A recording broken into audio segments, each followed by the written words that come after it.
Good morning, dear friends. I hope you are enjoying your stay in Madrid. And welcome to the second day of the 9th ECTO Madrid 2023. We start today with a keynote lecture focusing on analyzing social inequities in tobacco use by Anton Kunst, Professor of Social Epidemiology and Deputy Head of the Department of Public and Occupational Health at the University of Amsterdam Medical Center. This keynote lecture will be chaired by Iveta Nakiova, President of the European Public Health Association, and co-chaired by Florin Mihaltan, President of the European Network on Smoking and Tobacco Prevention. Iveta, please.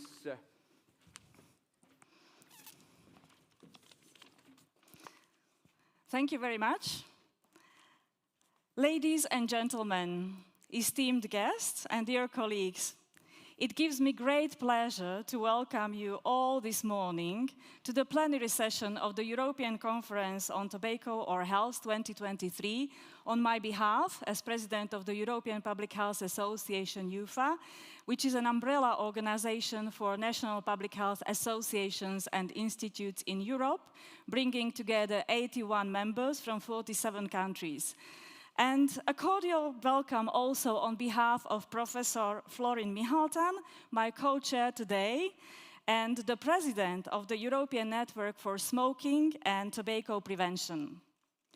As we all know, tobacco is the leading cause of preventable death and disease in Europe and worldwide. And despite the known interventions that can have a significant impact on this deadly threat, authorities and society at large have not dealt with this scourge with enough courage. The Madrid 2023 Declaration for a Tobacco-Free Generation recognizes the importance of active involvement from individuals, institutions, companies, health professionals, media, experts, civil society, and policymakers to achieve the ultimate goal of a tobacco-free generation in Europe, where less than 5% of the population uses tobacco by 2040. We heard yesterday from Her Majesty, the Queen of Spain, that tobacco is not a habit, it is a disease. And it is very true. It is a disease of an individual and a disease of a society. And therefore, we need to look beyond the looking glass. We need to recognize better the roles of social, political, cultural, behavioral, and commercial determinants of health, contributing to the uptake of tobacco, nicotine, and related products. These determinants affect the behavior of individuals and communities, their attitudes towards tobacco and its use, and their access to information and resources for tobacco control. They also influence the decision-making processes of policymakers and industry stakeholders, the norms and values of society, and the availability and affordability of tobacco products. Therefore, I'm particularly honored that I can introduce you this morning to our next keynote speaker, who I'm sure for many of you do not really need an introduction. Professor Anton Kunst is a professor of social epidemiology at the Amsterdam University Medical Center. He is the deputy head of the Department of Public Health and Occupational Health, and his main interests are in socio-economic, geographic, and ethnic inequalities of health and smoking, with a particular interest in the relationship between tobacco control policies at local and national levels. He has led European research projects on inequalities in youth and youth smoking, with the aim to identify new opportunities for smoking prevention, the SILNE project. Professor Kunst is a renowned expert in social determinants of health and tobacco control. He has contributed significantly to our understanding of the social and cultural factors that influence tobacco use and the effectiveness of tobacco control policies. His research has demonstrated that social inequalities in smoking persist across Europe and that policies need to be tailored to the specific needs of different groups to achieve a tobacco-free generation. We look forward to learn from his insights and expertise during this conference. Professor Kunst, please. Thank you for your, yes. Yeah. I feel very honored to be able to speak here, to give a lecture for so many people, so many colleagues, all experts in tobacco control. Really, I feel honored.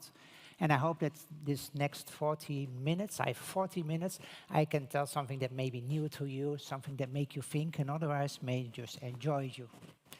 First of all, I would like to show a newspaper. This is a newspaper. It's from 1923, so it's 100 years old.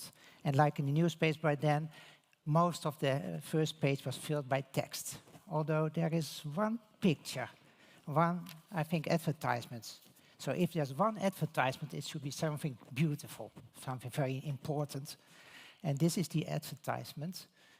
This is tobacco.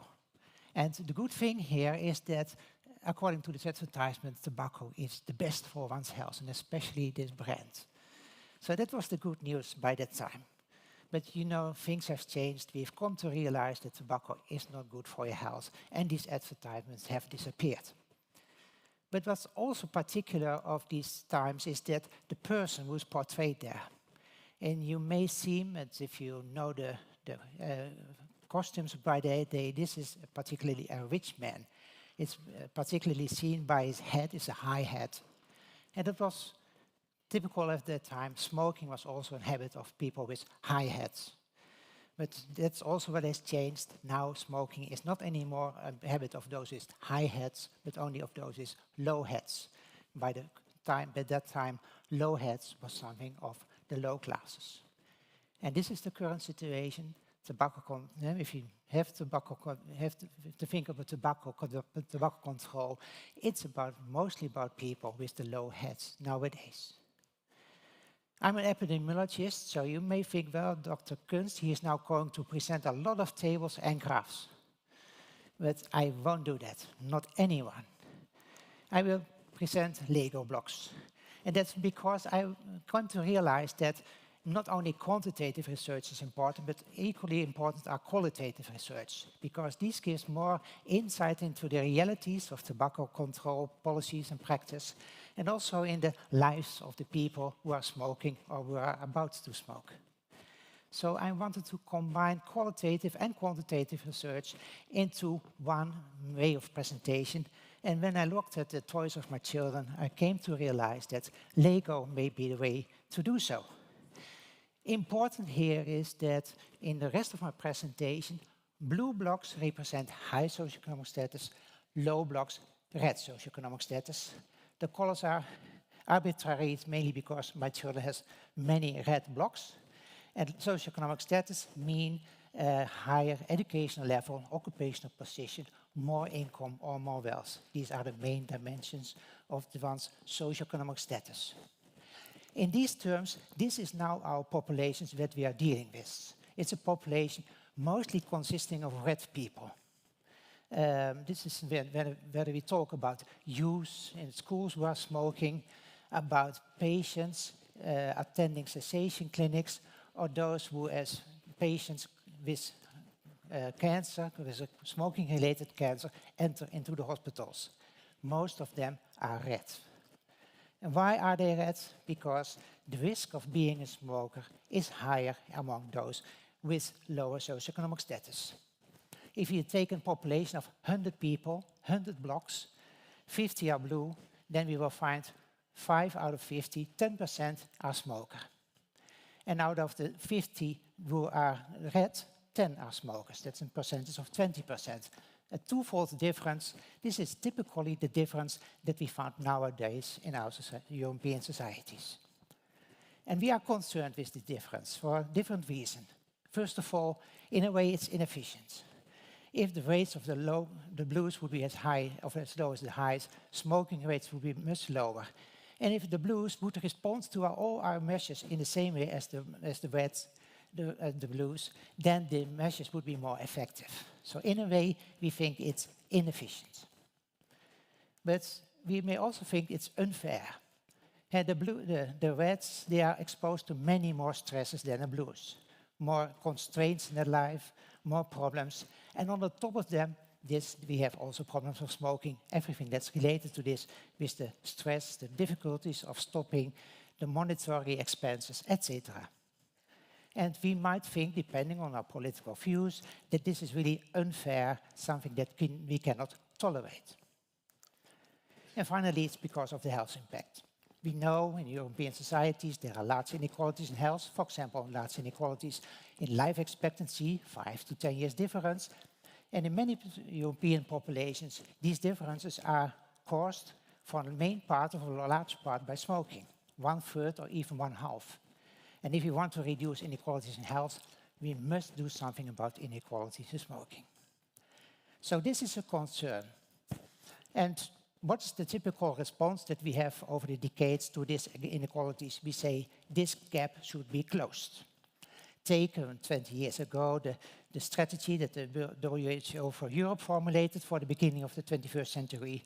It said that we should close the gap, or start closing the gap, by 20% by improving the health of the lower socioeconomic groups.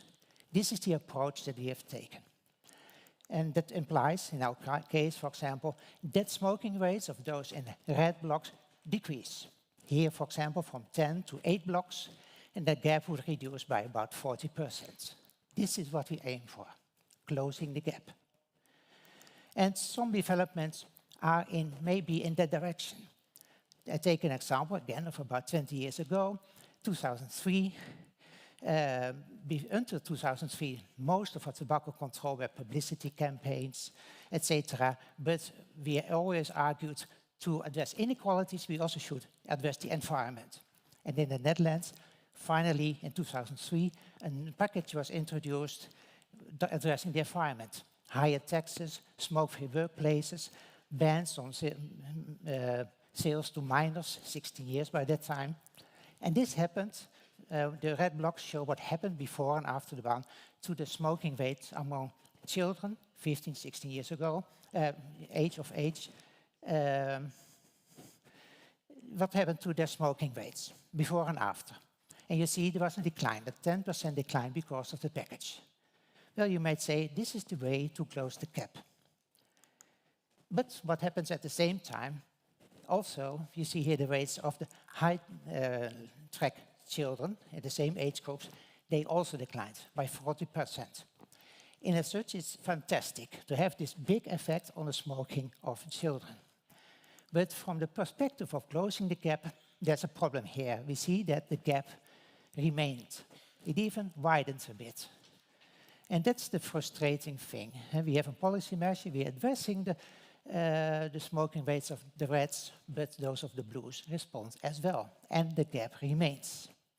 And this persistency of the gap is omnipresent in Europe.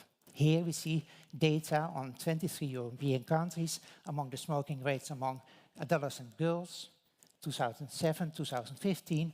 We see that in all those high and low groups, the rates are declining, and that's fantastic. That has been a fantastic development.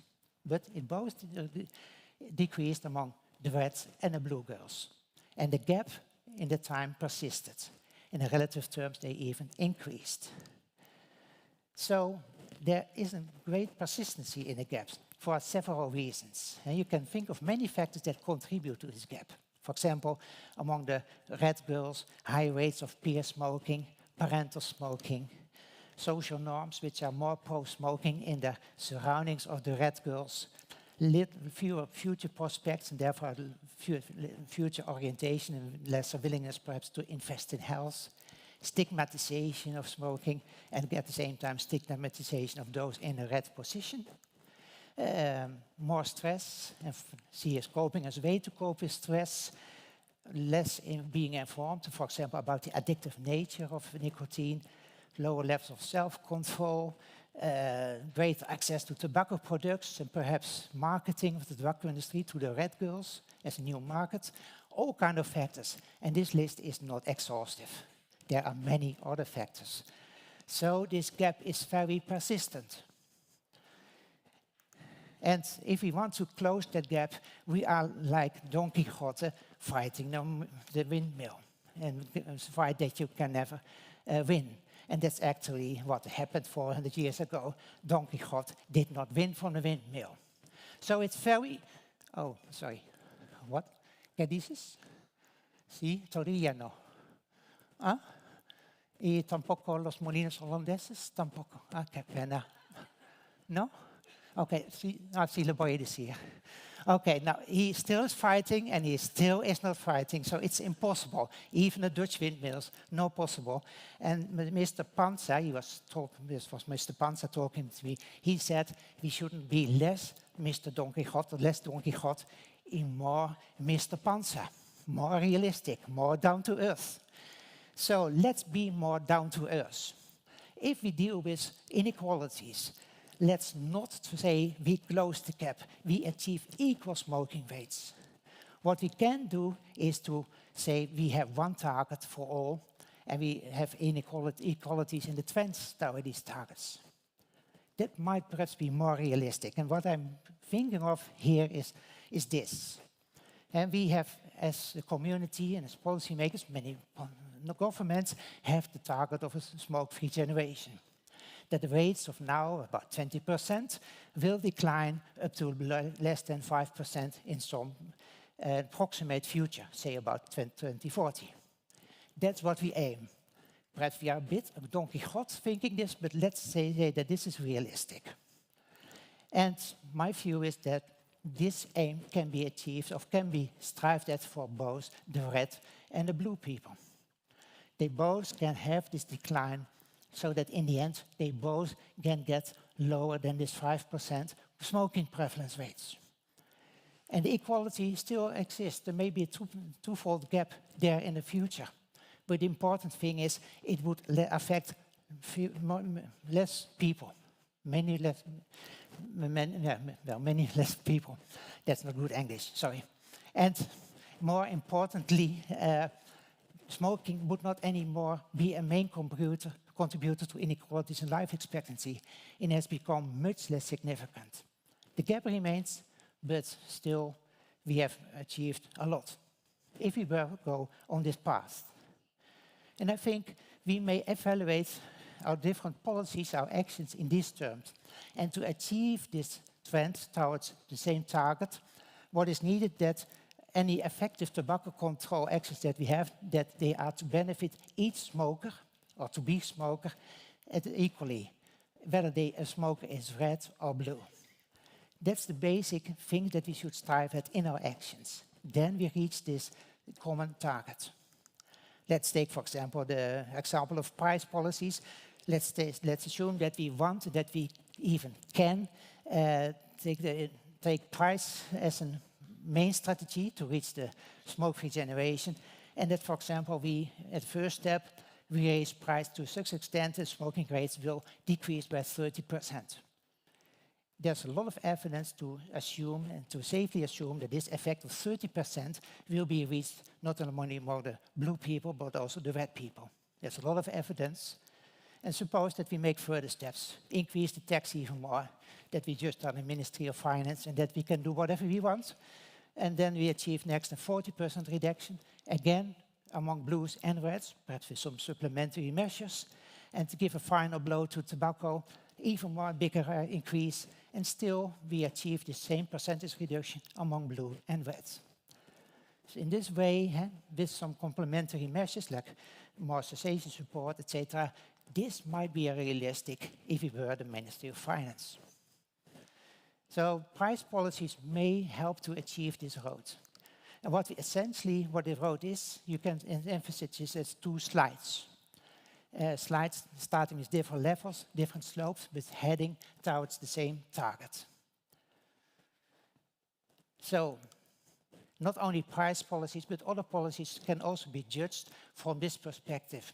Do these other policies also equally benefit blue and red people? where I will discuss a number of examples, cessation support, smoke-free areas, and sales to minors. First of all, cessation services. Here, the main problem is that those who are in need of these services, many of them do not use it effectively. And why?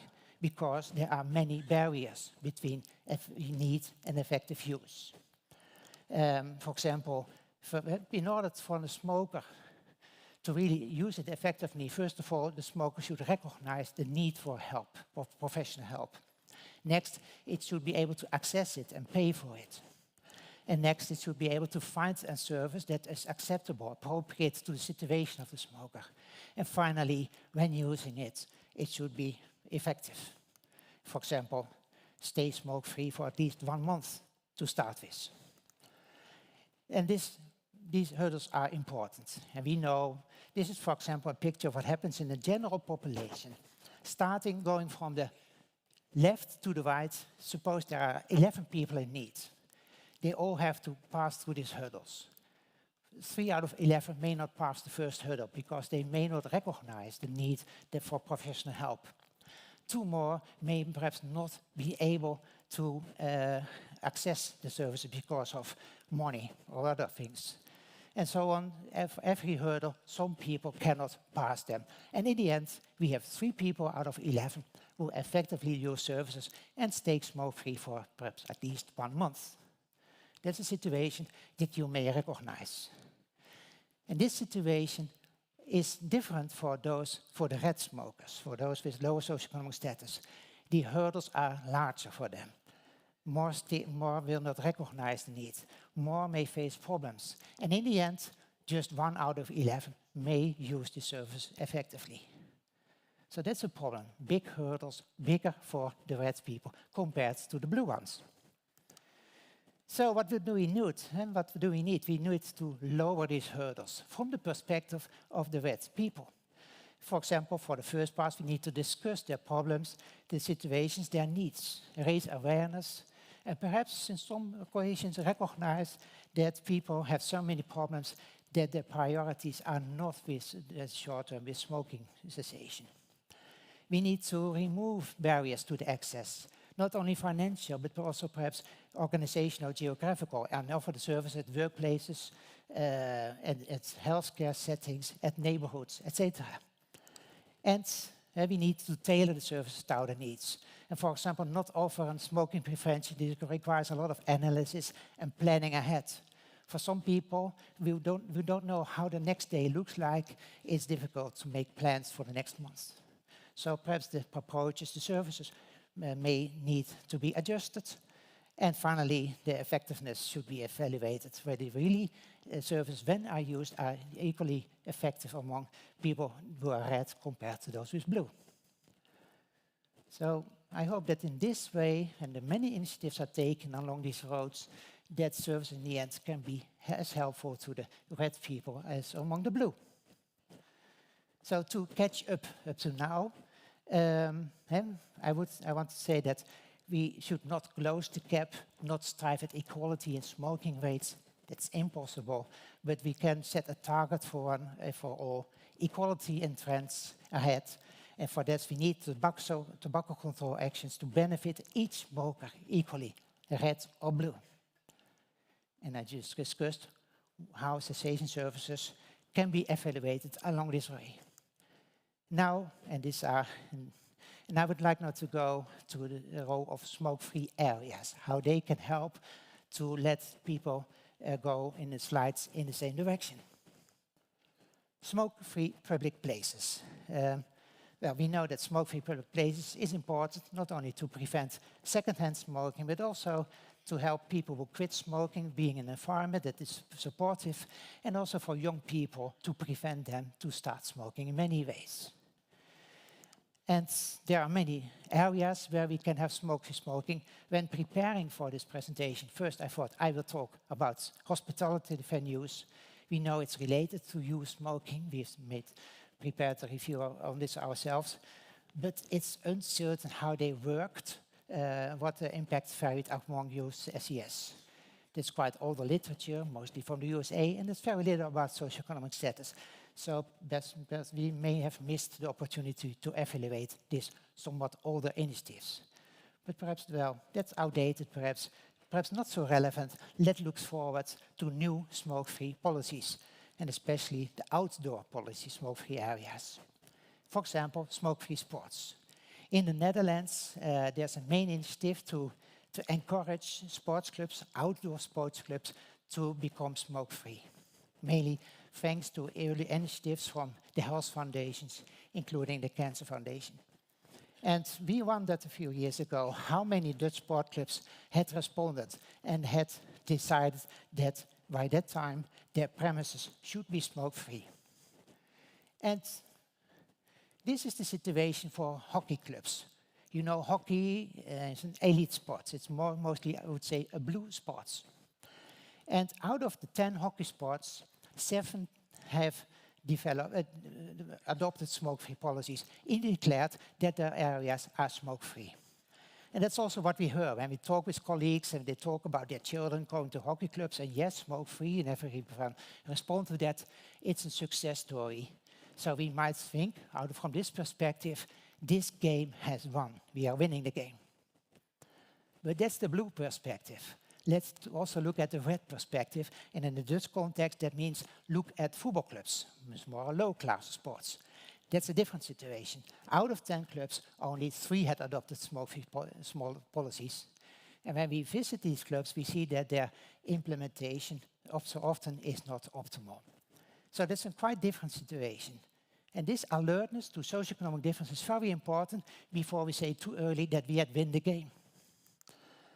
And so it also requires further actions, further encouragement and advice support to these clubs, especially to football clubs, nationally, locally. Nationally, for example, by involving the National Football Association. This may help some clubs, but we know from experience that in the end, it may not convince all clubs, and the inequalities with the hockey clubs remain. So what we perhaps in the end need is to also, when the time is ripe, to install legislation to oblige all clubs to become smoke-free. If the clubs don't go to the sports, to the policies, let then the policies go to the clubs. And I think that sometime in the near future, time will be ripe in the Netherlands for such legislation and the corresponding enforcement. And that's what we often need to reach equality. Let's take the example of schools. It's the same movement, but 5 to 10 years earlier. There was a time that a part of the schools were smoke-free, but now, since a few years, all schools have to have smoke-free premises by law. So that's good.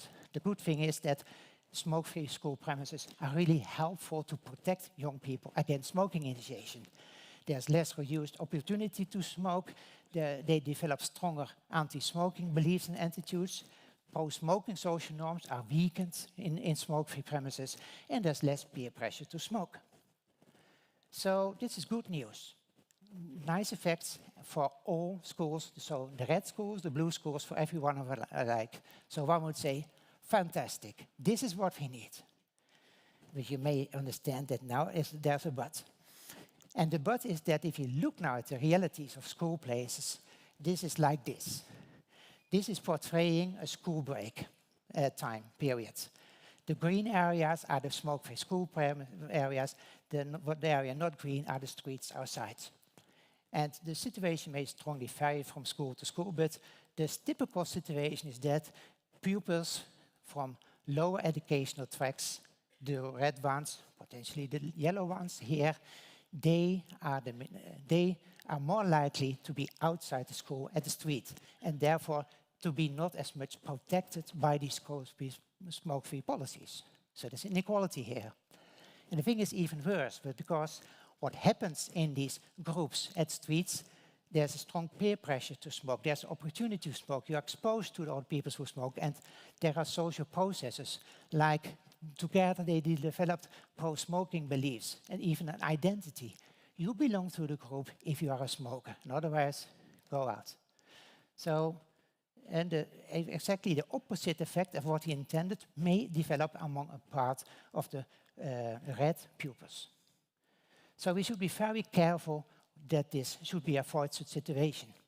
For example, these pupils should be informed better about the policies are not meant to bother them, they are meant to help them. We should see what are the reasonable levels of enforcement for them. And there's a more fundamental option that we talk about, not about smoke-free places at school, but smoke-free hours. That means at school time, wherever you are, you don't smoke. So such policies may need to be added before we say everything is done, completed, we are happy. So my message is so far for cessation supporters that we should be alert to the many hurdles that may occur in the real life of smokers wanting to quit, and that require in-depth monitoring, understanding and careful tailoring of the smoke cessation programs. And with regard to smoke-free policies, don't be complacent with early successes of implementation and adoption, but be alert to inequalities that may occur during the adoption phase, implementation phase, or in the true final impact. Be alert to that and respond to that. Before going to an end, finally the third area that I would like to discuss in detail is the access to tobacco products. Here the question is, and this is about young people, can they access their cigarettes? And we in all European countries, we have tried to obstruct this access by posing laws to sales to minors, commonly now set at 18 years. And you know what I'm going to say. This doesn't work perhaps as intended, because there are different routes that young people may still have towards tobacco. On the one hand, there are the social sources, peers, especially somewhat older peers, who may give you or sell to you tobacco, and there are illegal sales. There are many tricks that young people may have to access tobacco. For example, they may take the keys from the father, show that they have the car keys, and that's to suggest, look, I'm an adult, I'm 18 years, give me a cigarette. All kind of these tricks. There's an abundant literature on this. So here again, we should see what is happening among the blue boys and girls and the red ones. The situation may strongly differ between countries, but this might be a typical situation in which the social pathway is mostly used by the blue boys and girls. And the illegal sales pathway is mostly used by the red boys or girls. That is my impression, although there's not a systematic research on this in the European context. But if this were the case, then we should evaluate what kind of measures will benefit who. For example, if we would say, let's raise the age limit to 21, something that we have planned for, what is going to do? It may obstruct both pathways. For example, it may be more difficult for the above pathway to get cigarettes because the elder identification is more difficult. Showing your car keys is not sufficient because that you might be 18 years and have a driving license. But also, of course, it blocks the blue pathway because you have to get older and older peers as a 16 years old in order to get your cigarettes through social sources. So this may benefit both blues and red boys. But other measures may perhaps be particularly successful in preventing smoking initiation and access among the red boys in this situation. Think, for example, of policies to reduce numbers of points of sales, introducing sales systems. These are all kind of measures that may make it more easy to enforce the age of laws and to control the shops. So such a policy perhaps may be especially beneficial to, in this case, the red boys, and therefore decrease inequalities in smoking rates. But this is a general message. And again, we should be very careful to look at the daily practice and the realities of life. This is, for example, we should realize that a boy and a girl has many ways and may find many ways to reach the goal of getting a tobacco. And for example, one way is shops around schools. It may be easy, and pleas have been made to reduce the number of shops around schools. And perhaps you will plead for it and you will be successful, and there will be no shops around schools. Don't cry victory too early then in this case, because boys and girls may find other ways. For example, they may find few shops elsewhere in the town or city to get your cigarettes. And we know from pupils in Amsterdam that they are very creative and that they don't spend much of their time in school areas, but in many other, in their own neighborhood of residence, or they hang out with peers in shopping malls, etc. And they are willing to cycle a few kilometers to get your cigarettes. Just like many of you may go downtown to buy a nice pair of shoes, boys and girls are quite willing to go and to cycle a few 5 or more kilometers to buy their weekly or 2-weekly portion of cigarettes. That's an event for them. And if this shop doesn't work anymore, they can have other means, for example, phones. They may have telephone numbers and send WhatsApp messages to a person who is known to deliver your tobacco products, your packets of cigarettes, at any time and place that you want. So be careful what the routes are that young people find, and you can only know if you go into the lives of these people and see what they do. And red boys and red girls may do different things than your own children who most likely will be blue. So, to conclude, I started by saying that we should close the gap. No, exactly the reverse. That we should not try to close the gap and have equality in smoking rates, because that's impossible, like Don Quixote. So now, por favor, no me interrumpes. Sí. Sí, le dicho. ¿Otra vez? Ok. Nos vemos mañana. Ja, Plaza de España. Sí. He said that, again, we should not be Don Quixote, we should be like Sancho Panza. So we should be more realistic, and more realistic may be to say we have to define one target for all. Let's try to have equality in trends, and it means equality in the destination of the slides, going up to lower than 5%. And for that, we need to evaluate different policies so that they have the equal benefits to each smoker, red or blue. And that means, that's my main message, be alert. For example, with smoking cessation support, be alert to the many hurdles that may be faced by the red smokers wanting to quit. With smoke-free areas, be alert to the process of implementation, adoption, also the real-life impact. They may be different in ways that you could not foresee. And be alert when you think of sales to minors, be alert to the many strategies that boys and girls may adopt to get their cigarettes. And not just be alert, but when you realize these, then act correspondingly, target or tailor the policies in such a way that they finally bring equal benefit to all smokers, to-be smokers, red or blue. I'll go back to this final concluding slide, but first I have to declare that I have never been financed in any way in my activity by industries or whatever organizations related to the sales, etc., of tobacco or nicotine.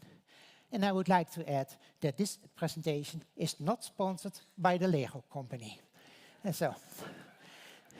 And here's my comments. Thank you for your attention.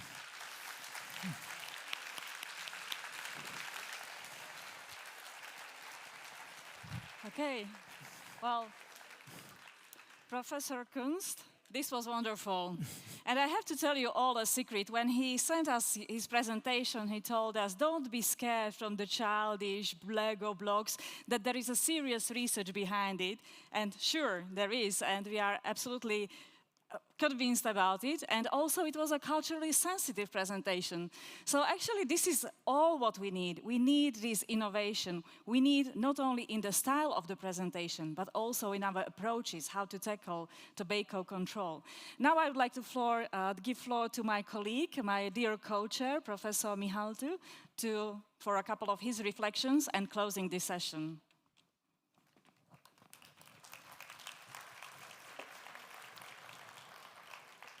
It was a marvelous presentation covering all the aspects concerning these inequalities. What I think it's important as conclusion, and Professor Kunst underlined this, we need common and similar equal targets and trends for achieving and covering these inequalities between poor and rich people. For me, it seems that the modern life is growing this distance, but we have this hope that all the systems make these huge efforts to cover these differences, and probably we can achieve all the targets finally in the next 10 years. And this proposal for young generation without smoking is ambitious, but is real. It can be done. Yeah. Thank you for your presentation. Thank you very much. Thank you all for this wonderful plenary.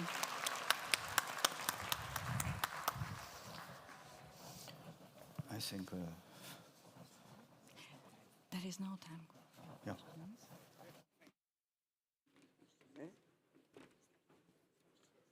In fact, we are out of time, but if you want one question, because probably next roundtable is not ready yet, just one question. Okay. Sorry. Quick question. We just received... Excuse me, we just received an information that we have a very short time for questions. So if there are some comments or questions from the audience, Professor Kunst is very willing to answer them. Yes, Professor Moreno, Martin Moreno, please.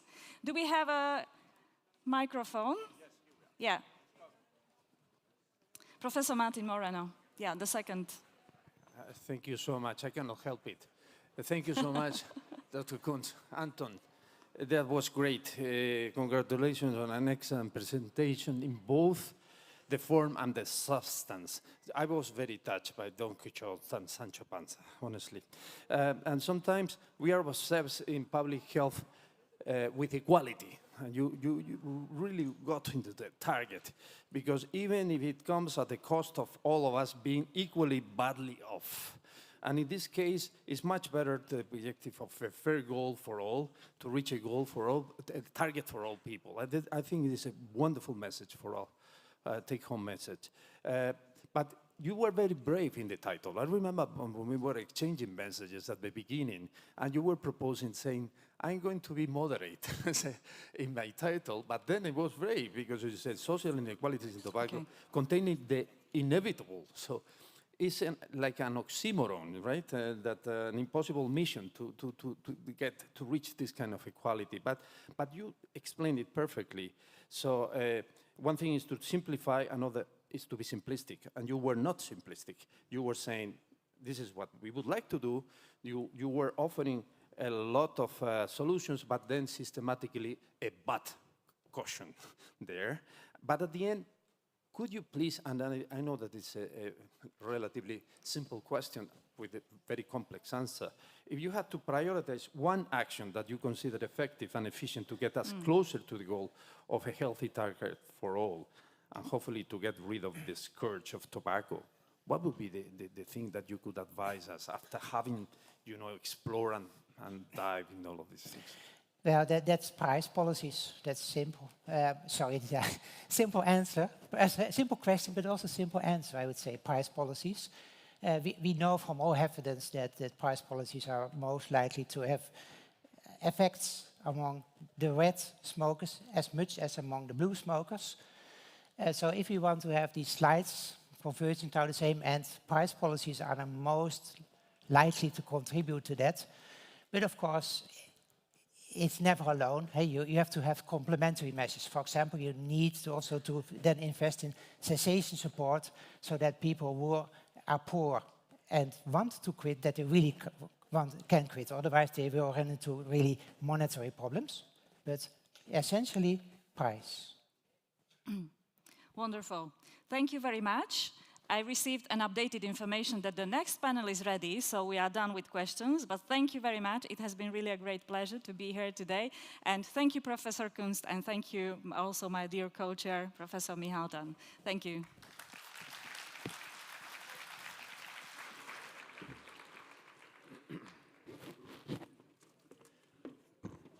Thank you very much for this very interesting first session of day 2 in the ECTO. We go ahead. Now we give way to table concerning the most affected groups by tobacco and its consequences, delving into the consumption in relation to the levels of vulnerability. This roundtable will be chaired by Armando Peruga, researcher, IDIBEL, and co-chaired by Francisco Camarelles, representative Spanish Network for the Prevention of Non-Communicable Disease. We're ready for second roundtable, okay?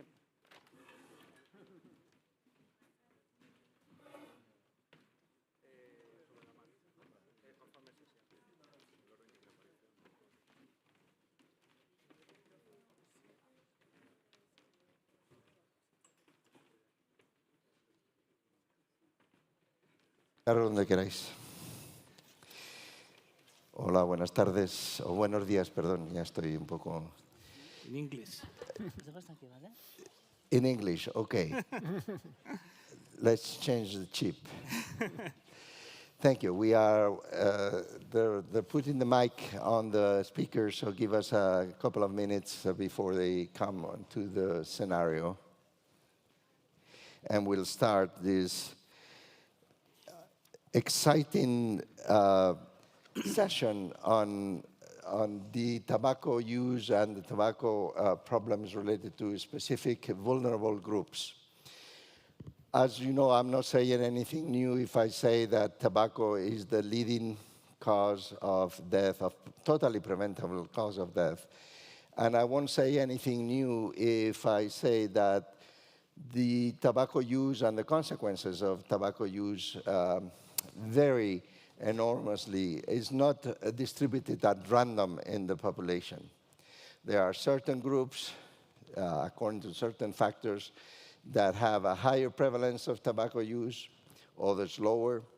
And as a consequence, there's a health impact that is higher in certain groups and lower in other groups. So this tobacco-related health inequities is what we're going to tackle today. And we're going to talk about certain groups from different perspectives. We have representatives, and we're waiting just for Fatima, and we'll start in 1 second. But we have 4 wonderful speakers today. Now we have a complete. I want to welcome every one of you, and especially my co-chair, Paco Camarelles. Between the two of us, we'll try to do a good job and make this session as entertaining as possible. But don't worry, we're not going to dance. We're just going to talk. So let me start, if I can bring up in my screen the bios of each of them. The session is going to have the following format. We're going to give a chance to each of the speakers to have 3, maximum 5 minutes to make an initial statement about the topic they want to cover. And then between Paco and myself, we'll have the opportunity to start a dialogue here in the scenario and ask a few questions to start the juices flowing. And after that, we'll open for questions from the audience. We have a total of 70 minutes starting now, so I will recommend to the audience to begin to think about the questions from the beginning and don't wait until the last second. And to end the session, hopefully on time, we'll give again the opportunity to each of the speakers to make some closing remarks given the discussions, maybe something that they thought it was worth emphasizing during this process. So let's start with Manuel Franco. Manuel Franco is a researcher in social and urban epidemiology at the University of Alcalá, not far from here, I guess, but also at the Johns Hopkins, my alma mater too, so it's good to have a colleague among us. He works on prevention of non-communicable diseases from the population, and this is very interesting, from the urban approach, because it's not that common in public health that we have this approach, which is something that we are missing sometimes. So he is very, very interested in the dissemination and communication of public health. So I will give you the floor to give us your initial statement, and then I will have the introduction of each of the speakers. So, Manuel, please, go ahead. Okay, thank you very much to all of you for coming. Thank you for the organizers of the Congress today. It's a pleasure to be here in Madrid, having all of you discussing this humongous problem that we have also identified for so many decades, and we still are losing this battle in public health. And as you all know, probably much better than me, tobacco products are changing so much that we have to be on the top of what's going on in our society, in our populations worldwide, not only in Spain. And for that, I think that my approach, or what I can bring new to the table, as Armando said, is probably two approaches or two different views of this problem. One is this urban frame, so what is going on in our cities, how tobacco control, for example, is going on, is being applied or is being used in different parts of our cities, or is it working in different parts of our cities at the same level? That would be one of the approaches. The other one comes from the world of social epidemiology, which is what are the social determinants in this case of smoking or tobacco products use in our societies. And this is something that I trained in the United States, and I've been continuously doing here in Europe and in Madrid. Regarding these social determinants of tobacco or tobacco use or smoking, we did several studies here in Madrid, and one particular one, which was a qualitative approach to what was going on in 3 different neighborhoods in Madrid of high socioeconomic status, middle socioeconomic status, and low socioeconomic status.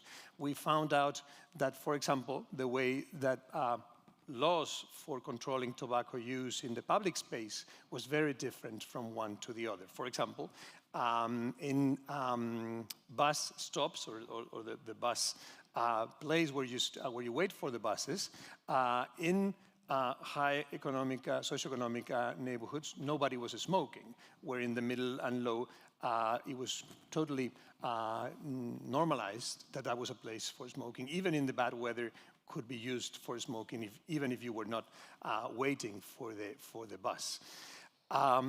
We used these qualitative approaches to understand what was going on in terms of the perception of people smoking in different neighborhoods, and we also understood, because it's part of the epidemic transition of smoking, that nowadays more people actually do smoke in low socioeconomic areas, and that means that from the one side, that if we are to intervene and control tobacco and smoking, we should not be doing it from a neutral point of view in our cities.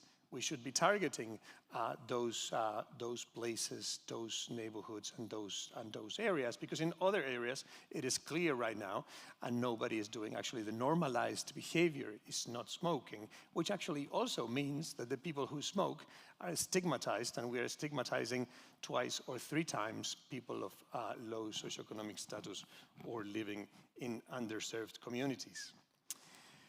Another possible study that I wanted to share with you, and I think is a very relevant one, is the use of tobacco or smoking in public terraces. So bars and restaurants, as you know, all of those of you who don't come from Madrid, you will have seen the amount of terraces that we have right now in our city, is that a lot of people are smoking in terraces, and we actually measured in our team, people who are here in the audience and led by Dr. Sureda, we measured what is going on in terms of secondhand smoke exposure in those terraces, and we found out that even or especially in the winter, when those terraces are partially closed, so the level of exposure that you get in those places is even higher than we used to get before passing the law of smoking inside the bars. So And again, this is something that is here to stay.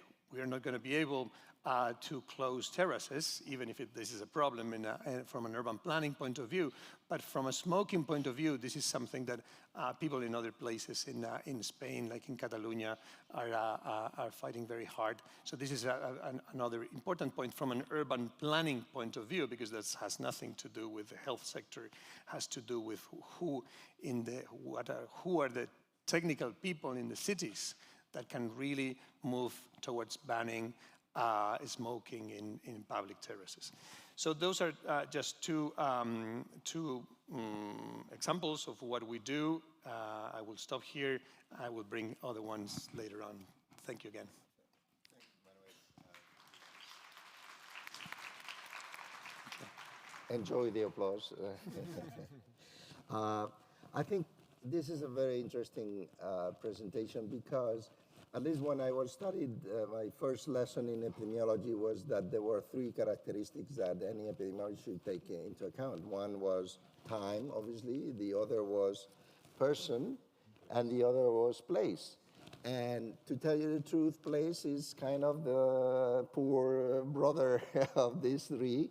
And I think the work by Manuel Franco and his colleagues is very important to bring these issues back to the local action to public health, and that's why it's so important and what you're doing. And you will have time to expand on that in the next few minutes. Let me now introduce, talking about person, let's now talk about the element of person. Let me introduce Christian Borelli. He's a physician specialist in public health. He's a PhD in health sciences and a researcher in LGBT health. He is the coordinator of Isósteles, a research group dedicated to making visible, and that's an important thing that we have in the next two speakers, making visible certain problems that we tend to not to want to see. Let's use this word, to make visible the health needs of the LGBTIQ plus community. Did I say it right? Every time you complicate more these acronyms, and I'm too old to learn new tricks. In Spain, and obviously he's also a coordinator of the CIVIVO, a pioneering project in addressing hate violence from the healthcare field. So, Christian, please make your initial statement for 3 to 5 minutes. Okay.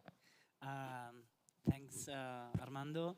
And actually, I wanted to start just saying thank you and being thankful for being here, because not because of me, actually, because anyone who can talk about this specific topic or LGBT health, let's say, issues, because I think it's something that at least 10 years ago or 5 years ago, it wouldn't be very difficult or very actually impossible to have this conversation that we are going to have today.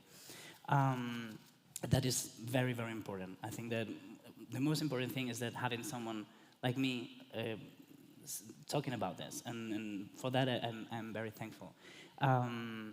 Because, yeah, actually, the literature about LGBT health issues is at least 10 years ago, 5 years ago. Now, I mean, it's a growing field, but it's still it's something that we need to push forward. And also having the chance to speak here in these kind of conferences for many people who would maybe introduce this perspective or this mindset into their programs, into their strategies, it's something which is much more important than everything I could say. So I want to say thanks because of that.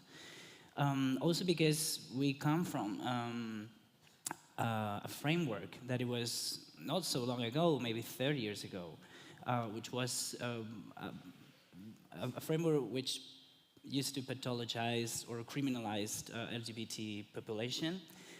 So changing that framework to a framework that we are using more today, which is, or so in some countries at least, not in the whole wide world. So as it is the right fundamental rights framework or the respect and the celebration of the diversity that we have in society, it has been a long, long way, and has been a really hard way, especially in some places.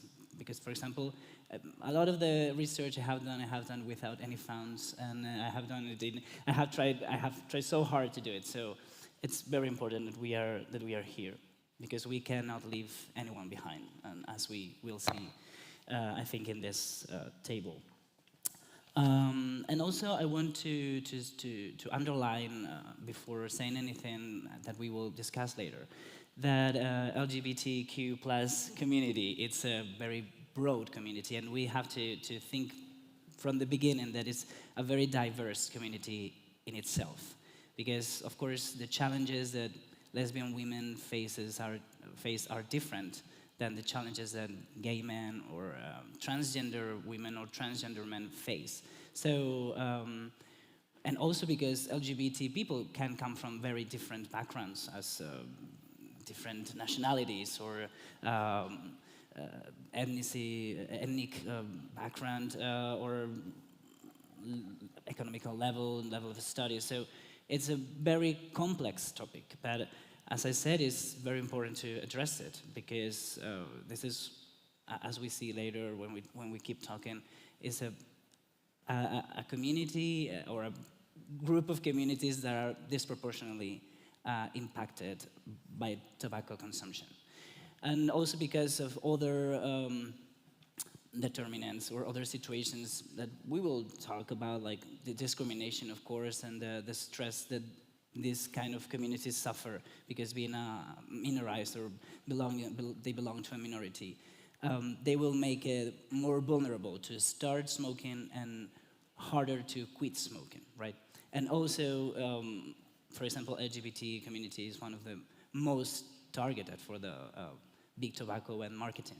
So all these situations and all this complexity makes the LGBT community a very important group to work with, and I would love for this group of people that are here to really have that in mind when we walk away from this place. So thank you, Christian.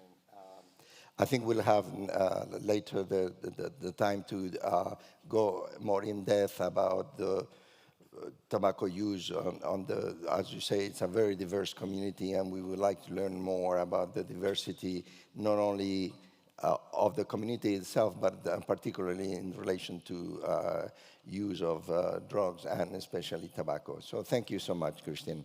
Now I have the honor to introduce Daniel Laparra Casado, who is a professor of health sociology at the University of Alicante.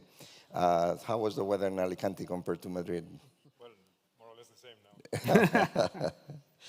He's an expert in the health group of the State Council of the Gypsy people, another invisible group from the point of view of health, and he's a researcher on social inequalities in health.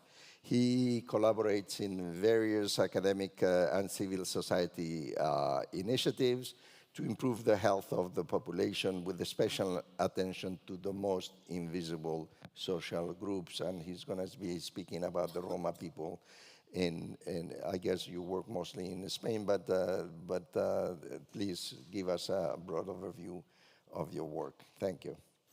Well, thank you very much. Hello, everyone. I'm also very grateful for this invitation. It's really an opportunity to talk here about the specific case of the Romani populations in Europe. It's true that I have more experience with the Spanish population. The Romani populations, I don't know if you know about them. They are also known as the Gypsy populations, as the Calais, in the Spanish case, Gitanos. Sometimes we talk about the Sinti, Dom, Lom, etc.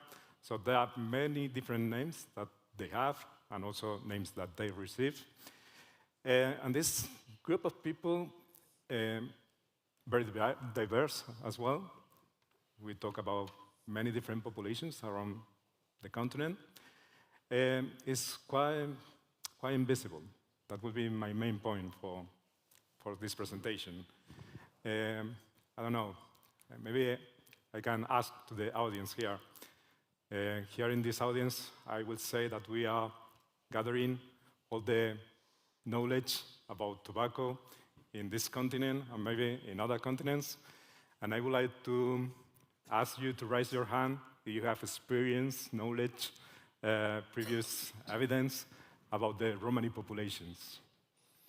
Let's have a show of hands. Okay. Well, nice. I see at least 5, 6 hands in the audience. Very nice. Maybe we can meet at the end of the of the conference. Yeah, let's take advantage of the networking opportunity. Yeah. I'm doing my work. So, well, so it's one of the hidden populations, as Christian was also explaining. And this is very relevant because we are talking about a group of people that is important in demographic terms, 10, 12 millions in Europe, 1 million approx in Spain. And it's also a group that accumulates more health inequity, health disadvantage. So to understand the situation is really key for all the people, as we are here, working on health equity. So, well, and again, connecting with the previous interventions, place is very important because we are usually talking about a group of people that is segregated geographically, and diversity is key. And you were also talking about discrimination. It's one of the social groups suffering more discrimination in Europe. So all the components that we are discussing here are intersecting, mixing, in the specific case of the Romani populations. Okay, thank you so much, Daniel. I hope you will start thinking about possible questions for our speakers. But before that, let me introduce our final speaker. I have the pleasure to introduce Fatima Cabello Sanabria. She is currently the Deputy Director of Health at the national level for the Red Cross. And she has a very long experience.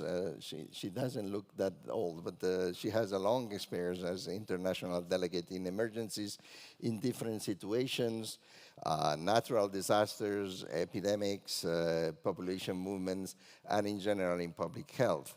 She's also a trainer at the Spanish Red Cross, Autonomous University International Initiative for Cooperation. So thank you very much for being with us. And she's going to provide us an institutional view of the Red Cross in the work with some specific populations. So please go ahead. Thank you very much, Armando, for the introduction. And I would also like to thank the organization for inviting the Red Cross to be here. It's also very important for us because, in general, addictions, tobacco and other addictions, have not been very visible historically. So the Red Cross has been working in addictions since the 70s at the international level, and from the Spanish Red Cross side, we started an addiction unit and addiction programs in the 80s. The idea is that the Red Cross, if you don't know, it's in its mandate, it's an auxiliary to the government. It's an auxiliary to the government role. So in these early 80s, we started covering the gap that the public system was not able to attend. The idea is the Red Cross in general, and specifically Spanish Red Cross, our target population is vulnerable groups in different contexts. So, for example, women in general or vulnerable women, people in prison, ex-prisoners, people with dual pathology, and also tobacco is included in the context of sometimes polyconsumption due to the difficult situation that some of these vulnerable groups are experiencing. Going back to what the previous interventions also mentioned, for us, for the Red Cross, the addiction in general, tobacco and other addictions, it's not only care and treatment, but also prevention at the different vulnerable groups. And for us, people or the person is put in the center of the intervention. So for us, not only this health problem, which is very important and sometimes it's very normalized, it's important for us to take a general overview and assessment of the social determinants, as our colleagues mentioned before. Yeah, thank you. Fatima, just one question to expand on yours before I give the floor to my co-chair. These activities that you mentioned, are there active outreach to certain groups? Do you have also a passive activity receiving this group of whomever comes to you? How does it work? We have both situations. We do, for example, sensitization to general population, but then we work with our specific beneficiaries in the programs who have these problems. And then sometimes we go and do outreach. For example, in Spain, as you know, there are different irregular settlements that normally they are not covered by the system, or even this group of people, they don't go to receive this attention. So of course our teams go and outreach. So it depends on the target population. For example, in prisons, we go inside the prison, and because we have agreements as well, and also it's a very vulnerable group and stigmatized.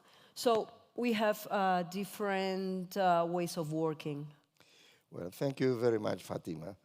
I'll have now my co-chair, Francisco Camarelles, that he's the representative of the Spanish Network for the Prevention of Non-Communicable Diseases in Spain, I guess. So Francisco will start our dialogue. He will have some questions, I will have some questions, and you can interject them on yourselves, and later we will open to the public for further questions. So, yes, Paco, I think it's a very interesting conversation. Thank you for the presentation. And I have two questions for our speakers. The first question is, what is the prevalence of smoking in the communities you were talking about? And the second is, how affect the tobacco consumption in their health? We can do like a conversation about it. Manuel? Yes. Okay, so from an urban health point of view, I think the relevant question there is how much more people living in underserved communities smoke than others in more privileged neighborhoods or more privileged parts of the city. As Daniel was saying before, one of the main characteristics of our global cities, Madrid being one of them, but many of those cities where you come from are also global cities, meaning that those are cities hyper-connected with other places in the world, but also characterized by segregation and inequalities within our cities. So again, the question is how much more people in one size part of the city smoke than the other.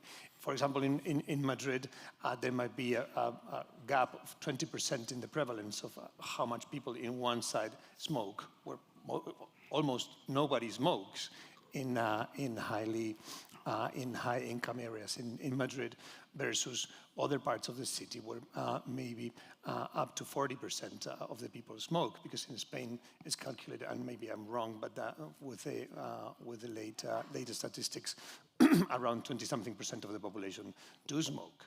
Manuel, so, just to clarify, since we have people coming from outside Madrid and the rest of Europe and the world, which are these communities by name? I mean, can you give us an idea of which neighborhoods are that you had more experience? Not to stigmatize them, just to give an idea, because I've heard there's no poor people in Madrid, and I'm amazed by your statement, if you allow me the irony. Sadly, in our current political climate, some people said or claim that there's no poverty in Madrid. Actually, Madrid is one of the largest or highest levels of inequality, meaning that the northwest part of the city is extremely wealthy, especially the point in the city, the northwest point, and the southeast part of the city is there's a gradient where some of the neighborhoods in the southeast are extremely poor, where there's pockets of real poverty in Madrid. And ignoring that is it's actually, I would say that is an insult to our communities, to our city, but is also ignoring the reality of how cities are organized nowadays. And again, the gap in smoking and in many other diseases, because I think that nowadays in our reality of our populations, and by the way, 80% of the Spanish population lives in an urban environment, but 80% of the European people live in an urban environment. 80-something% of the people in Latin America live in an urban environment. So understanding public health or tobacco control from an urban point of view is fundamental nowadays, because it's where 80-something% of the population we do live. So so I think that would be the gap in a city like Madrid. The other thing is, how do we actually focus on these communities? Because these communities is not only that there's a social gradient, there's also an immigration gradient. There is also an ethnic background gradient, as Daniel was saying. Gitanos in Madrid do not live everywhere. They are living in some areas of the city, exactly the same as it happens in Barcelona or Salamanca, etc., in other places in Sevilla or wherever in Spain. So I think that our reality nowadays is that we cannot be happy or sufficient with a prevalence for everybody, because that does not happen anymore. So the social gradient of any disease, tobacco being one, or the diseases related to smoking, are highly skewed in our societies. And not only that from a distribution point of view, but also from an intervention point of view. Again, neutral statements are not efficient anymore. Okay, very interesting. Do you know how it affects to the life expectancy in Madrid, for example, in the north and the south? Yeah, so life expectancy is not an easy statistic, but different people have been trying to do this, both in, at least that I know, both in Madrid and Barcelona, here in Spain, and the gap can be between 5 to 7 years of life expectancy. For sure, smoking is playing a big chunk of that, because as many, some researchers here in Spain have shown constantly, tobacco and smoking is the main burden of disease for mortality, but also for disease burden. So continues to be the number one in Spain. But cities like London is over 10 years, and the city where I used to work, Baltimore, is 16 years. 16 years of life expectancy gap between, in a city of 600,000 people like Baltimore. So it's a small city. If you are wealthy enough to have a decent life, imagine how many things you can do in 6, 10, or 16 cities. And that's something that is a given for chance, just depending on where you happen to be born. So that's something that, again, we should be thinking, because, again, one of my take-home messages, I think, is that we cannot talk about means or prevalences for everybody at the same time, because that's not the reality anymore of our societies. Okay, thank you. Sure. Christian? Yeah. Well, it happens kind of the same with, also as I said before, LGBT community, it's very different and diverse. So, but what we know, well, first of all, we should say, like, we don't know that much, maybe, as in other groups, okay? As I said before, it's a growing field, a scientific field, so we are learning. But the main problem for really getting to know the prevalence or the incidence or any statistic of this population is that we have not that much data. So this is a problem because sexual orientation or gender identity is not usually a category that in many countries, in some countries they're starting to do so, but in many others they're not in the general surveys, or there has been a lot of resistance to integrate that category and that questions because how are we going to question about this to our subjects? So it's something difficult. But anyway, what we know nowadays is that the prevalence of tobacco consumption in this specific group or these groups is consistently and significantly higher everywhere in the world. So if we break down in different, let's say, letters like lesbian women or gay men, there is also different prevalences, right? So that is always, or of course it depends on studies, but mostly they say that it's around 5% higher than their straight counterparts or cisgender, like no transgender people. It's over around 5% higher in general. But also it depends. It's different in the different stages, life stages. Like young people, the differences are even higher. Or when we talk about using electronic cigarettes, for example, this is even higher. Or when we talk about menthol cigarettes, it's even higher in LGBT people. And we know that menthol cigarettes are harder to quit, for example, or easier to start. This, I think that is very interesting, as Manuel said, like, how is the difference, or how we try to have this perspective on which is the gap, but also the how is a question, but also the why people in these groups, they smoke more. Before we go to the why, can we expand a little bit on, you brought up an interesting topic about the different products that this community uses in reference to the general straight community. But within your community, do you see differences between groups? You mentioned that there's and it's really a variety. Yeah. Do you see prevalence of different use by type of product depending on the groups there? I mean, there are these studies in the recent years, but still we are having the people who really are trying to find out this. We are still trying to work on that. Also, these kind of products are kind of new, right? But I mean, for example, transgender women, they use electronic cigars 4 times higher than the cisgender youth, for example. So we are talking about 2 times more, 3 times more, 4 times more than the straight population. Or at least that what the latest scientific literature shows.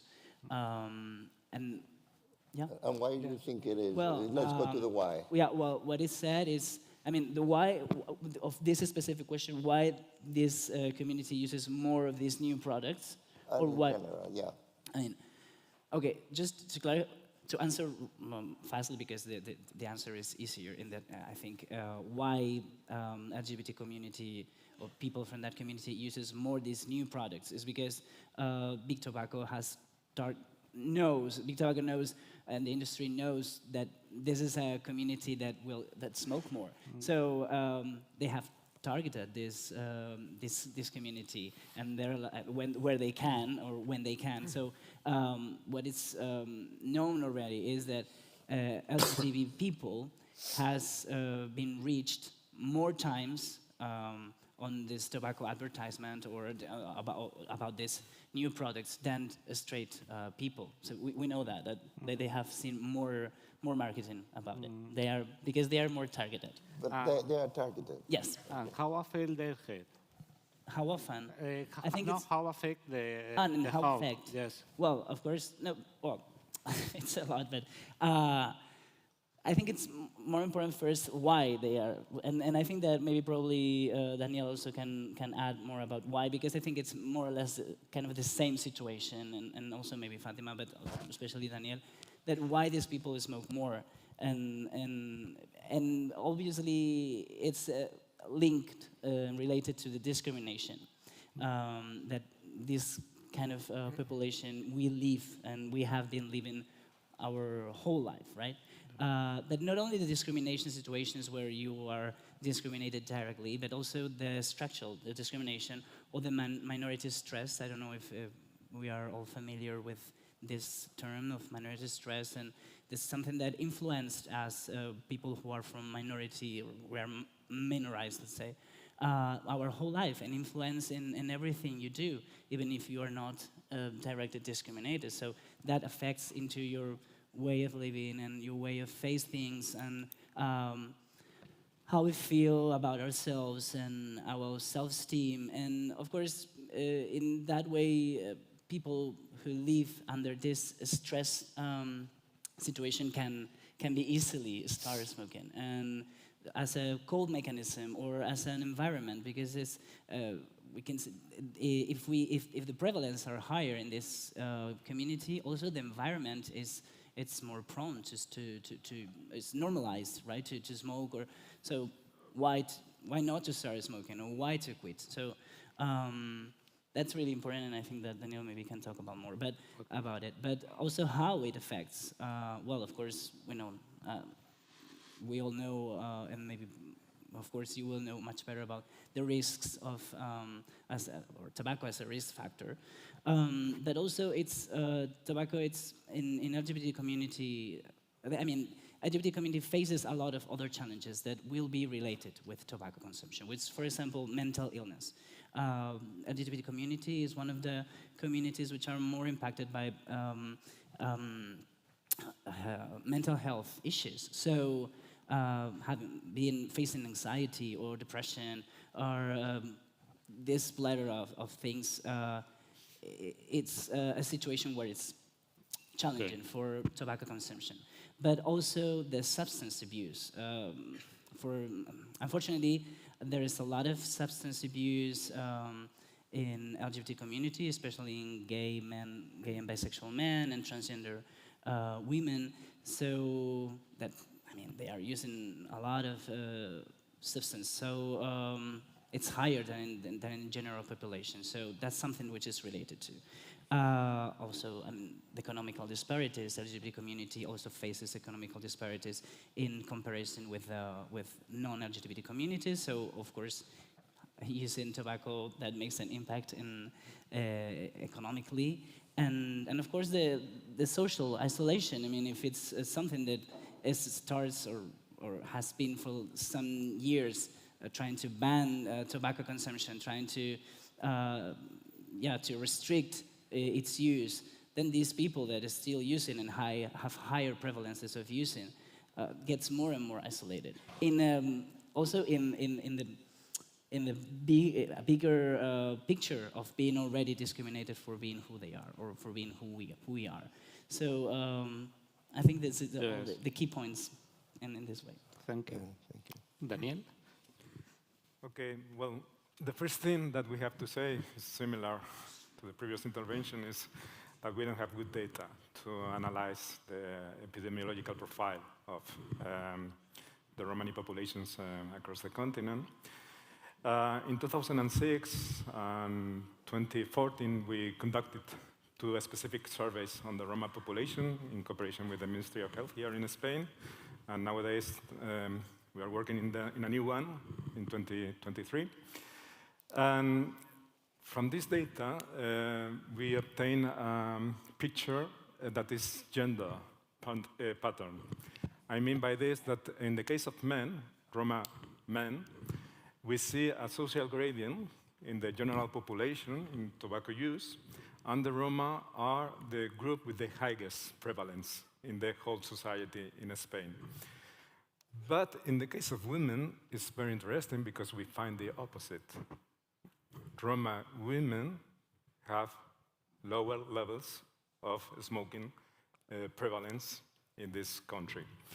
And I mentioned that we had data from 2 different surveys in 2006 and 2014. And when you compare in time, the inequity between men increased. So comparing the Roma and the general population, we see an increase in the gap. And the advantage that Roma women had is decreasing. So it's not very positive as a result. Let's see what is going to happen with the new data. So the pattern is should be understood with an intersectional lens in terms of gender and ethnicity. And also we see differences between generations connected with age. So that's very interesting, in my opinion, to analyze all this. But just with 2 surveys, we have to imagine a lot about what is happening there. And why this is happening? Well, it's very difficult to know. We can make an effort of interpretation here. But yes, discrimination is very clear. Experiences of discrimination is a very clear cause of smoking in many different groups, not only in the Roma, but also in other ethnic minorities. We identify this characteristic. Culture could be relevant. The expression of masculinity and femininity in a context of being discriminated is also another part of this. We can talk about the social environment, what is happening in a specific district of the city related to the environment. If you are suffering institutional discrimination and for that reason out of the school system, maybe you are not receiving messages talking about the advantages of reducing smoking and so on. So there are many different aspects that we can consider. It's very difficult to summarize everything. And about the impact, the second question is, well, I would say, well, the impact is the same for all the populations. If you smoke, it's worse for your health. That's very clear. But in the specific case of the Roma, as we are talking about a group that is suffering more health inequity, so more an accumulation of health conditions, comorbidity, maybe my hypothesis is just an hypothesis. We can identify here a syndemic component, a synergic or multiplier effect of smoking. I don't know. We don't have good evidence to elaborate this idea. But my guess is that this could happen in the specific case of very marginalized populations that are suffering other conditions, and in addition to that, they smoke. And Daniela, I know that you have very little data. Obviously, that's part of the discrimination, obviously. But Have you noticed, like Christian was referring within the LGTB community, some difference in the type of products that the Roma population is using either in comparison to the rest of the population, the non-Roma population, or within the Roma population? Well, we don't have good data for that, but it's basically the use of classical cigarettes, and the people who are smoking smoke more cigarettes than in the general population. So it's mainly connected with the traditional form of consumption of tobacco in this context is cigarettes more than any other.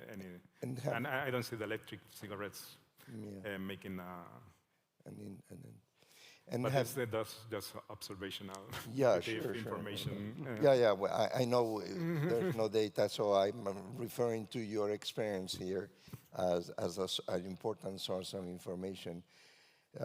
Also, have you noticed age? I mean, the age of starting using both the community LGTB and Roma population. According to your experience, not the data, because I know it doesn't exist. According to your experience, do you think it's earlier than in the general population? Yeah, we have data for that. And specifically, the age of initiation is earlier. And this is connected also, I mentioned different components before, the way you interpret adulthood. When you are a discriminated group, and also connected with other conditions, being out of the school and these kind of things, could have an influence again in this. You become an adult much before. Yeah, and you interpret adulthood in another way, and you express that in different ways. And smoking could be part of it. Is there any gap in the life expectancy in the Romani people? Again, well, to calculate life expectancy is very complicated. For that, you need good population data and also good statistics about mortality.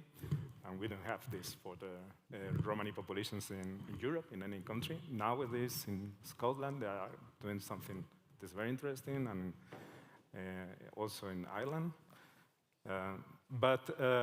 So the Fundamental Rights Agency is trying to estimate life expectancy through indirect methods using survey data. And the results are in line with the results presented by Manuel, because the life expectancy gap is over 10 years in many countries in Europe when you compare the Roma with the general population. Okay. And this is about the average. So if you compare with the groups that are in the best position, it's probably more than 10 years. Fatima?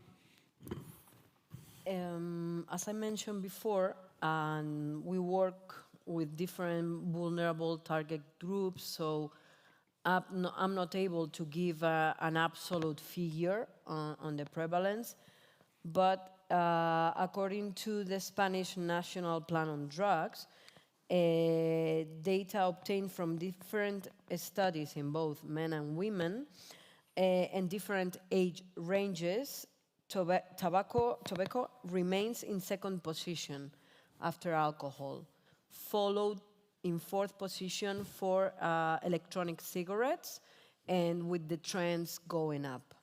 So this is like the general figures, and it's true that in our case, working with sometimes very vulnerable or even extreme vulnerable people, for example, in institutions like prisoners, or some of our target groups are people with mental problems. It has been mentioned before. It's known that the use of tobacco is it's increased than the rest of the population. According to, at the end, I want to bring back the social determinants, because it's not the matter of just the addiction.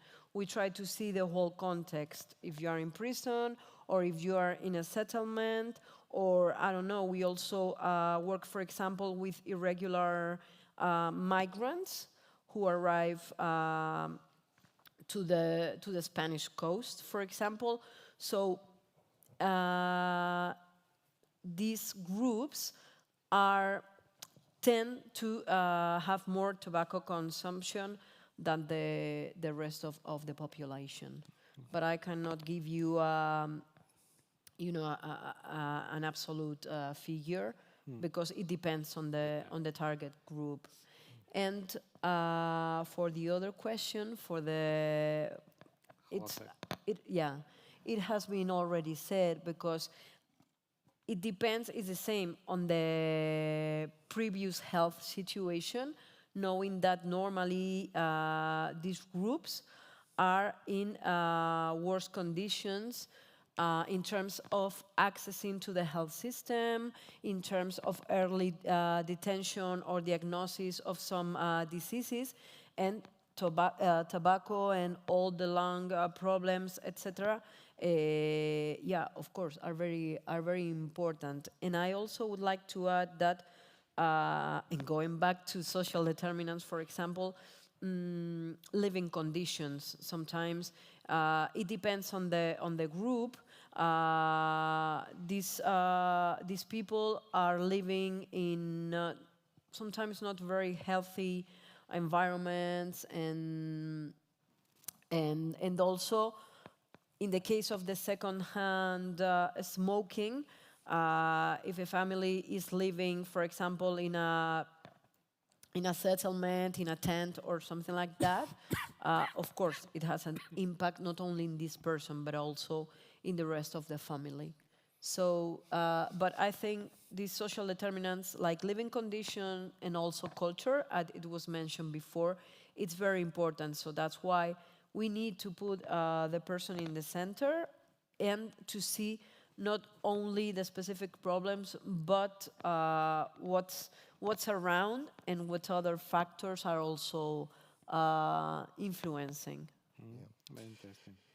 Thank you. I think we have about 15 minutes left, and it's time for you guys to have your questions. There's one question right there. Sorry, I cannot see you very well with my light in my eyes, but if you could, Elif, okay. Hello, I'm Elif Dagli from Istanbul, Turkey. I would like to share an experience about Red Cross and Red Crescent in our countries with tobacco industry. And I would like to learn how you cope with that in your country. Because we had terrible earthquakes recently, and they have Philip Morris advertise on their social media that they would be helping to this, and they had done it in the previous earthquakes in Turkey, and we tried our best to stop them. However, they also did some help. So it is a controversial thing when you're vulnerable and you need help, and then comes tobacco industry. How do you cope with it? From the Red Cross point of view, there was, I think it was a question directed to you. It was obviously an experience from another country, but have you had something related to this impact in which there's been companies that have approached you to make... For me, the question is simple. We take care, and we are very very careful with this, I don't know, donors or donations or whatever, according to our principles, because still we need to be impartial, neutral, and we cannot, for example, create disadvantage for the industry because they are donating money or whatever. We also have, maybe not that exactly, but I mean, we have a department that analyze all these offers and donations, and of course, we need to keep our mandate intact. So sometimes if you need to say no, you say no. But Elif, perhaps it's not only about keeping you pure in terms of your mandate, it's also not doing them a favor to provide the image that they are good doers when they killed so many people by giving you money to the Red Cross, even if it is not going to change your mandate. We shouldn't be providing the service of this social responsibility, which should start by not killing people, not by helping them. Any other questions from the audience? Please raise your hand. Here. I have one there. Okay, go ahead, please. Give your name. Is it working? Yes, hello, my name is Daniela Giangreco from the Italian League Against Cancer. We had exactly the same problem with an earthquake in Italy, and unfortunately the Red Cross accepted the money from the big tobacco. So I guess this is their strategy. So they are giving money to countries where terrible earthquakes or terrible things happen. Anyway, I didn't want to talk about this. I have a question about the work you do in prisons. In Italy, we've done a similar project in an institution. We gave free early diagnosis visits, and we were trying to tackle the problem of smoking as well. And one of the things, one of the main barrier was exactly the barrier. They were in barriers, they were confined, and the fact that they had cigarettes, which gave them freedom, was something that was opposing with what they were living. So how do you tackle that if you've done something similar? How do you tackle the problem of freedom, of getting free from cigarettes with people that are not free? So because this was a huge problem for us. As I mentioned before, it's not we are not doing also only care and treatment, but also all the prevention, sensitization, etc. So, for example, in prisons, it's true that of course we are volunteers or professionals inside the prison, and for example, for example, I don't know, psychosocial support, blah blah blah blah, but according to this, I think the approach is comprehensive. So at the end, even if tobacco, if I don't misunderstood you, is free for whatever, I think the strategy is the same as the rest of the population, is try to sensitize these people to make conscious decisions and informed decisions, not only in prisons, but for example, Youth Red Cross uses the same strategy with the rest of drugs. It's just with these vulnerable groups, give the information without judging, I mean, according to the reality, and create these skills and capacity to say no to tobacco and other substances. Of course, sometimes it works, sometimes it doesn't work, but like in the rest of the population, and that's why I mentioned that knowing the social determinants, it's important, because at the end, I think when you have people without freedom in a place all the time, sometimes it's very difficult, and you also need to see, we also do like psychological evaluation together with the public institutions in the prison, and but we treat tobacco and other abuse of substance not only from the treatment, but with desensitization and messaging and these kind of things. Okay, let's take a final question from the audience. We have one here, yes. Sorry, it will have to be the last one, because we are running already short and we have to give the speaker's chance to make a final statement. So please go ahead, introduce yourself, and please ask us if there's going to be a question directed to the appropriate person. Yeah, thank you. I'm Gira Nagelhout from Maastricht University, the Netherlands. And I have a question for Christian. So for the LGBTQIA+ community, we of course need to work on breaking down barriers like discrimination and minority stress. But do you think we also need like targeted smoking cessation services for these groups, or maybe parts of these groups? Yeah, you know, it's like the question on how to make people stop smoking. It's a very philosophical question, I think, right? If we knew, we wouldn't be here. But anyway, yeah, just nonsense. But I think that one of the main barriers for to addressing barriers for everyone, for LGBT people, but also for people who work on tobacco, public health, etc., is that I feel that, I think that LGBT people or LGBT community doesn't really know or think that tobacco is really a problem, or it's like a problem to be addressed.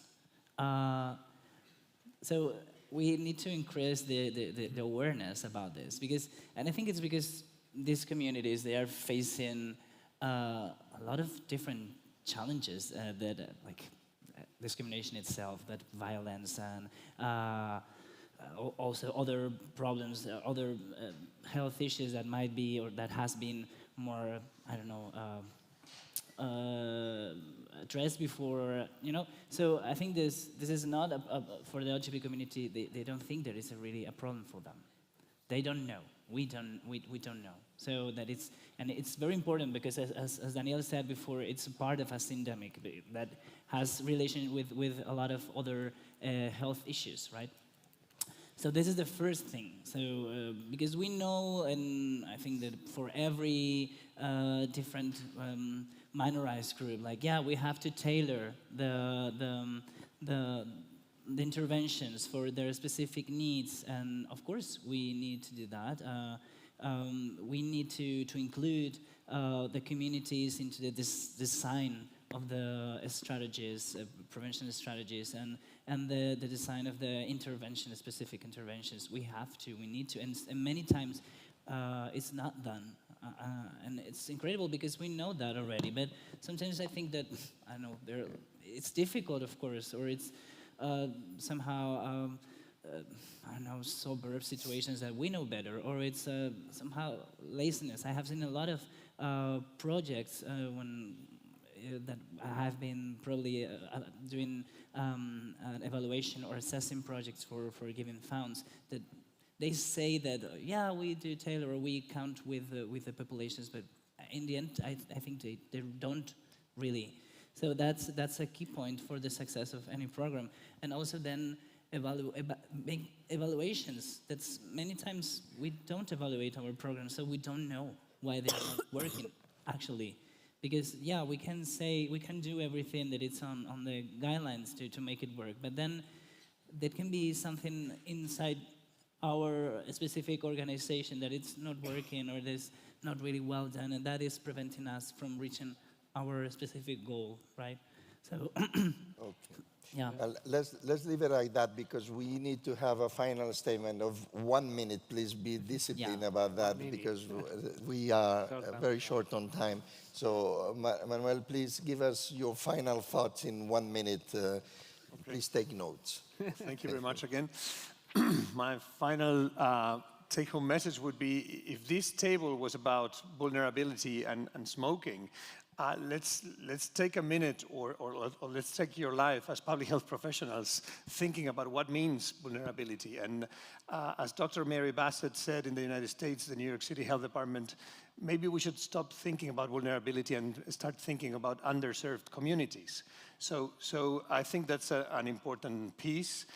Nowadays, I think I'm not doing yet, but I think that considering adolescent people as vulnerable population might be a very important piece, because the tobacco industry is yet again doing a very sophisticated and evil way of addressing and targeting our adolescents, changing the way that they perceive vapors as a toy or as a gummy bear and nothing related to tobacco. And finally, I think that we as public health professionals and researchers, we need to be on the top of this problem that again has been with us for many, many, many decades now, and we still need to be monitoring, thinking about what's going on in our society from a vulnerable point of view, but also understanding what are the processes and, for example, how can this happen nowadays with adolescents. Yeah.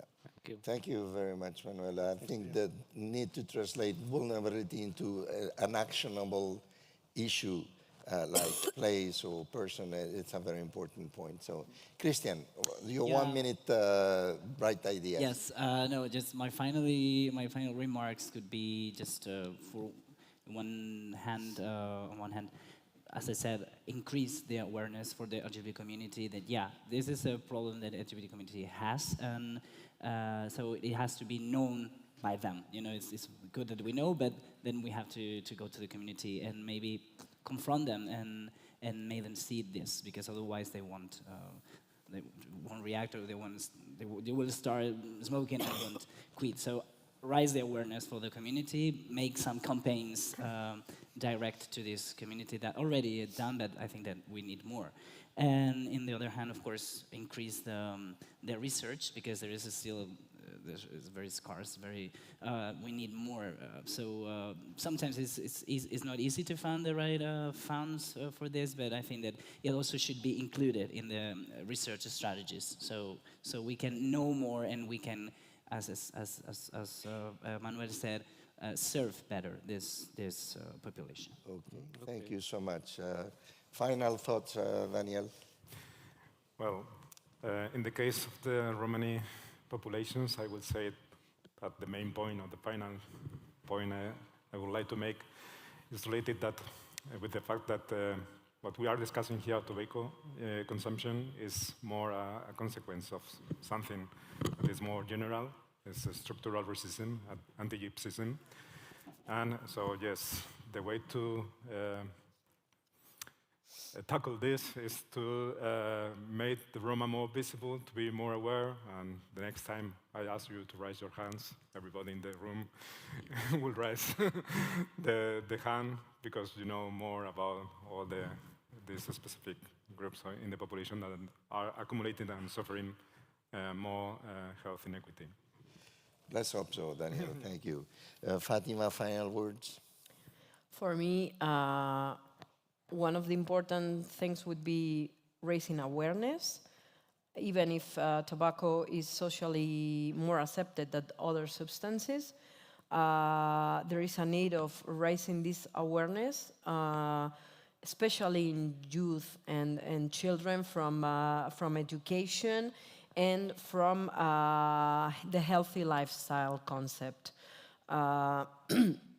Then regarding the treatment and care, for me it's important the comprehensive approach with multidisciplinary teams, and accessibility to care is important, not only to just punctual intervention, but also to programs and complete programs. And for me, again, sorry for insisting, but in these specific vulnerable groups, don't forget the social determinants and the comorbidities, because most of these people are in very difficult situations, and their life is very difficult, and we need to analyze the context to see how best we can intervene, for example, with tobacco. Thank you very much. I think with these final words, we'd like to end this session, not without to remember that we have been talking about invisible populations, invisible issues, and what we need to do is to transform that into actionable programs to solve tobacco within a broader realm of things, And perhaps for the final thought is that also as researchers we need to bring to the forefront some of these issues to measure what is not measured doesn't exist. And so in order to combat invisibility, research has to make visible the problems by measuring them. So thank you so much. Sorry we got short the questions from the audience, but that's it. Thank you to my co-chair, Paco. You have any final words that you would like to add? No, I think it's the invisible. We have to do visible that, things that we can see or we don't see. I think so. Okay, thank you so much.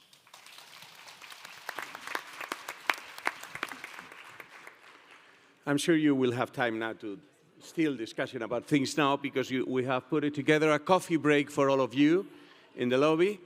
And I will ask you, everyone in the room, to leave the room because we need it empty to put it together for next session. And then please, no one can stay in the room now and go. You have the coffee ready for you. Thank you very much. See you later.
sombrero y un mañana.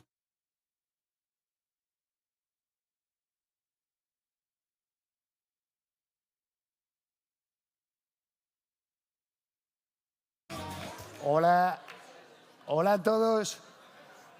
Bueno, bienvenidos, os quiero dar la bienvenida, os quiero dar una grandísima bienvenida al ETOC, a la sesión que hemos organizado que se llama Youth Mobilization. Pero antes de empezar y antes de que ocurran muchas cosas como van a pasar hoy aquí, lo primero que quiero hacer es que nos demos entre todos y que retumbe un aplauso porque vais a ser vosotros los que estéis presentes en el inicio del primer movimiento antitabaco de España.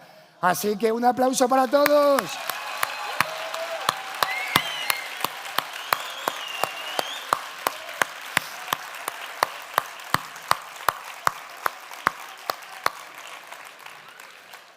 Y lo repito porque es importante.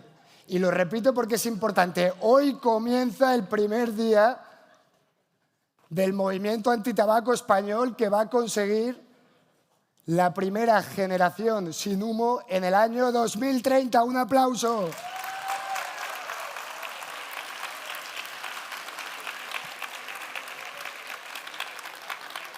Y lo primero que quiero hacer es dar las gracias. Yo represento a la Fundación Lo que de verdad importa y quiero dar las gracias, lo primero, a la Asociación Española Contra el Cáncer por liderar esta iniciativa. Lo segundo, por pensar en nosotros como socios estratégicos. Nos hace mucha ilusión poder estar aquí con todos vosotros, poder estar de la mano de la Asociación Española Contra el Cáncer, pero también de muchas entidades trabajando en red. Así que otro aplauso grande para la Asociación Española Contra el Cáncer.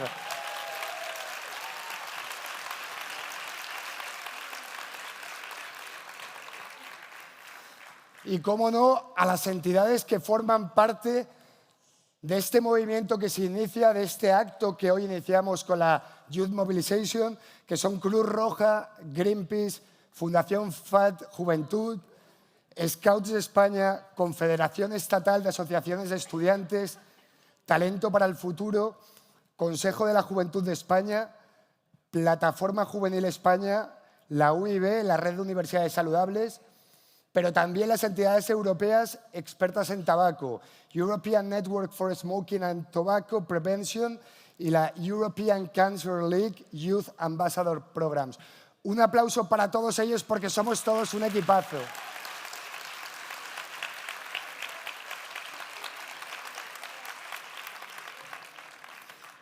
Pero ahora bien, y creo que esto es importante, muchos os estáis preguntando, ¿pero qué narices es Electo? ¿Qué narices es Electo? ¿Qué hago yo aquí?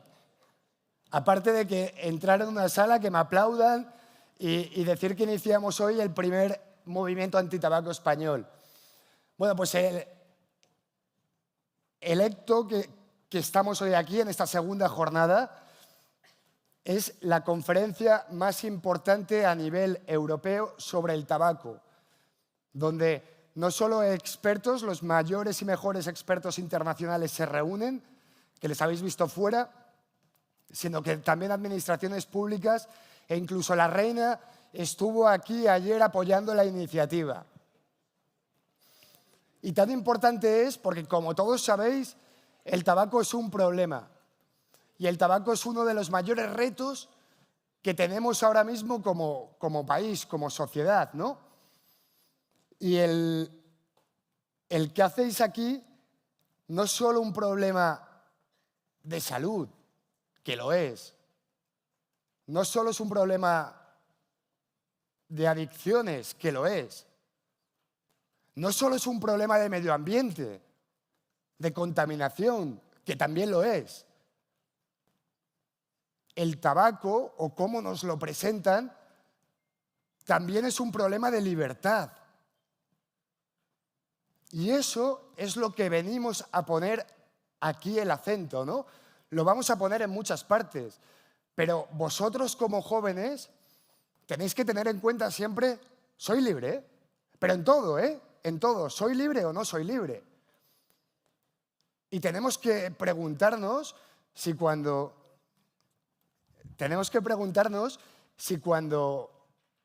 aparecen personajes molones, influencers que lo petan, youtubers que revientan, twitchers que streamean a millones de personas, si tiene o no sentido que vapeen o que fumen, ¿no? Pues eso es lo que nos tenemos que plantear. Nos tenemos que plantear si de repente en las plataformas, en las series, en Netflix, en HBO, en tantas y tantas y tantas y tantas, si tiene sentido que haya o que no haya vapeos o fumando, ¿no? Porque igual nos están haciendo parecer que algo mola y no mola, ¿no? Es algo que tenemos que pensar entre todos. Y hoy vamos a hablar aquí de esto y de muchas otras cosas. Por eso lo primero que quiero es que veáis un vídeo y vayamos comentando. A día de hoy, el tabaco sigue siendo uno de los protagonistas en las series y películas, mostrando a personajes fumando como algo glamuroso. Vamos a echar un piti. Un 33,2% consume mensualmente y el 57,2% de los jóvenes creen que está de moda porque lo hacen actores, streamers, influencers. ¿Puedo fumar? Los más pequeños están obligados a ver las actitudes positivas hacia las nuevas formas de consumo, pero esto no es lo más grave. Se han encontrado otras sustancias cancerígenas en líquidos y emisiones de cigarrillos electrónicos. Más del 90% de los jóvenes han tenido una exposición al vapeo, cachimbas o cigarros. No sé qué contestarte a eso. Si nos centramos en el consumo deseado por probar cachimba, entre jóvenes que no la consumen, la predisposición al consumo se cuadriplica, alcanzando niveles de deseo del 11,8%. ¿Y tú? ¿Prefieres ser libre o víctima del tabaco?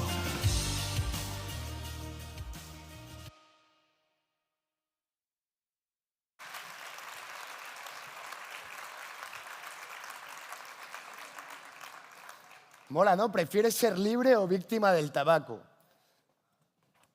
¿Quién ha visto algún personaje de su serie favorita fumando? Que levante la mano. ¿Quién ha visto algún streamer, algún twitcher, algún youtuber vapear?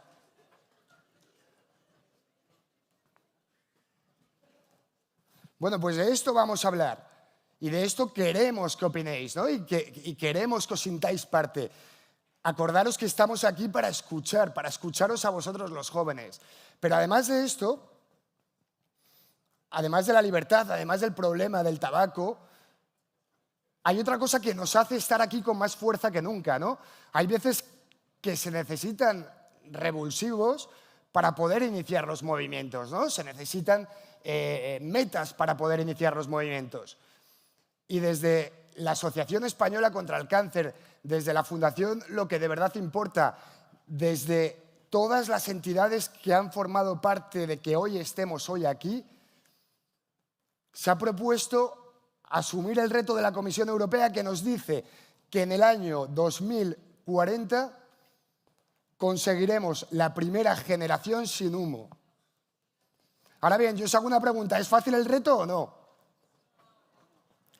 A ver, pero este es un no que no se ha oído mucho, entonces es un reto asumible. ¿Es fácil o no conseguir que en el 2040 seamos la primera generación sin humo? ¿Complicado no? Complicadísimo. Complicadísimo. Pero es más, la Asociación Española Contra el Cáncer ha dicho, oye, no, que a mí el 2040 me parece muy fácil, vamos al 2030. Y el reto que iniciamos hoy es en el año 2030 ser la primera generación sin humo. ¿Y es difícil? Por supuesto que es difícil. Pero acordaros que hay unos objetivos de desarrollo sostenible que nos dicen que en el 2030 vamos a acabar con la pobreza. Hay que luchar para conseguirlo y hoy iniciamos un nuevo camino hacia conseguirlos. Pero para eso no lo puede liderar la Asociación Española Contra el Cáncer. No lo puede liderar la red de entidades aliadas. Lo tenéis que liderar vosotros, porque el futuro os pertenece, tenéis que ser protagonistas del futuro, tenéis que ser protagonistas como tantos y tantos y tantos movimientos que los jóvenes han dicho basta y han cambiado el mundo. Tantos movimientos donde los jóvenes, como está pasando ahora mismo con el medio ambiente, como está pasando ahora mismo con los derechos, con la igualdad, dicen no puede seguir ocurriendo, tenemos que cambiar las cosas. Y aquí os decimos, aquí tenéis una herramienta para empezar a cambiar las cosas. Es difícil, pero estoy seguro de que entre todos, con todo vuestro potencial, con todo vuestro talento, lo vamos a conseguir. Y por último, ya me callo y me voy un ratito, lo que de verdad importa, cuenta historias.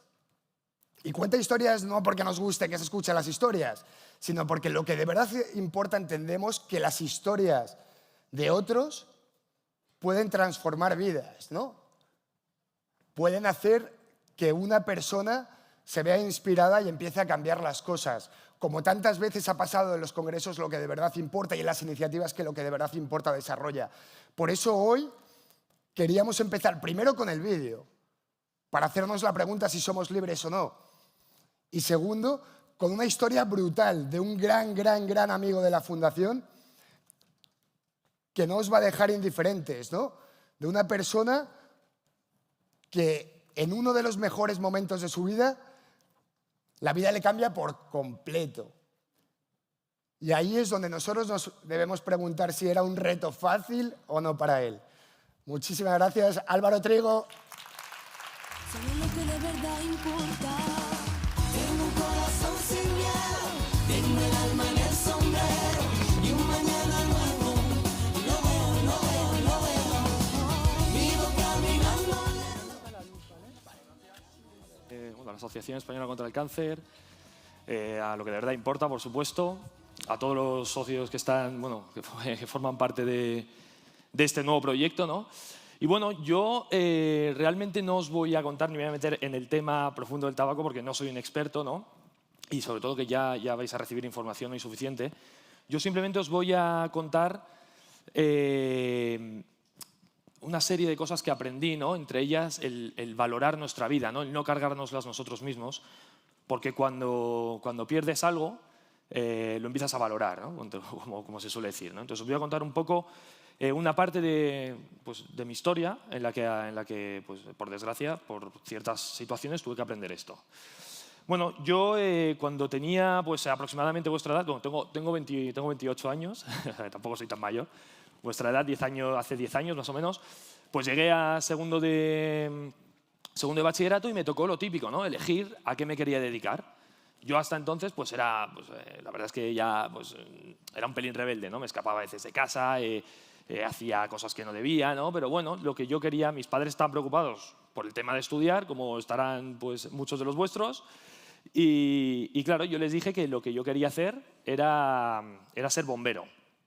Entonces, bueno, mi padre llegó a un acuerdo conmigo, ¿no? En el que si yo aprobaba la universidad, es decir, me tenía que inscribir a la universidad, si yo aprobaba las clases, pues él me iba pagando la academia. Entonces, bueno, os comento, nosotros somos 3 hermanos, ¿no? Y yo soy el mayor, y ya veis que desde pequeño pues era un poco el que más por saco daba, ¿no? Y bueno, como digo, empecé en esa academia de bombero por las mañanas, todo con gente mucho más mayor que yo, en el que pues, descubrí un ambiente pues, de deporte, ¿no? Un ambiente que yo nunca ni la había descubierto ni me había interesado, por supuesto, ¿no?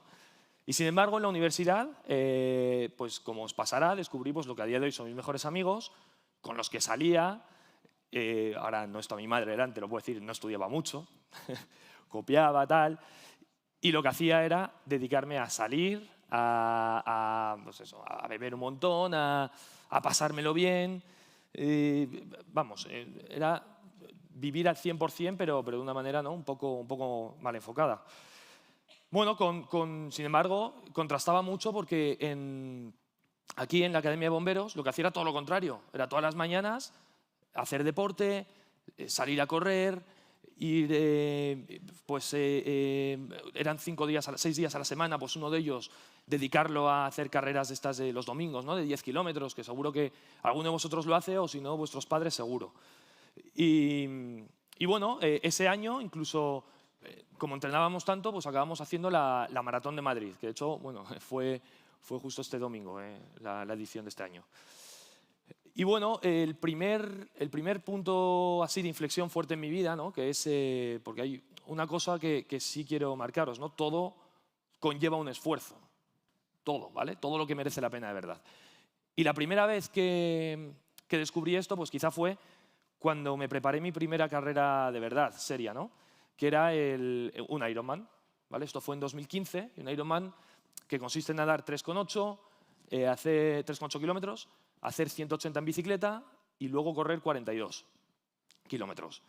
Y bueno, la verdad es que no estoy orgulloso de ello, pero bueno, durante todo ese año estuve entrenando muchísimo, pero también, claro, yo llevaba dos vidas paralelas muy diferentes, ¿no? Es decir, por un lado entrenaba mucho, por otro lado salía muchísimo y me daba igual todo. Y al final pues las compaginaba como podía.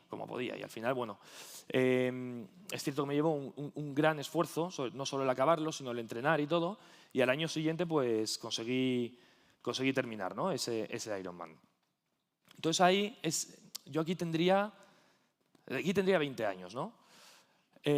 Primero de carrera, segundo, no, sí, principios de segundo de carrera, pues imaginaos, o sea, a mí ahora mismo ahí en mi vida era lo que yo creía que era perfecta, ¿no? Yo salía, bebía, vamos, no pisaba mi casa, había noches que no dormía y empezaba el día siguiente de cero otra vez, luego hacía los deportes que me gustaban, porque luego empecé a competir en boxeo también. O sea, yo creía que todo lo que estaba siendo totalmente feliz, ¿no? Y por otra parte, sin embargo, pues mi familia lo que me decía era todo lo contrario, era, joder, no pasas tiempo con nosotros, no valoras lo que es tener una familia, no estás valorando ni siquiera tu vida, ¿no? Porque tu vida se está centrando en pasártelo bien tú, o sea, de una manera muy egoísta. Y yo lo que le decía, que por un lado es cierto, ¿no? Pero quizá mal enfocado, era que joven se es una vez. O sea, que yo quería vivir, joven se es una vez, y claro, yo lo enfocaba de tal manera que incluso el irme a... Es una anécdota, pero es que es verdad, el irme a comer o a cenar a casa de mis abuelas, pues me pasaba esa comida o ese día enfadado, porque creía que estaba perdiendo el tiempo, ¿no? Y bueno, de todo esto, ¿no? Yo, pues como veis, pues, creía que el mundo estaba hecho a mi medida, creía que todo se adaptaba a mí, yo quería decidir todo. Y la primera lección dura, ¿no? que es pues muchas veces, por desgracia, como se aprenden las cosas, como he dicho antes, llega un año y pico después, en 2017. En verano de 2017, estoy un día tan normal en casa y me llama mi madre, que está de viaje, y me dice que, bueno, yo tenía 23 años. Y me dice mi madre que si puedo ir al hospital, que mi hermana acaba de tener un accidente de coche yendo a comer. Entonces voy al hospital, las personas que estaban con ella en el coche pues están bien, pero resulta que a ella pues el accidente le había cogido de tal manera que había sido bastante más grave. El resultado es que al día siguiente mi hermana muere, ¿no? Con 20 años. Y no solo muere, o sea, sino que ahí me doy cuenta realmente de lo que es la vida, ¿no? De lo frágiles que somos. Y fue la primera vez que me di cuenta de muchas veces lo poco que lo valoramos. Porque incluso el día que murió, pues entré con mis padres a la UCI a esperar cómo se moría, ¿no? Y era una cosa que lo primero ni nos enseñan, ¿no? Porque parece que vivimos en un, pues incluso por las series, por las redes sociales, por todo, ¿no? Lo mismo, nada tiene consecuencias, todo vale, todo es diversión, y si no te diviertes, si no es todo bonito, es que algo estás haciendo mal, ¿no? Y realmente el mundo tiene estas cosas también. Por eso muchas veces el pensar que todo es bonito, que todo tiene que ser la leche, que todo tiene que ser brutal, nos hace perdernos muchas cosas y nos hace no valorar la propia vida. Y además me di cuenta, lo más duro es eso, ver cómo por la ventana veía que la gente, o sea, mi vida se había parado, y sobre todo la de mis padres, ¿no? Y yo veía que el mundo seguía adelante, que no pasaba nada, ¿no? Y entonces era un poco duro, y sobre todo era duro ver a tus padres, a mi hermano, o sea, mi hermano hoy tenía 17 años, pues cómo pues, el dolor, ¿no? que tenían. Y bueno, la verdad es que pues, gracias a mi familia, sobre todo gracias a mis amigos, se unieron muchísimo a nosotros, nos apoyaron durante todo ese verano, nos fuimos de vacaciones juntos y la verdad es que qué importante, ¿no? Es muchas veces la gente que te rodea, sobre todo que cuando tú estás pasando un mal momento, pues ellos son los que te intentan elevar, ¿no? Y bueno, pasó esas navidades, pues imaginaos, ¿no? Primeras navidades sin mi hermana y tal, pues un poco duras. Y en febrero de ese mismo año estaba yo en Andújar, que está en Jaén, en una casa en el campo, y bueno, puse una chimenea, me fui a la cocina y al volver estaba todo en llamas. Entonces lo primero que hice, pues me salió, fue intentar ir a apagar ese incendio. Al final el fuego era demasiado grande, acabé cayéndome de espaldas encima de él, me quemé los brazos, la espalda y las piernas desde el tobillo hasta la rodilla y por suerte pude salir por mi propio pie. Y cuando me fui corriendo, en ese momento no sentía dolor, ¿no? Me fui corriendo hasta casa de mis tíos, que está también en el campo, pues ahí un poquito más alejada, 1 kilómetro más o menos, y ellos fueron los que llaman a la ambulancia, ¿no? Y hasta que llega la ambulancia yo me acuerdo de todo, me acuerdo de no sentir dolor, pero sí estar pues muy nervioso, ¿no? Por lo que había pasado.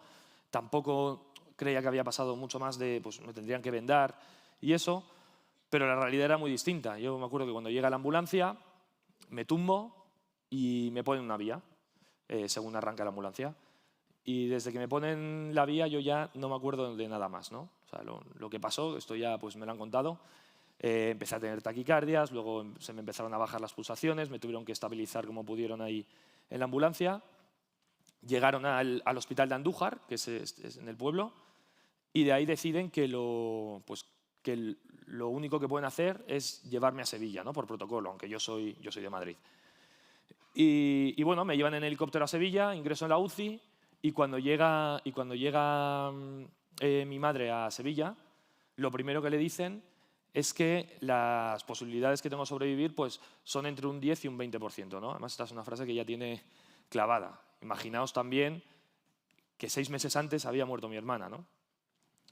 Y bueno, lo único, y casualmente, fijaos, lo único que jugaba a mi favor era que era joven, que era deportista y que no fumaba.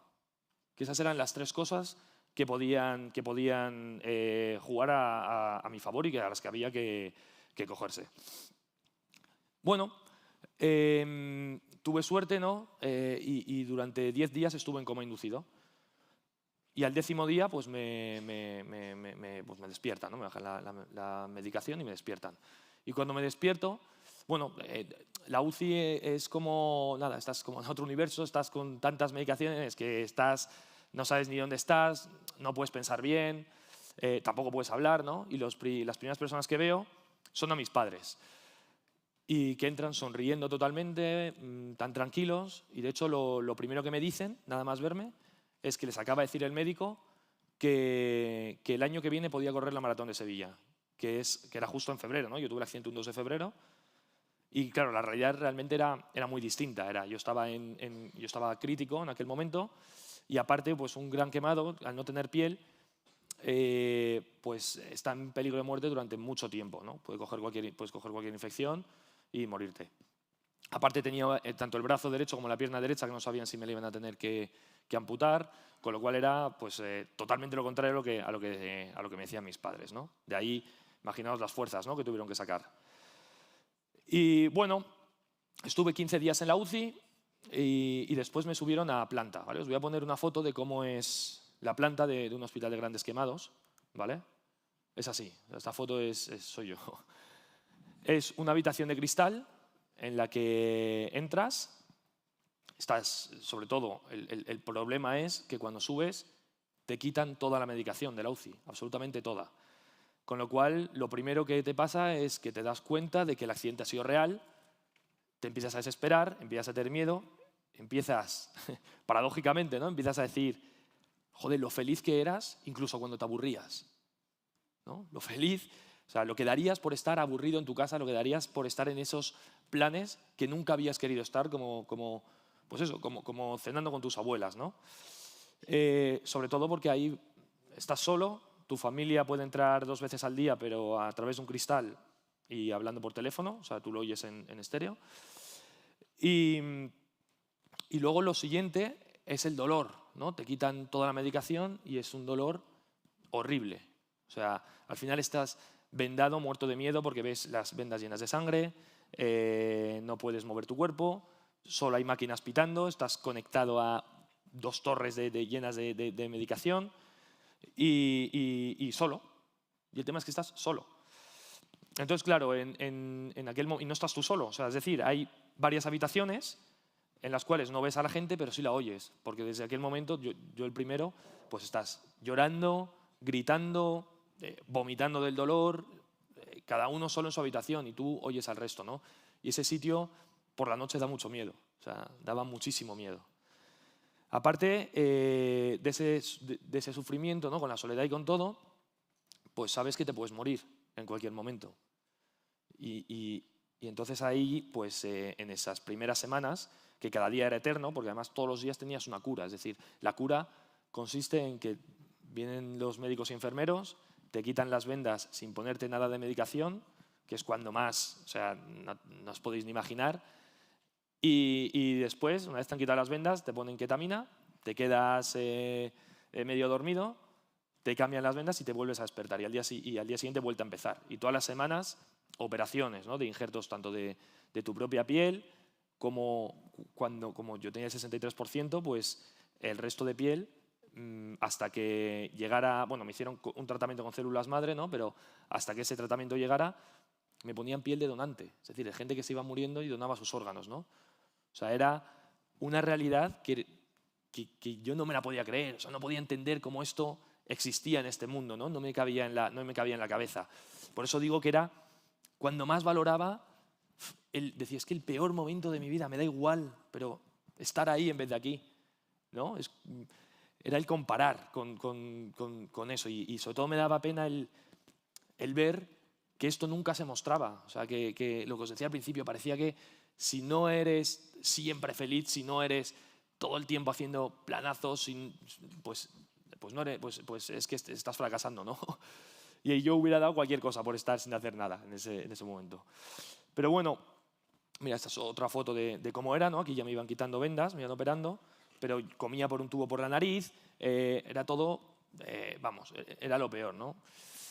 Y aquí, la otra cara de la moneda, ¿no? Pues mi familia y amigos, ¿no?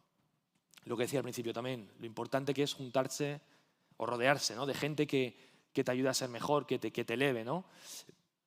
Yo tenía, o sea, siempre estuve ahí al final unos 4 meses ingresado, en el que pasaron 1000 cosas, pues 13 operaciones, un montón de infecciones. Luego aparte era horrible también pues el ver cómo alguien cerca, pues alguien de otra habitación cogía una infección, se lo bajaban a la UCI, no sabía si se había muerto, si no, ya te lo imaginabas tú. Entonces era el pensar que tú eres el siguiente, ¿no? Yo incluso llegué a pedirle a mis padres que me grabaran un vídeo y por favor para que en una operación me pusiesen alguna inyección o lo que sea para morirme. Y te imaginas también, ¿no? Para mis padres tener que escuchar eso. Pero bueno, gracias a ellos, que estaban todos los días detrás del cristal, y eso que yo estaba en Sevilla, mis padres se mudaron a Sevilla también, mis primos venían desde Madrid en autobús, amigos de todos lados, ¿no? Y muchas veces mi madre me cogía por el teléfono de ahí y me decía que entendía lo mal que estaba yo, lo mal que lo estaba pasando, pero que si yo viese la habitación de al lado, por ejemplo, que era otro chico que muchos días no tenía nadie, ¿no? Pues que me sentiría muy afortunado. Y eso es otra cosa, ¿no? Que nos pasa mucho, a mí me pasa todos los días, ¿eh? Y es que siempre te comparas, qué fácil es, o sea, compararse con el que tiene más, ¿no? Te sale como solo. El envidiar lo que tiene el otro, el envidiar, joder, qué morro, ¿no? Qué guay lo que está haciendo, pero nos cuesta mucho, y a mí el primero, el mirar hacia abajo el que tiene menos, ¿no? Y decir, pues no estamos tan mal, ¿no? Y bueno, ellos venían, sonreían, me intentaban hacer reír, aunque pues muchos días yo no podía ni hablar, me dolía muchísimo, no tenía ganas de vivir, creía que me iba a quedar, pues yo estaba seguro que iba a morir en el hospital y encima sufriendo, ¿no? Y bueno, ellos fueron la chispa, ¿no? Para empezar a plantearme qué pasaba si salgo de ahí, ¿no? Y entonces es una cosa que fue pues muy poco a poco en ese proceso, ¿no? Fue muy poco a poco. el plantearme qué pasa si salgo, oye, igual sobrevivo, oye, pues hoy no me he muerto, ¿no? Vamos a ir día a día. Y bueno, pues al principio, pues, ya cuando llevaba ahí 2 meses, pues me empezaron a levantar, primero la espalda, que imaginaos, ¿no? Pues me ponían de todo para poder aguantarlo. Después levantarme del todo con enfermeras, después empezar a andar, muy poquito a poco. Y todo esto mientras me hacían curas y me seguían operando, o sea, eso no paraba. Y bueno, por no alargarme mucho más aquí, fueron 4 meses en el hospital donde hubieron pues, muchos altibajos, no solo emocionales, sino también pues, médicos, ¿no? Y me dieron el alta, y el alta, claro, me la dieron, pues yo salí de ahí pesando, yo ahora peso 85 kilos más o menos, pues salí pesando 59, vendado hasta arriba. Tenía que tomar un montón de medicación, no podía andar, tenía que andar sujetándome a mi padre porque no tenía fuerza, ni siquiera, o sea, tenía capacidad pulmonar. Y claro, pues ese verano, que era el verano de 2018, me lo pasé entero tumbado boca abajo, ¿no? Y lo que os digo, echando de menos mi vida, ¿no? Mi vida anterior, el decir lo que no he valorado. Pero bueno, ahí lo mismo, me ayudaba mucho mi familia. Ellos, bueno, para que os hagáis una idea, o sea, me duchaba mi hermano, me ayudaba a levantarme de la cama mi hermano. Mi madre pues, tenía que levantarse todas las noches, cada 3 horas y durante todo el día estar cuidándome, pues me tenía que poner crema. Y sin embargo, mi familia fueron los únicos que nunca me trataron como un enfermo, ¿no? Paradójicamente hablando. O sea, mi padre, por ejemplo, cuando empecé a poder andar solo, vivíamos en un primero en Sevilla, porque claro, me tuve que quedar ahí después de ir al hospital pues 1 mes y pico, pues me obligaba a subir andando el primer piso, ¿no? Tardásemos lo que tardásemos, o sea, no obligaba, yo también ¿no? Quería. Pero nunca me hacía sentir que él sentía lástima de mí, ¿no? Él decía que me iba a tratar como una persona normal, que si lo que yo quería era recuperar mi vida, pues que ese era el camino y que él me iba a ayudar, ¿no? Otras cosas también era, por ejemplo, la hora de comer. La hora de comer a mí me dolían las manos, no podía coger bien la cuchara, me dolía el estirar el brazo y nadie se levantaba de la mesa hasta que yo no acabara.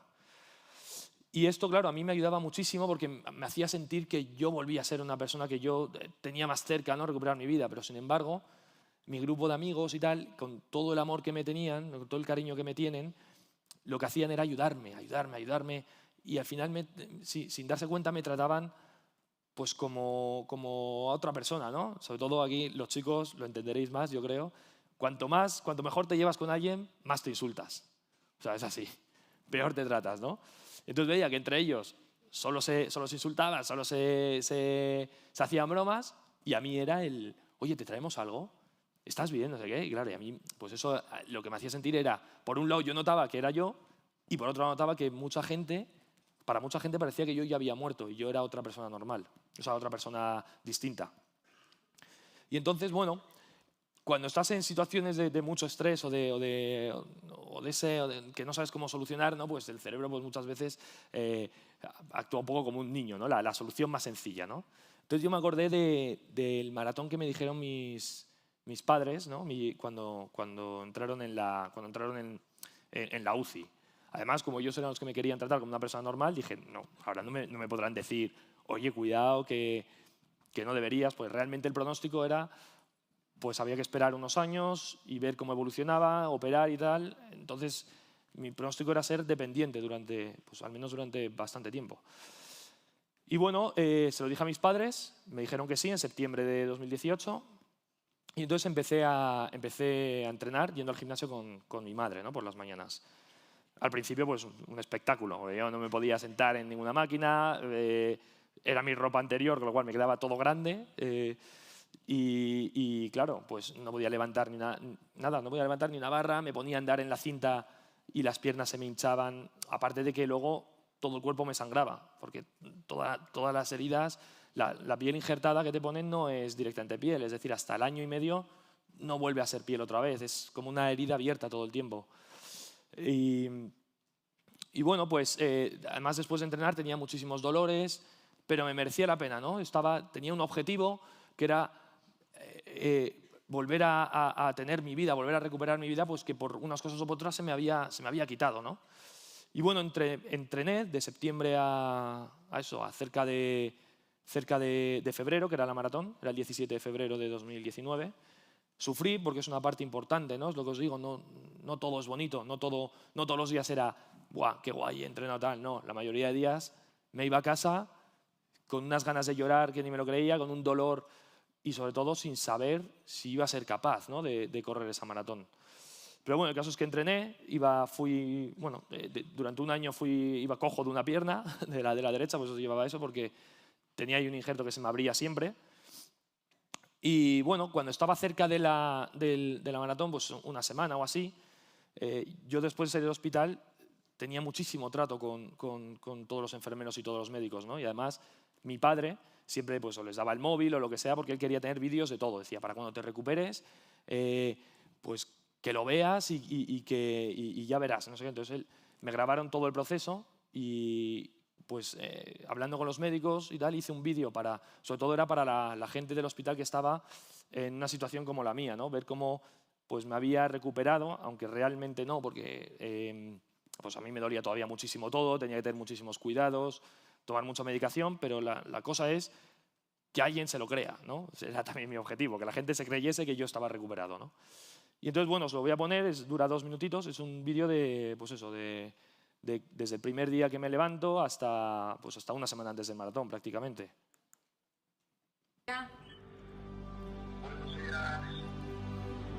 ¿Cómo va la pierna derecha? ¿Se tira o no tira? ¡Juan! Te presentamos a Álvaro el Gigante. Mira, dos piernas adelante. Para adelante que te va a ver media España, niño.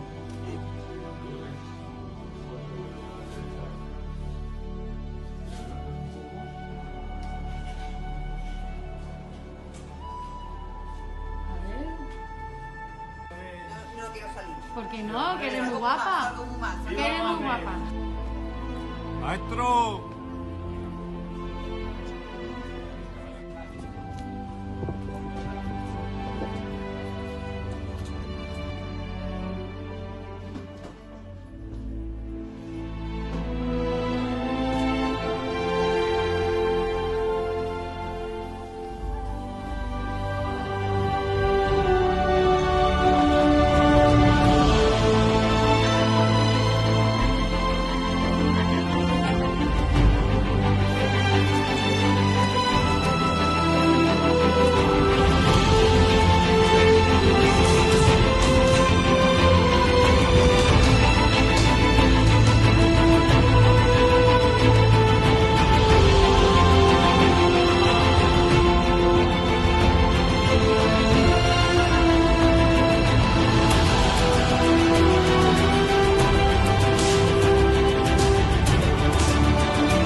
Bueno, gracias. Joder, a mí todavía lo veo y fíjate cómo son las cosas, ¿no? Cuando ves que todo ha salido bien, pues tengo hasta buenos recuerdos de esa época, ¿no? Al final la mente se queda siempre con lo bueno. Bueno, esto es el día de la maratón, ¿no? Esta frase me encanta, ¿no? Porque lo consiguió, pero porque no sabía que era imposible. Porque todo lo que conseguimos nosotros, o cualquier persona lo que consigue, yo estoy seguro, vamos, y me he dado cuenta gracias a esto, ¿no? que nunca somos nosotros los que lo conseguimos, ¿no? Nosotros somos la punta del iceberg, pero es que debajo nos ha llevado mucha gente, ¿no? Es mucha gente la que nos empuja hasta ahí. Y en este caso, fíjate, la maratón misma, que son 4 horas. Y ahí lo que logré aprender, ¿no? Esa maratón la corrí con mi padre. Es verdad que yo iba asustado porque pues eso era volver a correr tanta distancia. Sabía que pues, todas las heridas se me iban a abrir, que me iba a doler mucho, iba a estar 4 horas sin tomar medicación. Y de hecho, los problemas empezaron mucho antes de lo que yo tenía previsto, ¿no? Y bueno, pues llegó un punto en el que me quise retirar. Y dije, bueno, pues otro año será, una pena, pero gracias a mi padre, que fue el que tiró de mí durante el resto de la maratón, que la hizo conmigo, bueno, más bien la hice yo con él, fue el que tiró de mí y llegamos a la meta, ¿no? Y entonces, pues os imagináis, ¿no? En la meta fue todo como una emoción increíble, había venido otra vez toda mi familia a Sevilla y lo mismo, me di cuenta de que yo había conseguido hacer eso porque mi alrededor, mis padres, luego mis amigos también, una vez se dieron cuenta que no me gustaba que me trataran así, ¿no? Me hicieron creer que era lo normal, que era posible, ¿no? Incluso los médicos nunca me dijeron a mí directamente que no se iba a poder hacer esa maratón o que no debía, se lo decían a mis padres, pero a mí siempre me hicieron creer que era normal y claro, toda esa gente me ayudó a conseguirlo. Y entonces, ese día, la medalla de la maratón la llevé al hospital para ponerla en el pasillo donde habéis visto, ¿no? Que se camina, ¿no? Nadie sabe de quién es, nadie sabe que es mía, pero todo el mundo sabe que hay una persona que se quemó y que al año pudo hacer una maratón, ¿no? Y solamente el tener una referencia para saber que puedes recuperar tu vida, ¿no? Yo creo que es lo importante, ¿no? Porque no es que corra una maratón, es saber que quizá para alguien recuperar su vida es poder volver a dar un paseo con su hijo o con su marido o con su mujer por el parque, ¿no? Y bueno, se habla muy poco también, ¿no? Sobrevivir, obviamente, vamos, es lo máximo que hay porque, pues, por desgracia, empiezas a valorar cosas que antes no valorabas, ¿no? Lo que decía antes, al que no tenga una pierna, como he conocido a más de uno, cuando consigue prótesis es el tío más feliz del mundo, ¿no? Pero sin embargo, a la gente que tenemos dos piernas, pues nunca nos damos cuenta de que te puedes levantar. Y bueno, pues a raíz de ahí el sobrevivir también tiene la parte de decir estoy en deuda, ¿no? Sobre todo cuando se murió mi hermana, cuando mucha gente se murió en el hospital con menos porcentaje de quemadura que yo, el por qué yo, ¿no? Intentar darle un sentido. Y ahí empezó pues un poco lo que hago ahora en mi tiempo libre, ¿no? Que son retos solidarios pues, para ayudar a ONGs o a otras personas, ¿no? Sobre todo porque creo que lo importante después, sobre todo, no hace falta sobrevivir, ¿no? Lo importante es que el mundo que se nos ha regalado, pues cuando nos vayamos de aquí, que nunca se sabe cuándo es, pues haberlo dejado o haber aportado tu granito de arena para dejárselo mejor al siguiente. Y bueno, ese primer año hice un cruce a nado desde la isla de Formentera hasta la isla de Ibiza, eran 18 kilómetros, pues nadando, ¿no? Le tengo mucho cariño porque fue uno que me costó mucho, todavía tenía muchas heridas, me dolía mucho el cuerpo, pero el saber cuando haces algo, igual que lo haréis vosotros muchas veces, cuando hacéis algo que ya no solo te compromete a ti, sino que sabes que es algo para los demás, algo más grande que tú, puedes aguantar muchas más cosas, ¿no? Y le da sentido a lo que haces, le da sentido muchas veces pues incluso al sufrimiento, ¿no? Al año siguiente pues hice de CIES a Vigo y bueno, cada año he ido haciendo uno, ¿no? Hay uno muy chulo que está ahí, ¿no? Con lo que de verdad importa, que le tengo un especial cariño, que durante el COVID, pues como las residencias de ancianos, ellos tienen un programa de voluntariado, ¿no? Que es Tu historia de verdad importa, que es un voluntariado con personas en las residencias. Pues les llevamos cartas que le escribieron pues, un montón de colegios a las personas mayores en Navidad, para felicitarles las Navidades. Hicimos un recorrido por Madrid corriendo y las fuimos repartiendo. Y bueno, como no todo, fijaos, no todo es bonito, no todo es una película, yo no conseguí ser bombero. Al final, pues bueno, por las quemaduras y tal, pues no puedo presentarme no puedo hacer el examen, o sea, no pasó el tribunal médico. Pero bueno, la vida también consiste en eso, en adaptarse a lo que te pasa, en ser feliz con lo que tienes y al final el esfuerzo, ¿no? Esto es otro ejemplo. Este año intenté hacer un reto que era cruzar desde Ibiza hasta Javea en kayak y me cogí una tormenta pues casi llegando. Y no pasa nada. O sea, al final, había algo que era mucho más grande que yo, que era el intentar recaudar fondos para una ONG, ¿no? con los cuales, pues, casualmente, bueno, paradójicamente, se hizo un colegio con el nombre de mi hermana, en Senegal. Y bueno, este es os lo cuento, este es el que voy a hacer este año, que quizás sea el más grande, es intentar escalar el Mont Blanc y a los 15 días cruzar el estrecho de Gibraltar nadando, para una fundación que se llama Fundación 38 Grados, que se dedica a ayudar a cumplir el último deseo de las personas que están en paliativos, ¿no? Como veis, todo va un poco relacionado con la vida. Ahí tenéis más información en el QR. Y bueno, lecturas, ¿no?, que saco yo de lo que a mí me ha pasado, o realmente lo que yo quiero transmitir, que no tengo la razón ni mucho menos, ¿no?, pero es si a alguno le sirve, y es que al final la vida ni es justa, te pueden pasar cosas malas y nunca te va a deber nada, no te debe nada, ¿vale? Con lo cual, por muy bueno que tú hayas sido, si la vida te quita algo, el único que puede recuperarlo eres tú. O sea, eres tú y lo tienes que recuperar luchando, esforzándote y sacrificando lo que tengas que sacrificar para conseguirlo. Y no es una mala noticia, es una buena noticia, porque al final o sea, eres tú dueño de tu propio futuro. O sea, no caigamos en el error de pensar de que lo que marca nuestra vida es lo que nos pasa, porque al final no es lo que te pasa, sino lo que tú haces con eso que te pasa, ¿vale? Si luchas, si sigues adelante, si intentas sobreponerte o adaptarte, ¿vale? Ese es el mensaje. Y sobre todo, chicos, el mensaje más importante de hoy, ¿no? No tiremos nuestra vida a la basura. Te pueden pasar cosas, pero no las provoquemos, ¿no? Hablo del tabaco. Así que nada, muchísimas gracias y espero que os haya servido.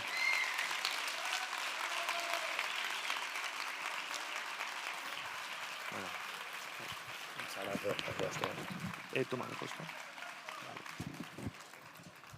Bueno, muchas gracias, Álvaro. Gracias por tu historia. Creo que nos ha ayudado mucho.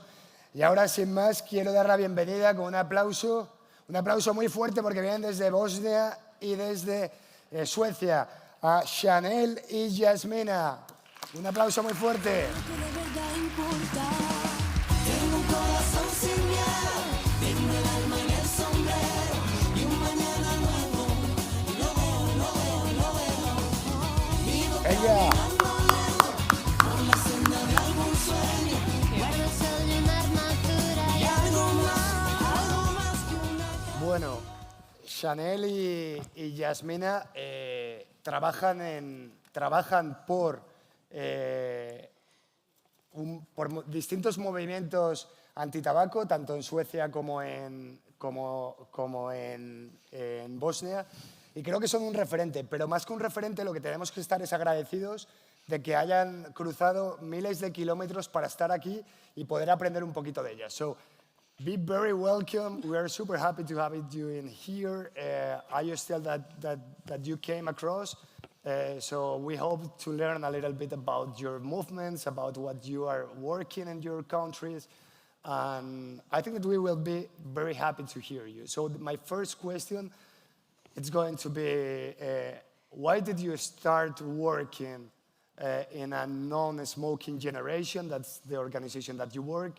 And what do you do in that organization?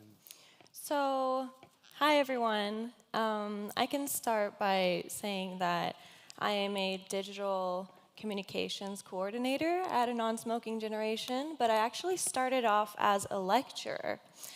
And I noticed in the beginning when I was educated a little more thoroughly on the topic of tobacco and all its harms, that it's not just about your own health, the consumer's health. There's also this very large global perspective when it comes to tobacco that one can be either aware or not aware of. And that's the fact that tobacco has extensive, harms on when it comes to the environment, environmental damage, but they also use children as labor on the tobacco farms. And just to sum it all up, tobacco actually counteracts all of the UN 17 Sustainable Development Goals. And on top of that, what really got me was that I realized that the tobacco industry, they're trying to fool us, to use youth and children to gain money. Like, they don't care about us. They don't care about if we get diseases, if we get addicted for life, if we die, if the planet dies sooner. So this is what really got me going, because I was like, you know what? No, not this one. I want to be part of a generation that will not be fooled by them. Okay, so... Thank you. Thanks. So that's very interesting, Chanel. And what do you think that are the primary tactics that that the industry is using to take that kids and that youth nowadays? So many, but we could start by all the packaging. For example, they make their products look like, taste like, smell like candy. And then they claim that these products are harm reduction products, that they aim then towards people who try to, for example, quit smoking. But if they look like candy, taste like candy, smell like candy, and they do cooperations with influencers that have a majority of very young followers, is that really aimed towards 50-plus-year-olds who are trying to quit smoking? I don't think so. Yeah. That's one of their many strategies. But so do you think that in your country, or if you have the information in Europe, the smoking youth, it's getting higher or it's getting lower with all these new ways of smoking? That's a very good question. It's actually on the rise for the first time in 10 years among youth. So smoking as a whole has decreased steadily since the 80s, thanks to the prevention work and the spreading of awareness. So what happened was people became more aware of the fact that smoking cigarettes, it's unnecessary and it's harmful. And there were also a lot of good prevention laws and stronger regulations regarding tobacco. So the tobacco industry, they were losing money. They were losing customers. So what did they do? They do what they've always done. They create a new product, or they tweak one of their old products and say that this one is better. They want to get rid of the option to not use any of their products. Instead, you should compare the two. Which one's better, which one's less harmful, etc. Even though they're just using youth as lab rats right now in a big experiment, because we don't know the long-term effects of these products since they're so new. And so during the last few years, when these new products have launched, smoking is now on the rise for the first time in Sweden among youth. And we really think it's due to these new products normalizing it and recruiting youth into nicotine addictions. Wow, so the perspective is not that good. It's not good at all. No. So we have to start acting now. For sure. If we want to change, and that's statistics that are horrible. Yeah. Yeah, and I know that you have to go, but before you leave, what would you recommend to this youth to act as individuals if they want to start fighting with this industry that it's trying to fake in the reality to them? So the tobacco industry, they're not dumb. They know that the majority of tobacco users start in their teens or even earlier. So we have to start there too. But it's important to not put all the blame or pressure on youth, because it is the adults and politicians who need to help youth, guide them, spread awareness, and also create the stronger regulations around tobacco and include the nicotine products. Because not a lot of people know that the nicotine in e-cigarettes and white nicotine pouches is derived from the tobacco plant. The same tobacco plant and with child labor and environmental destructions and everything as the traditional tobacco products. So the biggest rebellious act you can do toward the tobacco industry is really to abstain from tobacco, but also spread awareness to others. It can be as simple as just spreading posts on Instagram, spreading information to adults, and pushing politicians to make change. Something you can do today is actually sign a petition for a tobacco-free Europe. You can find it on our Instagram page, which is a non-smoking generation. Así que todos a firmarlo, todos los que estéis de acuerdo, meteros, firmarlo. Es súper interesante lo que hacen. Vamos a darle un fuerte aplauso porque ya se tiene que ir antes y vamos a seguir con Yasmin. Thank you very Muchísimas much. gracias. Muchas gracias. Yeah. Thank you so much. Good luck. I'll see you later. Bueno, seguimos con una gran emprendedora. Y digo emprendedora porque es la presidenta de un movimiento que se llama Youth Advocacy Committee, PROI, and we are really happy to have it in here. So first of all, as entrepreneur, why did you start working in the anti-tobacco? Thank you, everyone, for coming. It's very, very nice to see you all here, eager to learn about tobacco control. I started working as a project manager in an association called PROI in Bosnia and Herzegovina, working on tobacco control projects, eager to learn how to advocate, how to work with politicians to create change. And 1 year since 2021, we established the first Youth Health Advocacy Board. We have now like 20 members. Wow. Yeah, from a whole country who are eager to advocate for change. We are like a country very rich in activism, and we like to be involved in everything possible to create change in local communities. So we also participated a lot in the advocating for the law that we succeeded to adopt last year.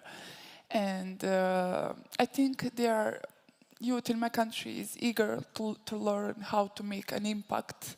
And this was a great chance, because when you learn how to advocate for something big as tobacco control law, when you have a giant as the opposite, you can learn to advocate for anything else. That's true. It's a very good lecture for everything. You need to for good advocacy campaign, to learn how to meet with politicians, to learn how to spread advocacy messages, how to talk, how to get what you want actually. Yeah. And this was their chance to learn that, and now they can move also to other policies, such EU integrations, etc. That's great, yeah. Un aplauso para esta pedazo de iniciativa. So, es brutal emprender algo así y que ya empiecen a hacer el camino que creo que en España vamos a empezar a recorrer. In Spain we are starting what you already started in your country, so that's super interesting. What's the profile of the members that takes part of your initiative? That's the most interesting part. You don't have to be a doctor to advocate for tobacco control policies or for change in the matter of the health. Because for me, tobacco control is very interesting because it's multisectoral. You can work on economical side, you can work from health side, from human rights side, environmental side, and it counts.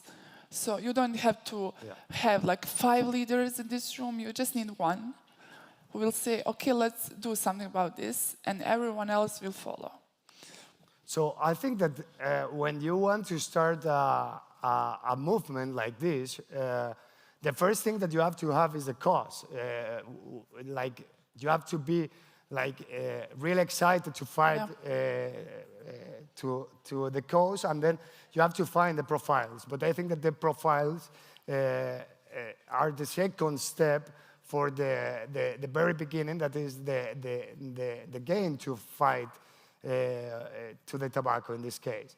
So what would you recommend to this youth that they want to start a movement? What they have to do? What's the first step to start with this movement? The first step is, of course, to believe in your cause. Okay. If one person believes, it's very possible that you will come. You will find another person, then third person, and then you will have like a very big group of supporters.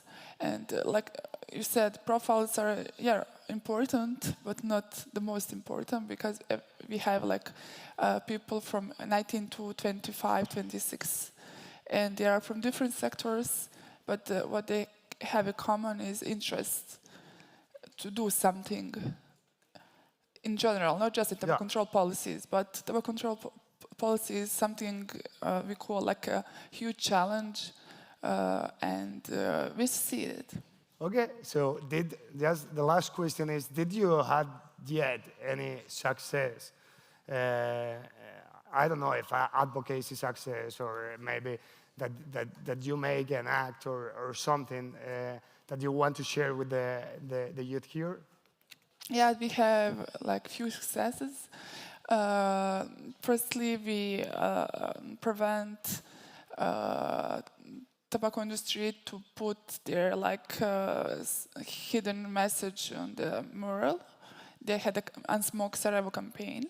Wow. And they wanted to paint this huge wall in the center of the city with hidden marketing message, marketing their like smoke-free world, because they were actually marketing the heated tobacco products. And we sent urgency to a mayor, to everyone who is related to any power in the city, and we prevent that from happening. Then we also send open letters to the parliament and urging to put law on the agenda, because that was also a big challenge in our country, not just to adopt it, but to put it on the table. So that's what we also succeed to together. But later we also succeed to adopt the law. It was a 7-year fight, but we fight together with you last year of fight. That's impressive. So really, congrats. You are doing a great job. Y te mereces un aplauso enorme. Muchísimas gracias. Gracias. Pues le damos la despedida y seguimos, ¿no? Pero antes de seguir, queríamos traeros ejemplos de gente que con su trabajo, con su empeño, consiguen los objetivos, ¿no? Y ojalá dentro de un año, cuando estemos haciendo análisis de lo que han hecho, podamos fijarnos en los avances previos que han hecho compañeros y compañeras a lo largo de todo el territorio europeo, que seguro que será un ejemplo y estarán aquí para ayudarnos. Many thanks.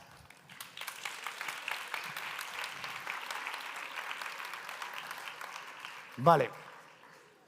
Y ahora bien, tenemos un reto.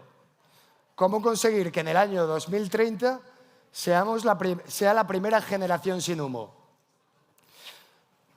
Pues a la pregunta yo respondo que no estáis solos. Para eso existen herramientas que van a ayudar a conseguir alcanzar ese reto, ¿no?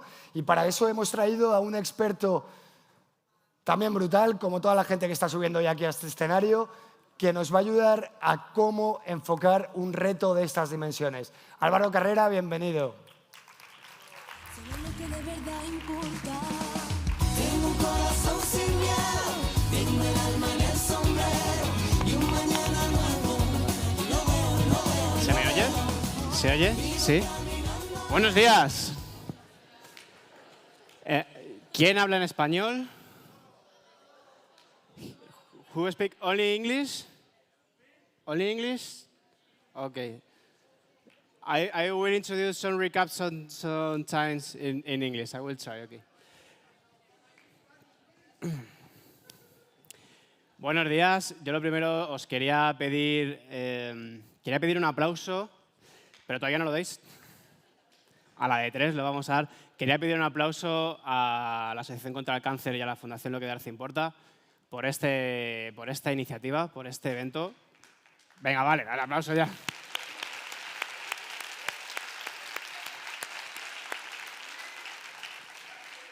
Veo que teníais ganas de aplaudir.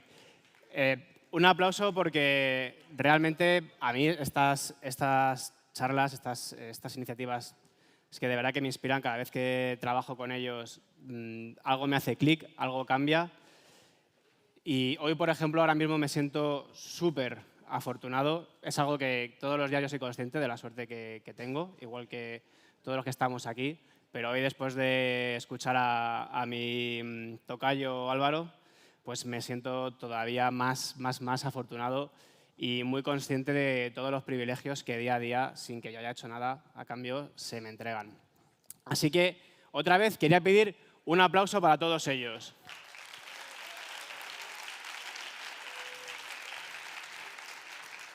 A ver, como ya os ha adelantado Pepe, que os vais a poner a trabajar, necesito que empecéis a escuchar un poquito más. Vamos a darles un Aplauso. Bien. No, ok. Only one clap. Only one clap. And all together, at the same time, we will synchronize. Vamos a sincronizarnos. 1, 2 y... Bien. 2 aplausos. Bien. Un aplauso. Bien. Ahí, despertando. Bueno, pues cuando yo diga a la de 3, una gran ovación por ellos, pero también por vosotros, porque sois los que vais a iniciar este movimiento. Esperadme que se lo diga del inglés, todavía no os lancéis. When, at the count of 3, we will do a great ovation for all of them and also for you, because you are the who are starting this movement, okay? 1, 2, 3.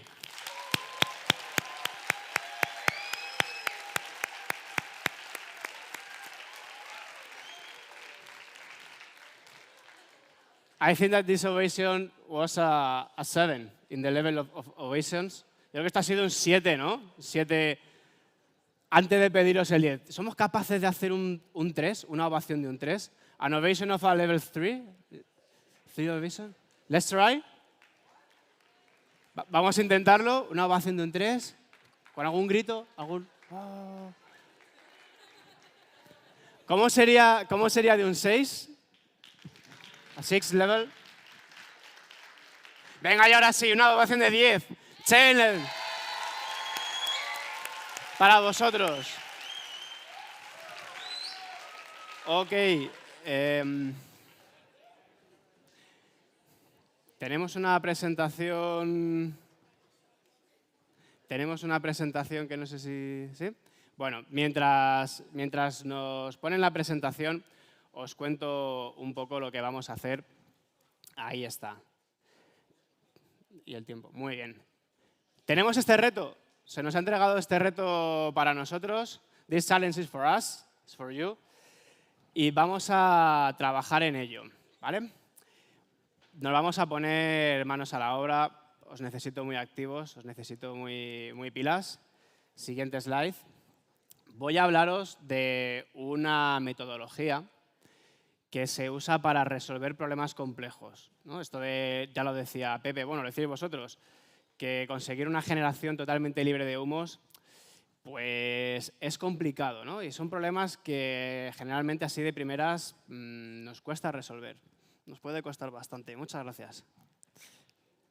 Entonces, esta es una metodología que viene de Stanford y, bueno, no me voy a enrollar con eso, pero es una metodología que usamos para este tipo de problemas complejos y que entonces también se usa mucho en innovación. Yo me dedico a la innovación. Bueno, perdón, no me he presentado. Soy Álvaro, trabajo con la Fundación Lo que Darse Importa en la aceleradora profesional BIG, en la que utilizamos este tipo de metodologías para que jóvenes como vosotros aprendan los mecanismos, las herramientas para poder generar ese impacto positivo en el mundo y hacerlo real. Por aquí creo que hay alguien que está en la edición de este año de la aceleradora. ¿Sí? ¿Hay alguien? ¿Sí? Bueno, tampoco veo. Este método, Design Thinking, que a mí me costó entender esto, pero significa pensamiento de diseño. La traducción está ahí, es obvia, pero me costó entender qué significaba. No vamos a entrar mucho en qué significa esto, pero sí que os adelanto que es una metodología que se basa en la investigación. Más que la investigación, en el entendimiento. Lo que te dice esta metodología es, si quieres resolver un reto, lo primero que tienes que hacer es entender bien de qué estamos hablando. No te lances ya a intentar resolverlo, sino entiende muy bien las causas profundas y empatiza con el problema, empatiza con el contexto, empatiza con las personas que sufren estos problemas. Es muy importante identificar qué personas están involucradas en el problema que quieres resolver y conseguir un conocimiento y un entendimiento muy profundo de estas personas. For English people, this is a methodology for solving complex problems, and it's based in research and a deep understanding of the context of the problems, and most of all, on the empathy with the people who suffer these problems. Okay?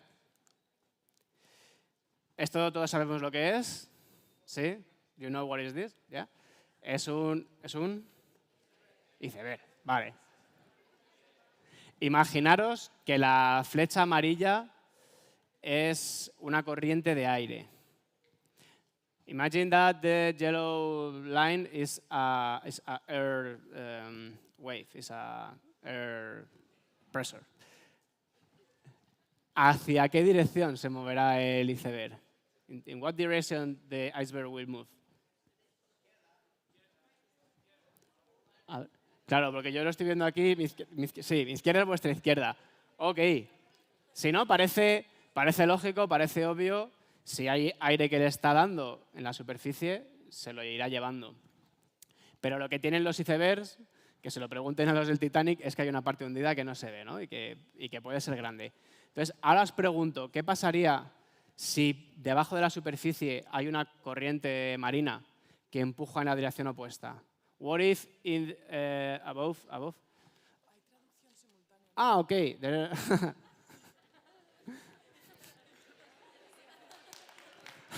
Gracias.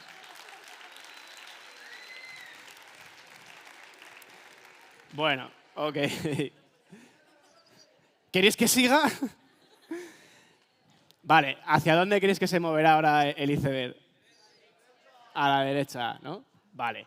Es muy importante, el iceberg es nuestro reto, es nuestro problema. Es muy importante antes de lanzarse ya a ver por dónde le metemos mano y cómo lo afrontamos, entender muy bien qué es lo que hay más allá de lo visible o lo invisible, ¿no? Lo que está arriba es lo fácilmente visible, lo que ya más o menos sabemos, lo que sabe todo el mundo, lo que ya está encima de la mesa, ¿no? Y lo que ya está en el debate. Y lo que tenemos debajo son razones invisibles, mucho más difíciles de detectar y de entender, pero que al final son las que realmente tienen el impacto, las que realmente van a impactar en cómo nosotros podamos resolver el problema. Un ejemplo, yéndonos ya a nuestro tema del tabaco. Pues que es visible, ¿no? Pues ese chico fuma. Y lo hace para fliparse delante de sus amigos, porque queda muy bien fumar, porque como decía Pepe, pues los personajes de las series que nos gustan pues fuman y tiene un puntito de glamour. ¿Qué es lo invisible debajo de eso? Pues a lo mejor esto me lo invento pensando en un chico, o sea, puede ser una casuística de 1000. Pues a lo mejor es una persona que tiene una baja autoestima, por las razones que sean, puede ser porque sufre fracaso escolar o porque tiene algún defecto físico, por lo que sea, y busca en esa supuesta aprobación de ese supuesto glamour que tiene fumar, busca ahí la aprobación que a lo mejor no está recibiendo de quien realmente la quiere, que son sus padres, ¿no? Es un ejemplo, pero tenemos que irnos a la base del iceberg, tenemos que irnos a esa parte más allá de lo aparente antes de empezar a pensar en soluciones, y eso es lo que os vamos a invitar a hacer hoy, ¿vale? Entonces, esta manera de trabajar, partimos de un problema, hoy partimos del problema del tabaquismo. Un problema siempre nos tiene que llevar a un tipo de personas. Cuando abordamos un problema pensemos qué personas están involucradas, ya sea porque lo sufren, porque son parte del problema, porque pueden ser parte de la solución, porque son parte del contexto. Hay que entender todas las personas involucradas y hacer ese ejercicio de empatía, que significa llegar a donde nosotros no sentimos o no pensamos. Y a través de entender muy bien el problema y entender muy bien a las personas, podemos ya empezar a pensar en una solución. Pero no intentemos hacerlo al revés, porque haremos cosas con menos sentido de las que podríamos hacer. Entonces, esto nos da un triángulo y yo os invito a que cuando salgáis de aquí y tengáis que afrontar desafíos en vuestra vida, tengáis que afrontar situaciones difíciles o cosas que no sabéis cómo afrontar, intentad pensar en esto, pensar bien cuál es el problema, definirlo de maneras distintas, pensar en las personas, intentar entender sus puntos de vista y qué es lo que les sucede a ellos, y ya luego intentar pensar en la solución, que seguramente si lo hacéis bien aparecerá sola. Resumen de cómo podríamos explicar lo que es el design thinking, muy fácil, hay un problema o hay un objetivo, hay un reto. Lo primero es investigar para entender el problema, como decía, entender bien el contexto, entender bien a las personas. A partir de ahí, pues ya te pones a pensar en una idea. He entendido bien el problema, he entendido bien las personas, creo que sé qué es lo que puede ayudar, creo que sé qué es lo que puede mejorar la vida de esas personas, pues cojo esa idea y la pruebo. ¿Vale? Aquí es donde empieza a estar la diferencia. esa idea la voy a experimentar, la voy a validar. ¿Cómo? Pues puede ser directamente, puede ser tan fácil como que yo coja mi idea y se la cuente a las personas que sufren el problema a ver qué feedback recibo, ¿no? A ver si realmente esa idea les ayuda. Porque yo que me dedico a esto profesionalmente y acompaño a muchas empresas a resolver problemas y a generar soluciones, que puede ser en forma de producto, no os imagináis la cantidad de veces, que es el 95% de las veces, cuando queremos desarrollar una solución, no siempre es lo que realmente las personas necesitan. No siempre hemos entendido bien el problema. Entonces, quedaros con este punto de, primero, entender bien, intentar validar que vuestra conclusión es lo que realmente pasa. Para eso se hace falta mucha conversación con las personas que realmente están involucradas, no lo que pienso yo desde mi cabeza. Y cuando ya tienes una idea, pruébala, experiméntala, rétala. ¿Funciona? Pues oye, seguimos con ella, la desarrollamos, trabajamos en ella. ¿Que no funciona? Pues lo que tenemos que hacer es preguntarnos por qué no ha funcionado y aprender. ¿Por qué no ha funcionado? Esto nos va a dar información. Pues no ha funcionado porque, pues mira, la persona a la que yo le estaba haciendo esta solución me dice que esto no le encaja porque no le puede pagar, porque no le alivia el dolor, porque no lo entiende, por lo que sea.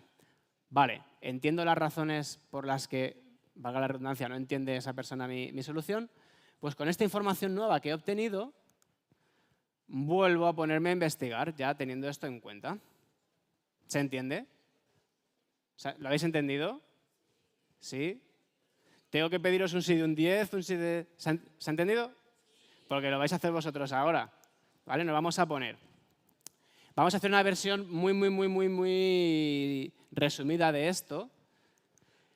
Os voy a dar un punto de partida que podéis coger para inspiraros, pero también podéis inspiraros en otro tipo de personas. Os voy a dar lo que llamamos dos perfiles, dos arquetipos. Son personas ficticias, pero que recogen casuísticas que podrían ser reales, ¿vale?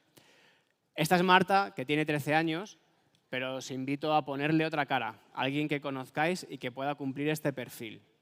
Aquí pone que vive en Pozuelo, pero puede vivir en Barcelona, en cualquier barrio, en cualquier zona de Madrid o de cualquier ciudad de España o del mundo. Pero más o menos creo que se entiende el tipo de persona que es, ¿no? Es una chica que le gusta, que queda con sus amigas los fines de semana, por supuesto hacen bailes de TikTok, los suben, fiestas, le gustan las series, Élite, La Casa de Papel, sigue influencers. Y bueno, una cosa interesante dentro de su mundo interior es, pues esta persona a veces siente ansiedad, porque tiene presión por los exámenes, las tareas que les van mandando, tiene presión también por parte de sus padres, porque tiene que aprobar y tiene que cumplir con sus obligaciones. Y oye, pues a esta chica en concreto, pues le pasa también que ve que en su colegio, en su clase, como en todos sitios, por desgracia, pues oye, hay personas con las que se meten todos los días, que todos los días les hacen bromas, les vacilan, y esas personas lo pasan mal, ¿no? Y entonces esta chica va al colegio a veces con mucho miedo, ¿no? Miedo de hacer una tontería o de un día vestirse mal o un día llevar una mancha o lo que sea y convertirse en una de esas personas de las que se ríen, ¿no? Y convertirse en esas personas que están les han dejado un poco fuera. ¿Conocéis alguna Marta? ¿Sí? Pues vamos con Carlos. Carlos, un poquito más mayor. Carlos lleva el pelo así, pues aquí rizadito, por aquí rapado. ¿Visualizáis un Carlos? ¿Sí? Igual, viven en el barrio de Pacífico de Madrid, pero puede ser cualquier barrio, cualquier ciudad de España o del mundo. Es un chico que, pues, mira, le gusta Conor McGregor y la UFC. Dentro de las series le ha flipado Thomas Shelby, de los Peaky Blinders. Música, pues Hijos de la Ruina, Morat, está un poco en el rollo, pues, el trap, el rap. Se baja al parque a hacer batallas de gallos, de rimas con sus amigos. Carlos tiene pueblo. Carlos tiene la suerte de tener un pueblo y los fines de semana se va para el pueblo y tiene hermanos mayores con los que, pues, le llevan a los pubs, las fiestas de los pueblos, ¿no? Que es el evento del año, y se codea con esta gente un poco más mayor. ¿Qué le pasa en el mundo interior? pues es una persona que a veces siente dentro rabia e impotencia. Tiene una situación complicada en casa, a lo mejor hay tensión, a lo mejor puede haber incluso agresividad o violencia y tiene un poquito de rabia, ¿vale? También por eso engancha muy bien con determinada música o series. Y bueno, pues también viendo un poco cómo es su contexto social, en su barrio, en la panda, la gente con la que queda en el parque, pues son un poco vacilillas, como todos hemos sido. Y bueno, y él siente que tiene que llevar un poquito una carcasa de tío duro, un poquito de chungo, para que no se suban a la chepa, para que no le tomen por el tonto y le hagan las bromas. ¿Conocéis a algún Carlos? ¿Sí? ¿Alguien se siente un poco Marta, un poco Carlos? Ah, ya no hablamos tan alto, ¿eh? Bueno, pues estas dos personas son una invitación a que os inspiréis en esos contextos, pero no es lo único en lo que os podéis inspirar. Un poquito por allí, atención, que estamos con las instrucciones de lo que vais a tener que hacer, no os perdáis. Si os viene a la cabeza otra persona, vosotros mismos, vuestro mismo contexto, inspiraros también en eso. Estos son dos ejemplos para inspiraros un poco. Os hemos dado cositas, ¿no? Todos tenéis un par de papeles. Vale. Os vais a poner por parejas, tal y como estáis sentados, ¿vale? Que nadie se levante. Os vais a trabajar por parejas. ¿Todo el mundo tiene una pareja? ¿Quién no tiene pareja? 2, 2, 2. Vale. Todos tenéis pareja. Si hay alguien que no tiene pareja, por favor, que levante la mano bien visible. Me parece que no veo a nadie. No, vale. Bueno, si alguien tiene pareja, que se levante y busque a otra persona sin pareja. Esta parte es muy fácil.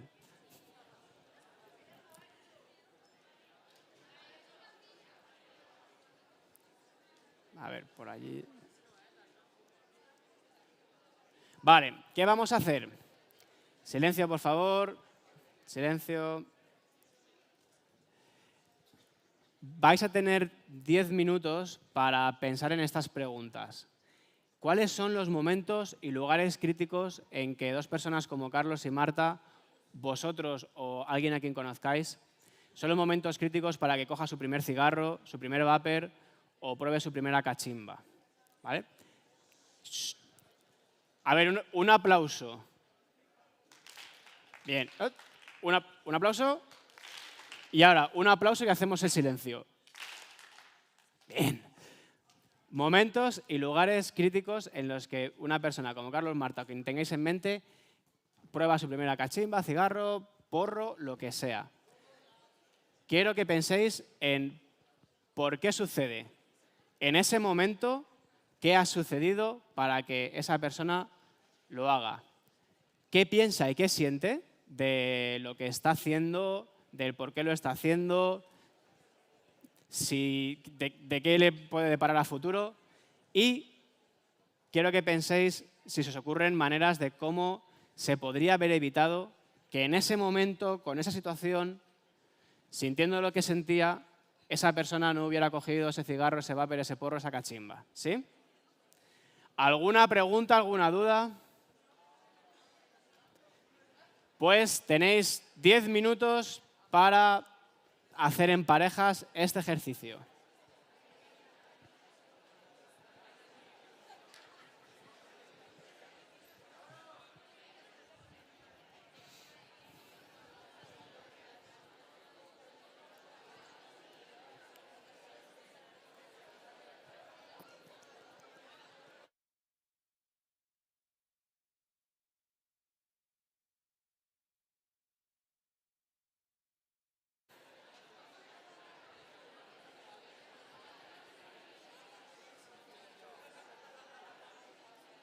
Ah, vas a sacar...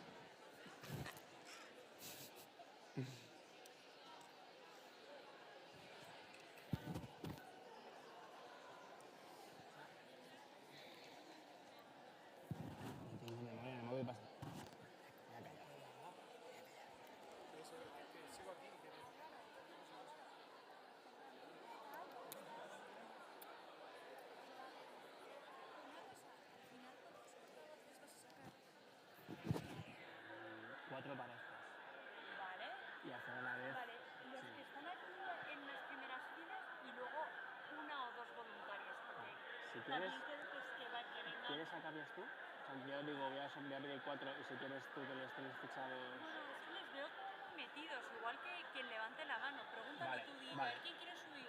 Vale. ¿Sabes? Y ya está. Ok.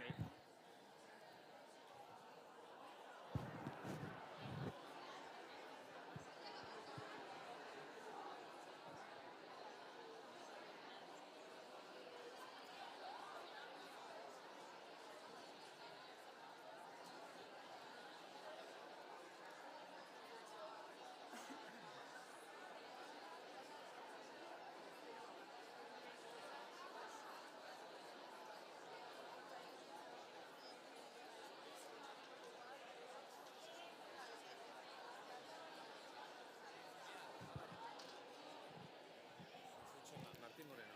¿Qué tal? Encantado. Pon la otra, que le hago una foto, estoy sacando en Twitter y en las cosas. No, la anterior, la del roadmap, lo que hace, eso. A ver, pues sí, perdón. Ahí.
una de las personas en las que os habéis inspirado hubiese empezado a fumar en alguno de los momentos en los que habéis definido, coged la idea que más os guste o pensad alguna idea que pueda hacer que conectar esas maneras de haber evitado ese momento y desarrollarla un poquito aquí, ¿vale? Como veis, os vamos a pedir el nombre de la idea, que le pongáis un nombre, que la describáis en un tweet, o sea, muy rápido. Esto es una máquina que viaja por el tiempo.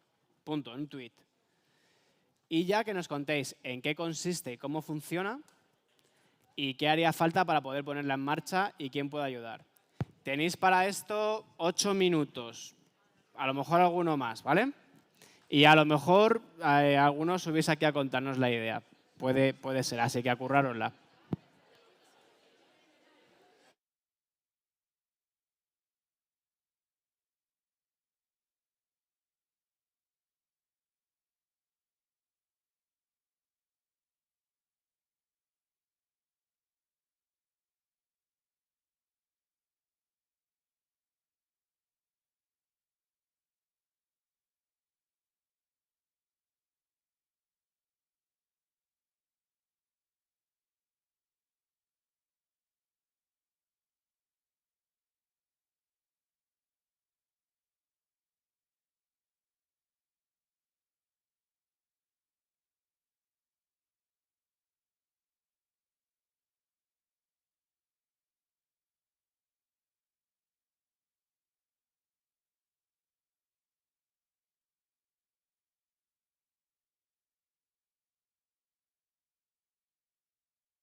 aquí.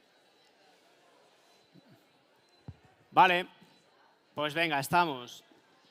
¿Qué tal? ¿Bien? ¿Sí? ¿Ideas buenas? ¿Ideas chulas? ¿Sí?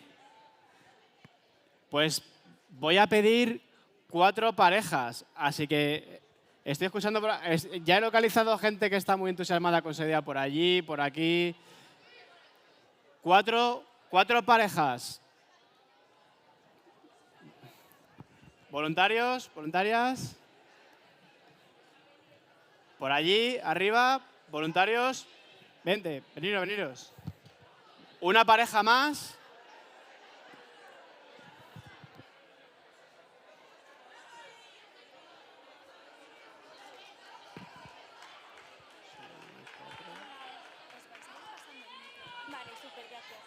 Un aplauso para ellos.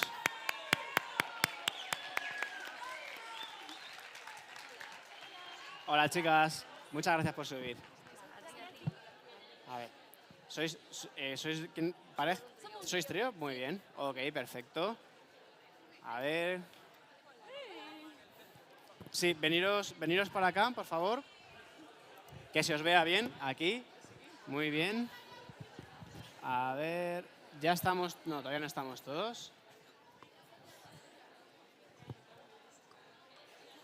¿Qué pasará? Habrá.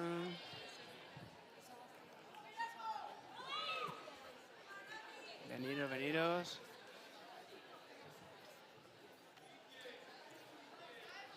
¿Estáis? Vale. Muchas gracias, chicos, por salir. Bueno, lo primero de todo, una ovación de 10 para estos voluntarios.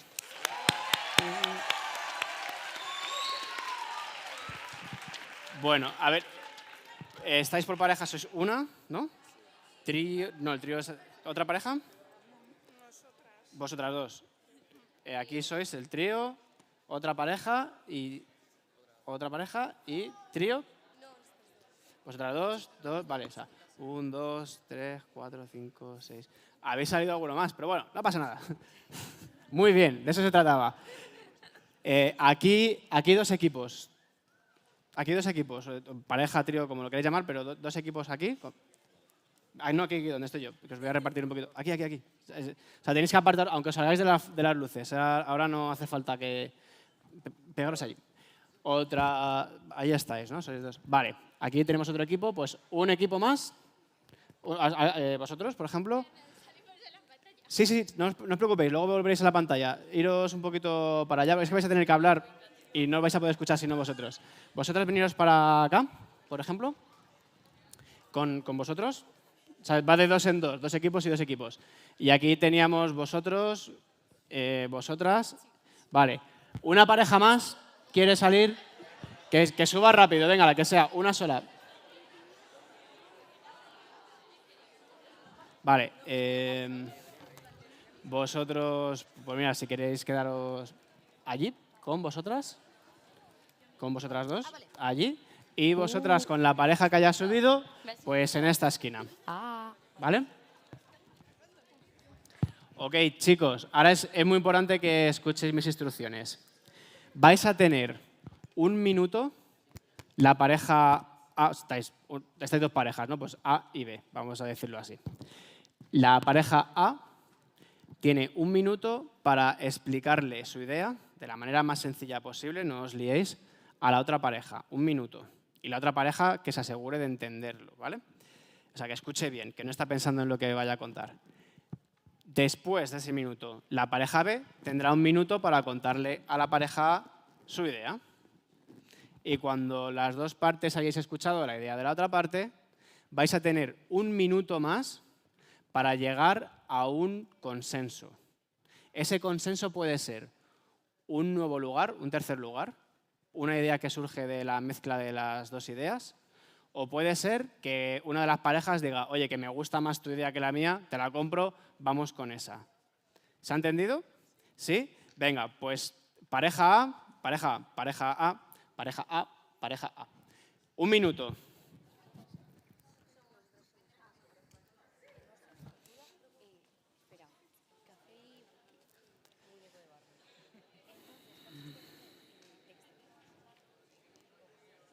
Arantxa. Arantxa. ¿Dónde está Arantxa?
Tiempo. Tiempo. Chicos, por aquí. Ok. La otra pareja ahora cuenta su idea. 1 minuto. Ya habéis visto que tenéis que sintetizar, ¿eh? Venga, darle.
Vale.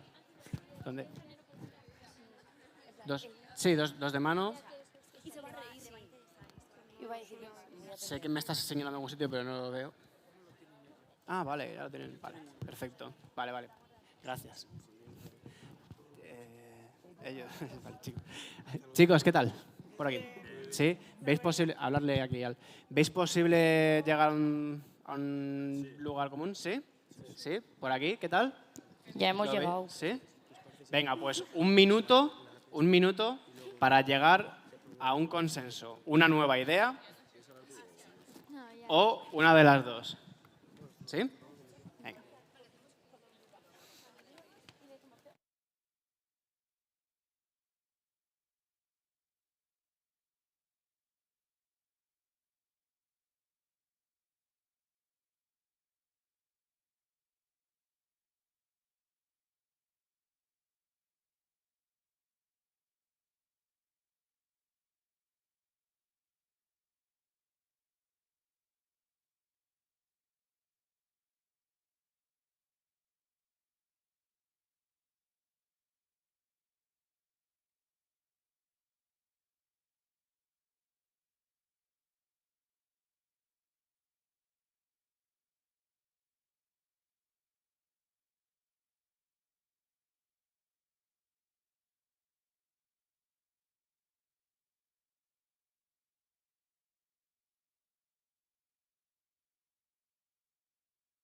Dentro de la metodología que os comentaba antes de Design Thinking, también es un aplauso y silencio. Dentro de esa metodología también utilizamos mucho la co-creación, la inteligencia colectiva y la conversación. Silencio, por favor. Y por eso estamos haciendo esto. Ahora, ese equipo, vamos a hacer lo mismo, vosotros dos y vosotros dos equipos. ¿Sí? Así que, a ver, un minuto para que Ale cuente su idea. A ver. ¡Tachán!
Os podéis sentar en los reposabrazos si no lo rompéis. Chicos, chicas, os dejo que haya 2 portavoces y os sentáis ya. Venga, vamos. Venga, chicas. Sí, centraros por aquí. Sillones. Estamos 2 portavoces, pero si os sentáis. ¿Sí? Vale. Esto es como lo que habéis hecho vosotros, esto es una negociación. Vale, muy bien. Pues vamos a conocer vuestras ideas. Vamos con primero este equipo. ¿Tenéis el micro? ¿Tenéis portavoz? ¿Sí? ¿Todo vuestro? Nos contáis. ¿Cómo se llama la idea? Vale, pues nosotros somos Caladas In y nuestro eslogan es Café y cigarro, muñecos de barro. Hemos fusionado las 3 ideas de los 3 equipos y pues nos hemos juntado todos y hemos hecho un equipazo. Pues contarnos en qué consiste la idea. Pues es una experiencia inmersiva y también vamos a tener una aplicación para móvil y teléfono. Entonces, la parte del café la va a explicar mi compañera.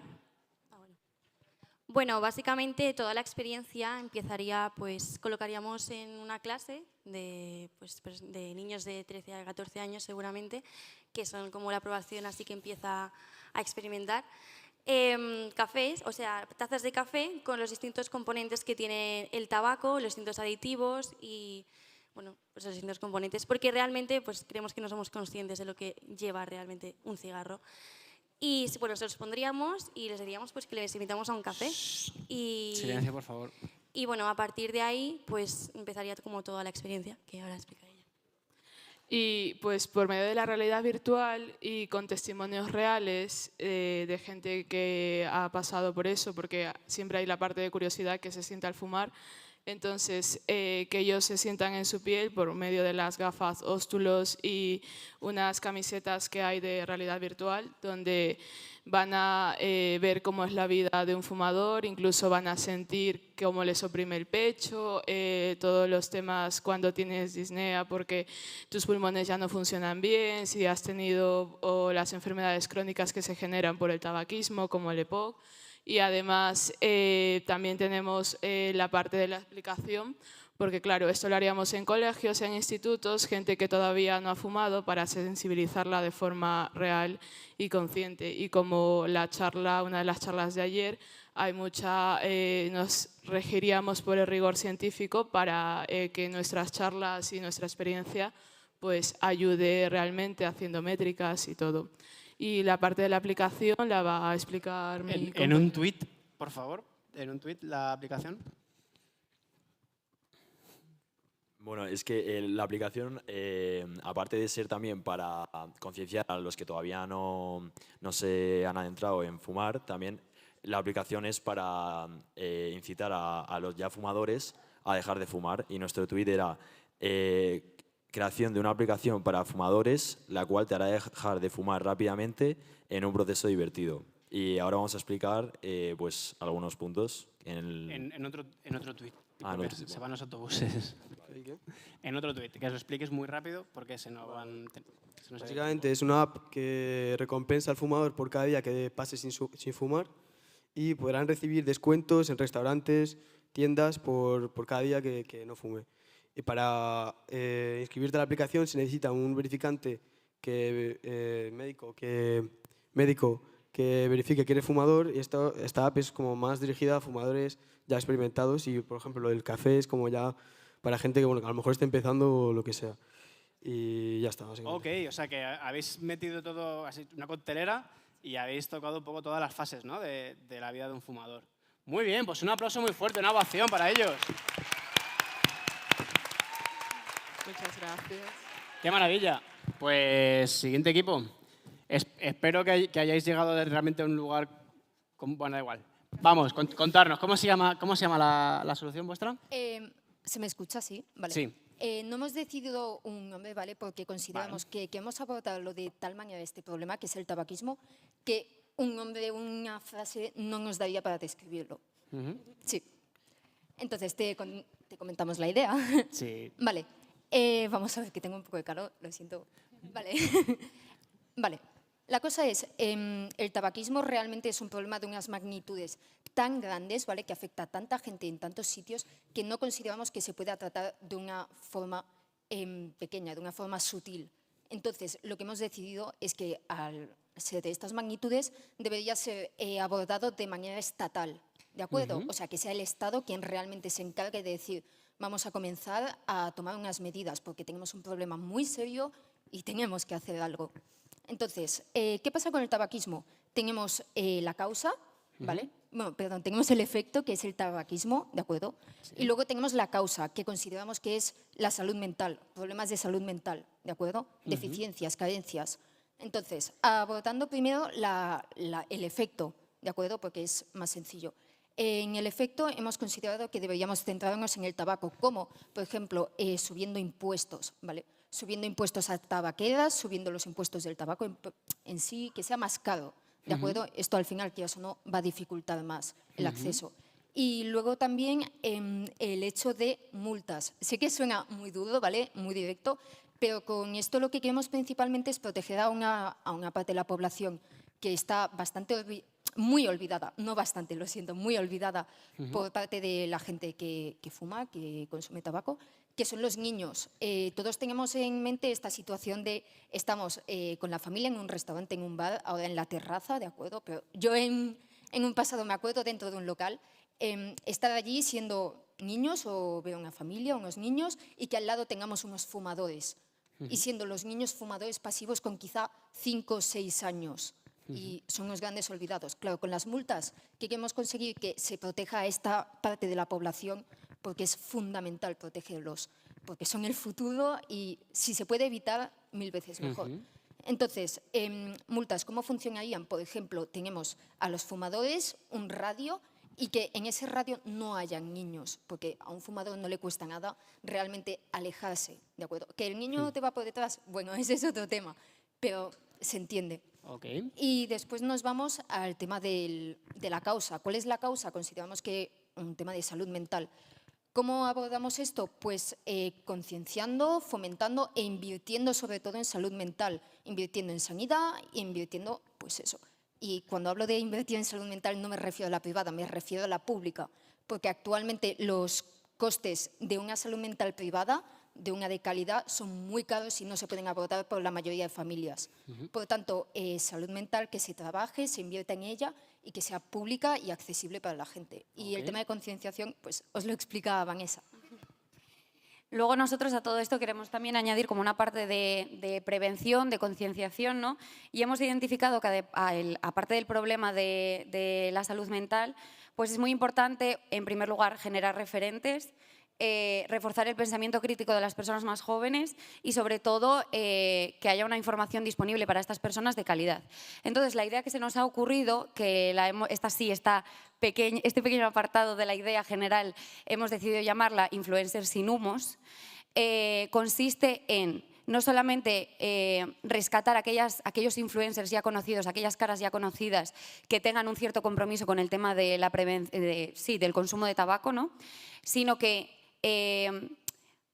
muchos medios han alertado de que ahora las personas jóvenes quieren ser principalmente influencers, tiktokers, youtubers. Entonces, aprovechar como esa oleada de demandas, ¿no? Proponerle quizás a la fundación o a las personas que puedan hacerlo, que recojan estas demandas y que puedan proponer a personas normales de la calle, que no son caras conocidas, ser los nuevos influencers que transmitan un mensaje. De tal manera que estaríamos abriendo un proceso de formador de formadores, que consistiría en que las personas que ya tienen ese conocimiento sobre el tema del tabaquismo pudieran formar a los futuros influencers y a las caras ya conocidas, pues en una especie de congreso o lo que fuera. De tal forma que luego se habiliten los medios suficientes para que estas nuevas caras pudieran empezar su recorrido como influencers comprometidos con una causa. Muy bien, muy bien. Pues una grandísima enhorabuena, un aplauso, ovación para ellos, para ellas, para vosotros también, que habéis hecho el mismo proceso de abajo. Y con esto terminamos. Creo que Pepe nos va a decir unas palabras. No va a... Ah, perdón, me voy. ¿Sí? Pues chicos, ya podemos bajar, que viene la siguiente ponencia, que además le hemos robado tiempo. Os podéis llevar, guardaros las ideas. Pues muchas gracias, ya vamos terminando. Esto que hemos hecho ha sido un ensayo de todo lo que va a suceder a partir de ahora. Abrimos un proceso de escucha, pero luego vamos a abrir un proceso de generar ideas y poder incubar esas ideas para conseguir el reto. Bueno, vamos a acabar con una ponencia muy especial. Es una persona que viene desde California, se llama Agamrup Kaur y estamos encantados de recibirla con un fortísimo aplauso. Venga, que se oiga que viene de California a hablarnos un poquito, vamos. Tengo un corazón sin miedo, tengo el alma en el sombrero y un mañana nuevo. Lo veo.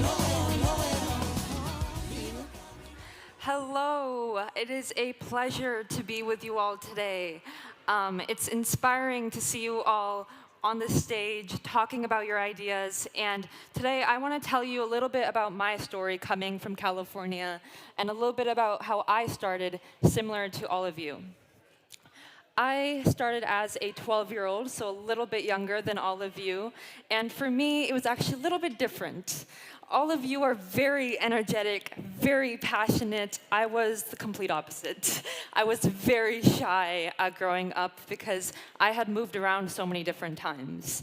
I grew up my first 12 years of my life moving from Canada to California and moving from different cities within those both.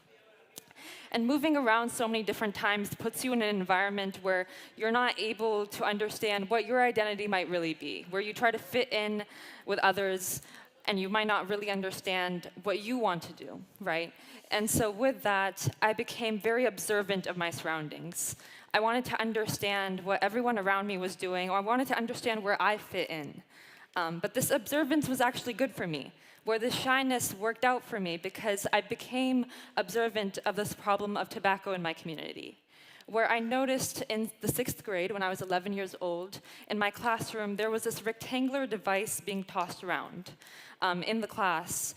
And at the time, I didn't know what this was. I was like, maybe it's a highlighter, maybe it's a stationary item.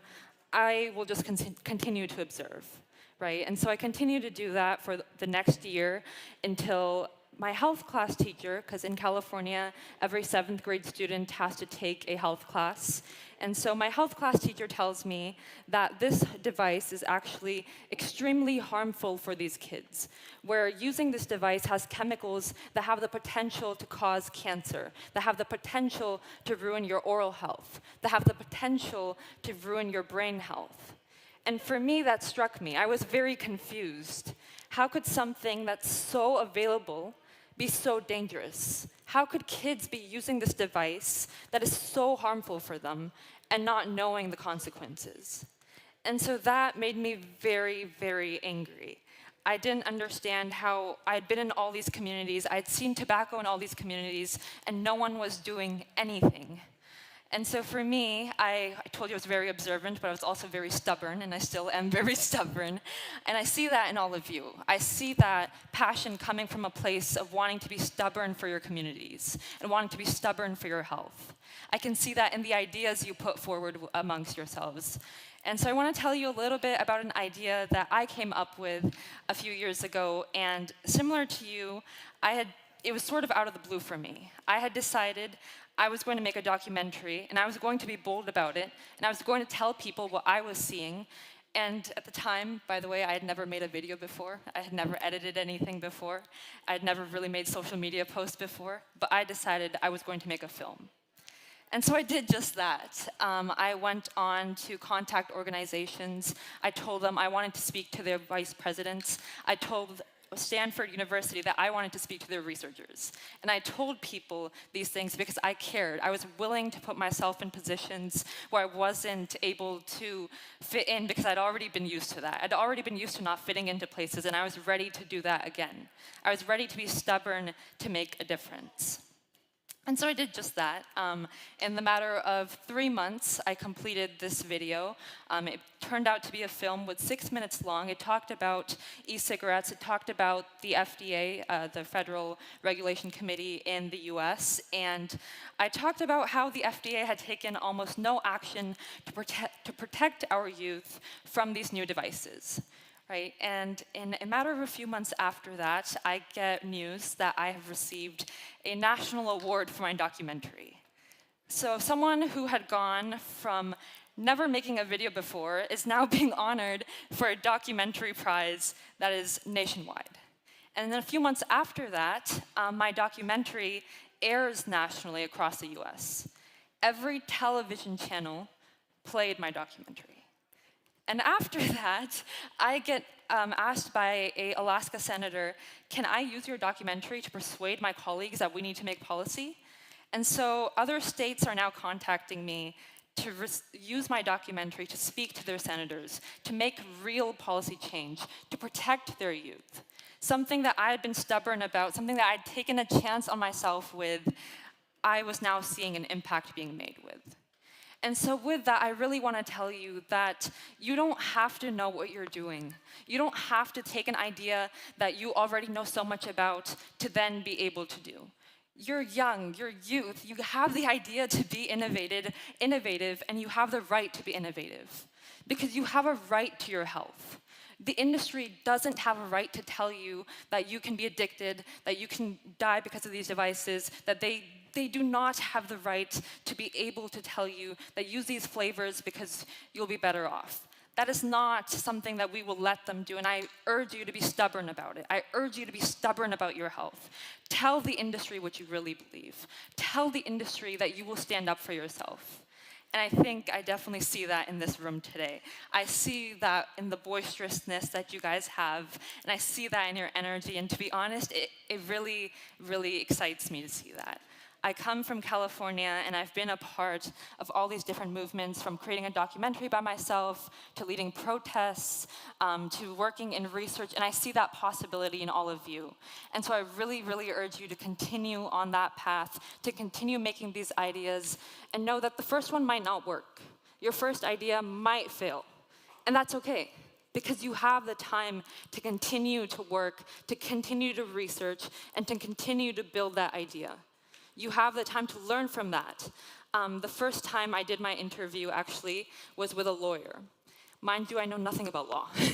I was, for the first time, interviewing a senior lawyer at a public health law center. And in that interview, I had originally scheduled it for 30 minutes. And he tells me it's going to be probably longer than 30 minutes because he has a lot to tell me. And I didn't know he was going to go into 60 years of policy in that 60 minutes. So I'm asking him questions. I'm trying to understand what he's saying, but I really didn't understand what he was saying in that interview. But luckily, I had it recorded.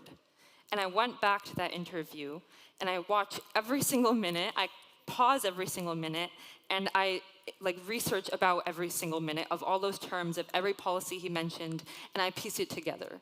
And the reason I'm telling you this is not to brag about how much effort I put in. It's to tell you that that much effort is required. That when you really care about something, you will go to that length to make it happen. And I can see the way you guys were all up here speaking about that, I can see that you would be able to do that.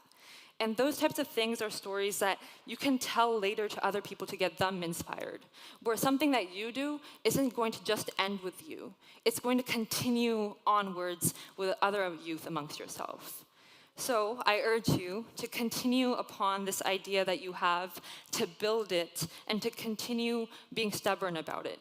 To build that idea and build more and keep going. Don't end with this right now. You're young, you have the ability for years and years to come to continue to create momentum around your country, around Europe, around the world. I mean, look at me right now. I started as a 12-year-old who was shy, who could never imagine being on this stage. And now I traveled all the way, and for the first time, I'm speaking to you in Europe about the work I did in California at my school. There's potential for change, and I want you to know that. And so if there's anything I could leave you with today, it is that. And I wanted to make it short and sweet and personal because really you guys have the voice and I want you to use your voice. So thank you so much for your time, and I hope that you continue upon using your voices.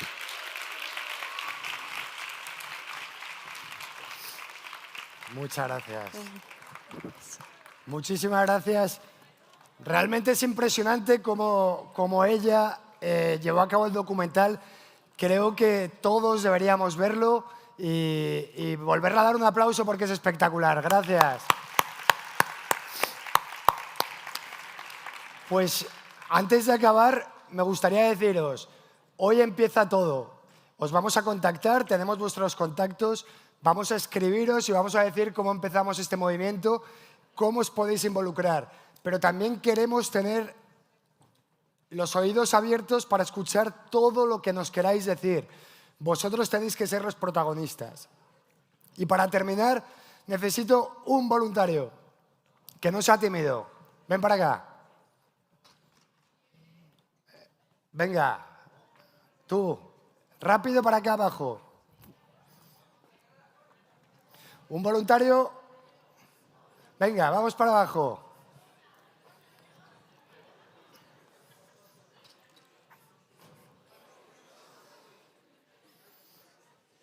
Muy bien. Aquí quédate. ¿Cómo te llamas? Me llamo Fabricio, quiero que grites. Un grito. Venga, otro voluntario. Otro voluntario, venga, para abajo, vamos rápido. Y otro voluntario más, que vengan dos conmigo. Se viene. Venga, voluntarias, voluntarios. Venga, venga, quiero un grito. Shh.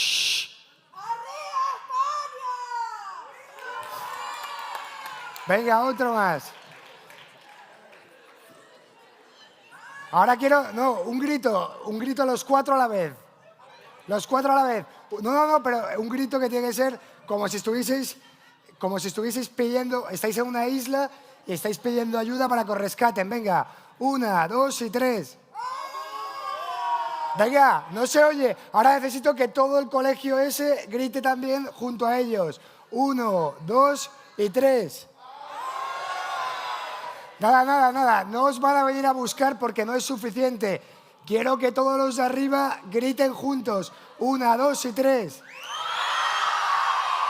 Ahora quiero que todos los presentes en este auditorio gritéis. Os tiene que venir a rescatar. 1, 2 y 3. ¿Habéis visto cómo una sola voz no llega a nadie y la voz de todos juntos podemos cambiar las cosas? Un aplauso, todos aquí.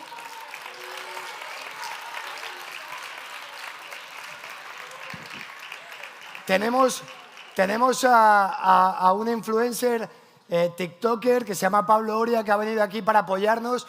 Si os parece, bajáis todos aquí que vamos a sacar una selfie todo el equipo juntos. Venga, todo el mundo aquí abajo. Solo lo que de verdad importa. Tengo un corazón sin miedo, tengo el alma en el sombrero y un mañana nuevo. Lo veo, vivo caminando.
Good afternoon, ladies and gentlemen, and welcome back to this plenary hall.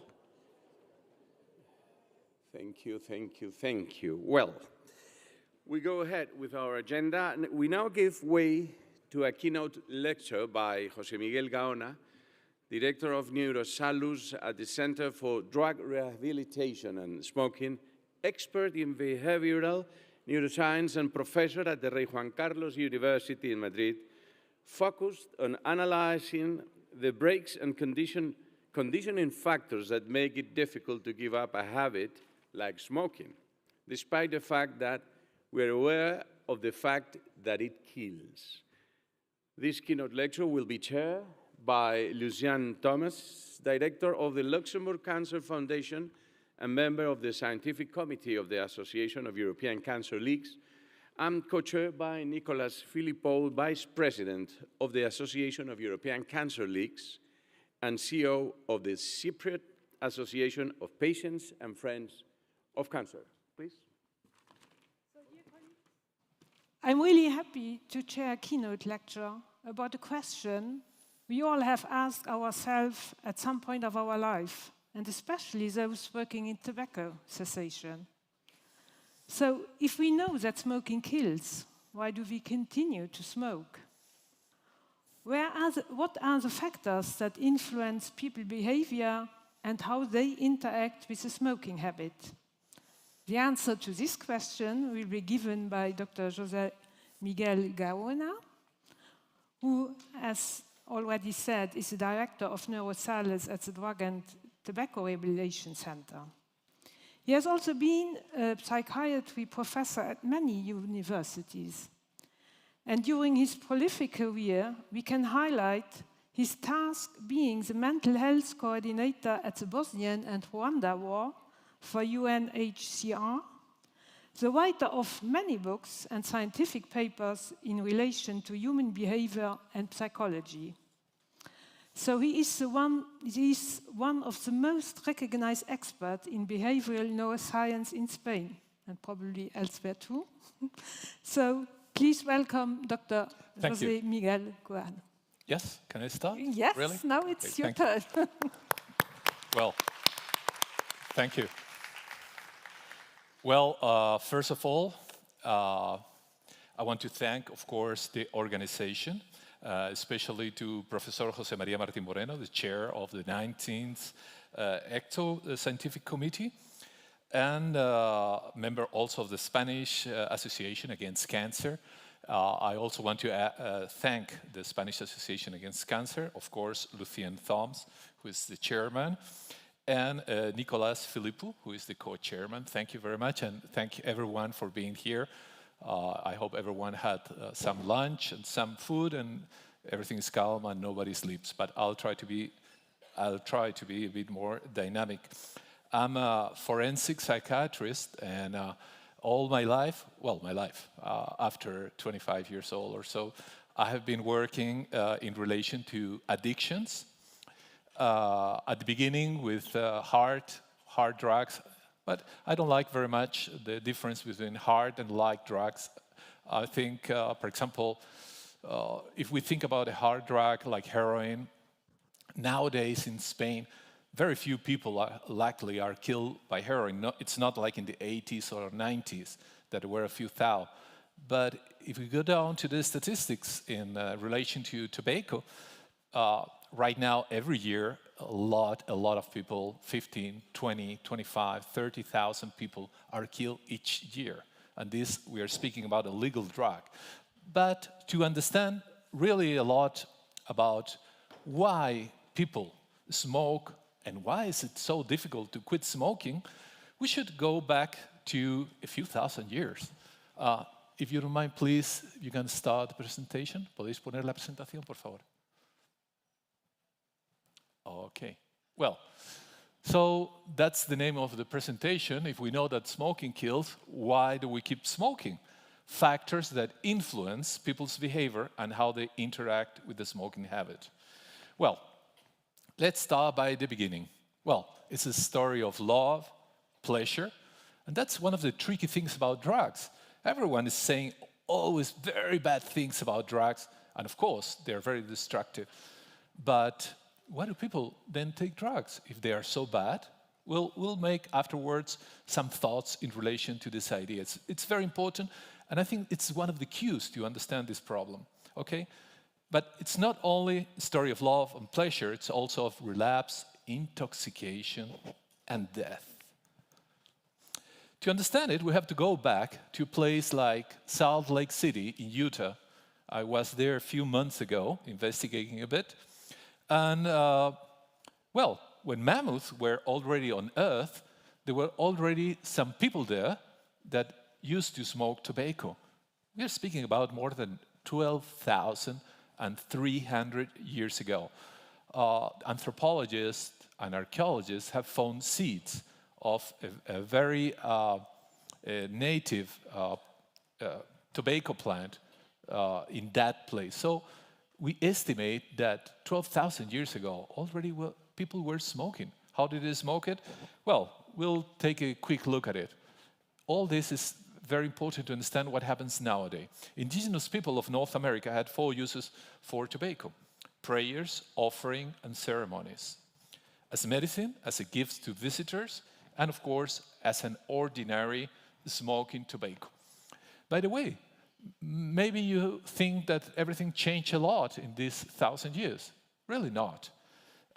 Prayers or ceremonies, for example, are the ones that we do nowadays when we meet our friends, when we go to a disco, when people offer as a gift, oh, you want to smoke? People share cigarettes, they share tobacco, and it's still a very, this kind of idea is very present right now. As a medicine, it sounds funny nowadays, we're in year 2023, and, but not many decades ago, doctors were recommending tobacco to the people, as we are going to see. And of course, as an ordinary smoking tobacco. But who's to blame? Well, to blame. We can't say who is to blame exactly. But we have a guy with name and surname. He's called Rodrigo de Jerez. Someone can imagine right now, and can guess, was a Spanish guy. Well, we also did good things. But this, we can criticize it a bit. Here you have Rodrigo de Jerez taking some tobacco leaves. He's the guy from Ayamonte. He went with Colón in the first trip in 1492. They discovered the tobacco and they brought it back to Spain. Ayamonte is a small town. Well, not that small. I hope that nobody from Ayamonte is here. But it's a town, medium-sized town. Let's call it that way.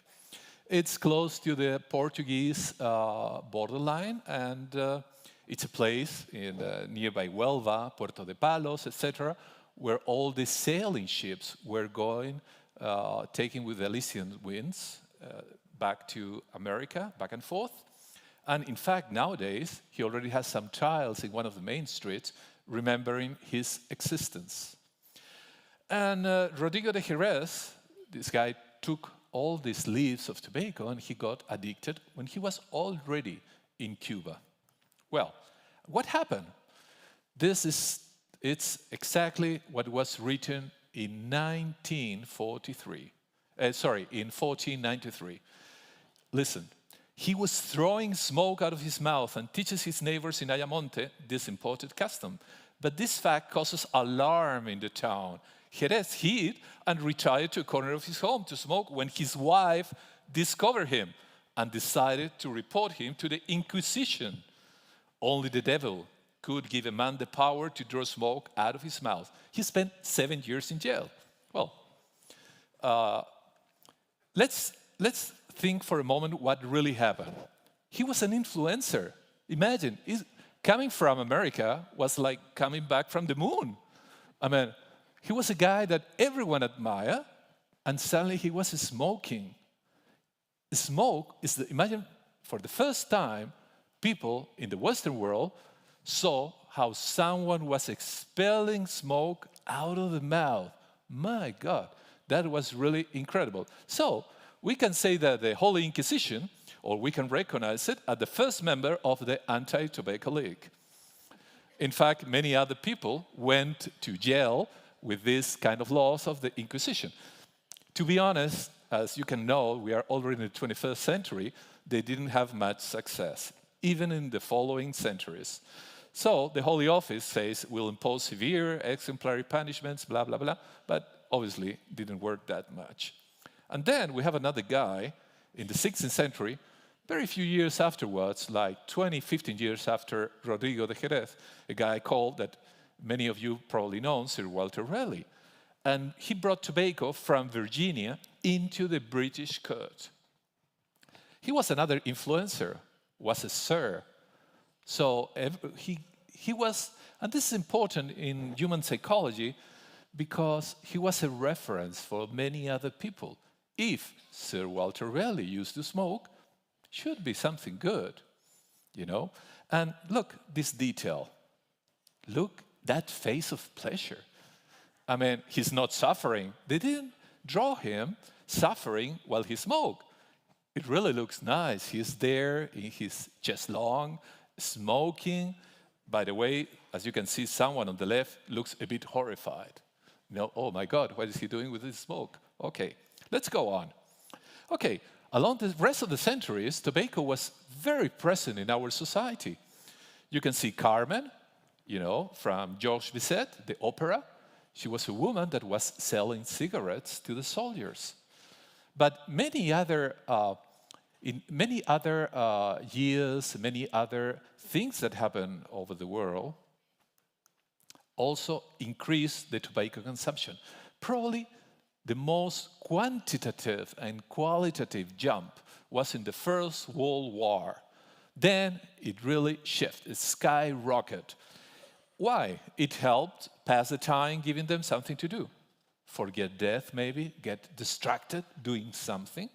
It was a good way to bond and break the ice. In fact, the picture I put was in the 1914 Christmas truce, that there are even movies about it, when all the English and German soldiers stopped killing each other during the Christmas, and this produced a lot of problems, by the way, to the soldiers afterwards.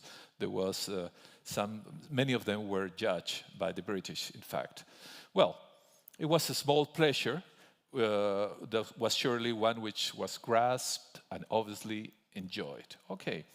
Then I have to confess something.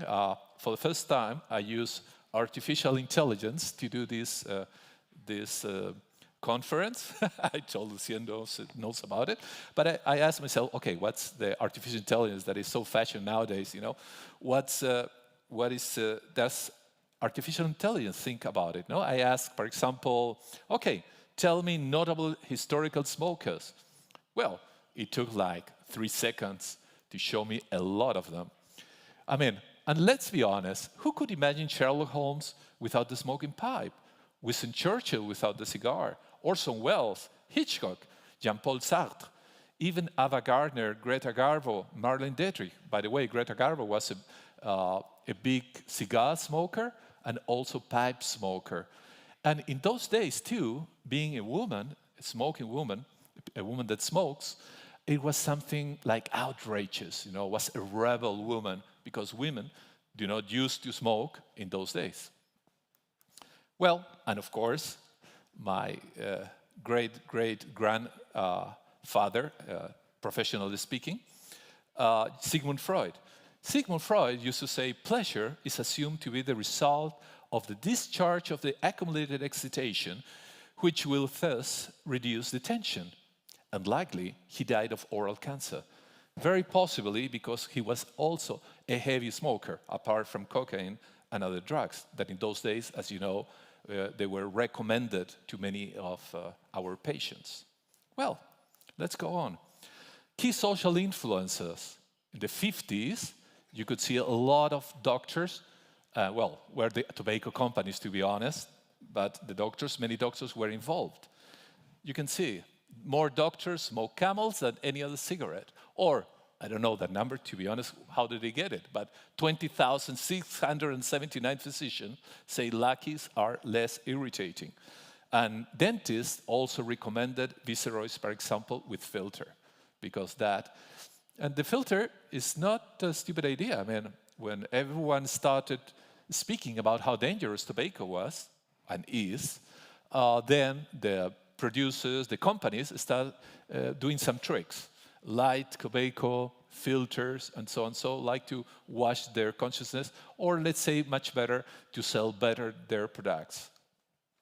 In the 60s, started the first anti-tobacco campaigns. The first one is from 62, and you can see all these coffins. It's an American advertisement.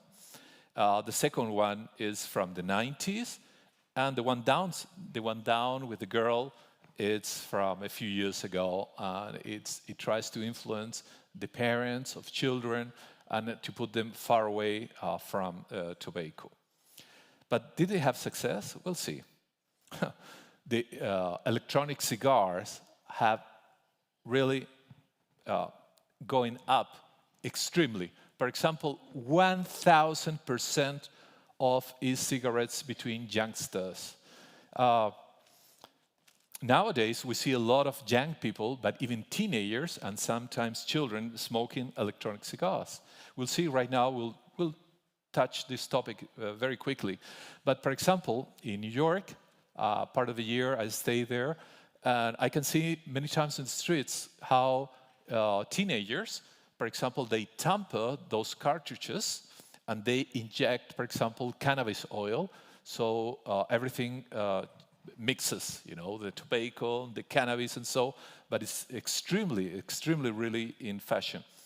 Nowadays, it's very surprising how any cigar type, let's say the classical ones, it's 73.8 points, but the hookah, the water pipes, it's up to 78, or the electronic cigarettes, 81.5. So there are new ways of smoking, and this is making a lot of trouble. One of the most interesting studies is of 2019. It's the one that Strong and Cole and collaborators did. It's in relation to the how young people had the perception of harm and addictiveness. And they obviously discovered something. This is over American, USA young people. And of course, the conclusion was the lower perception was literally attached to a higher risk for tobacco products. And what does this mean? That everyone, or at least a big part of the anti-tobacco movements, are against the tobacco, but maybe we are forgetting a lot other ways of smoking, like the hookahs, for example, because the perception, it's very low amongst the young people. And what is this producing? Well, what it's producing is, you can see the orange line, the one with the dots. You can see that the electronic cigarettes are really skyrocket. Look, for example, year 2013, that was only 10 years ago. It was about a 5%, and right now it's at 22 or more %, and it's going on every year. Okay, so from the original question that I did, or that I said before, if we know that smoking kills, why do we keep smoking? Maybe we should change it to, how did we survive the tobacco campaigns? That's the real question, because millions, literally millions of people have died and are still dying all around the planet. And why do we start smoking? Why do we keep smoking? And why is it so difficult to quit? Let's see. The peer pressure, parental influence, media influence, genetic factors, stress factors. I want to join the group. I want to be like them. I am free to choose. Don't get into my freedom. I feel better when I smoke. Okay, you feel better when you smoke. Then, what about neurophysiology? So, because sometimes we think we are too free to choose. But the truth, as a forensic psychiatrist, is that many times, if not all the times, our brain, obviously, tell us what to do. And we are much less free than we think. Okay, let's go back to Sir Walter Raleigh. What does he have in his brain? Pleasure. Again, pleasure. Pleasure is a way of experience the sensory world. Okay, it's a state of gratification.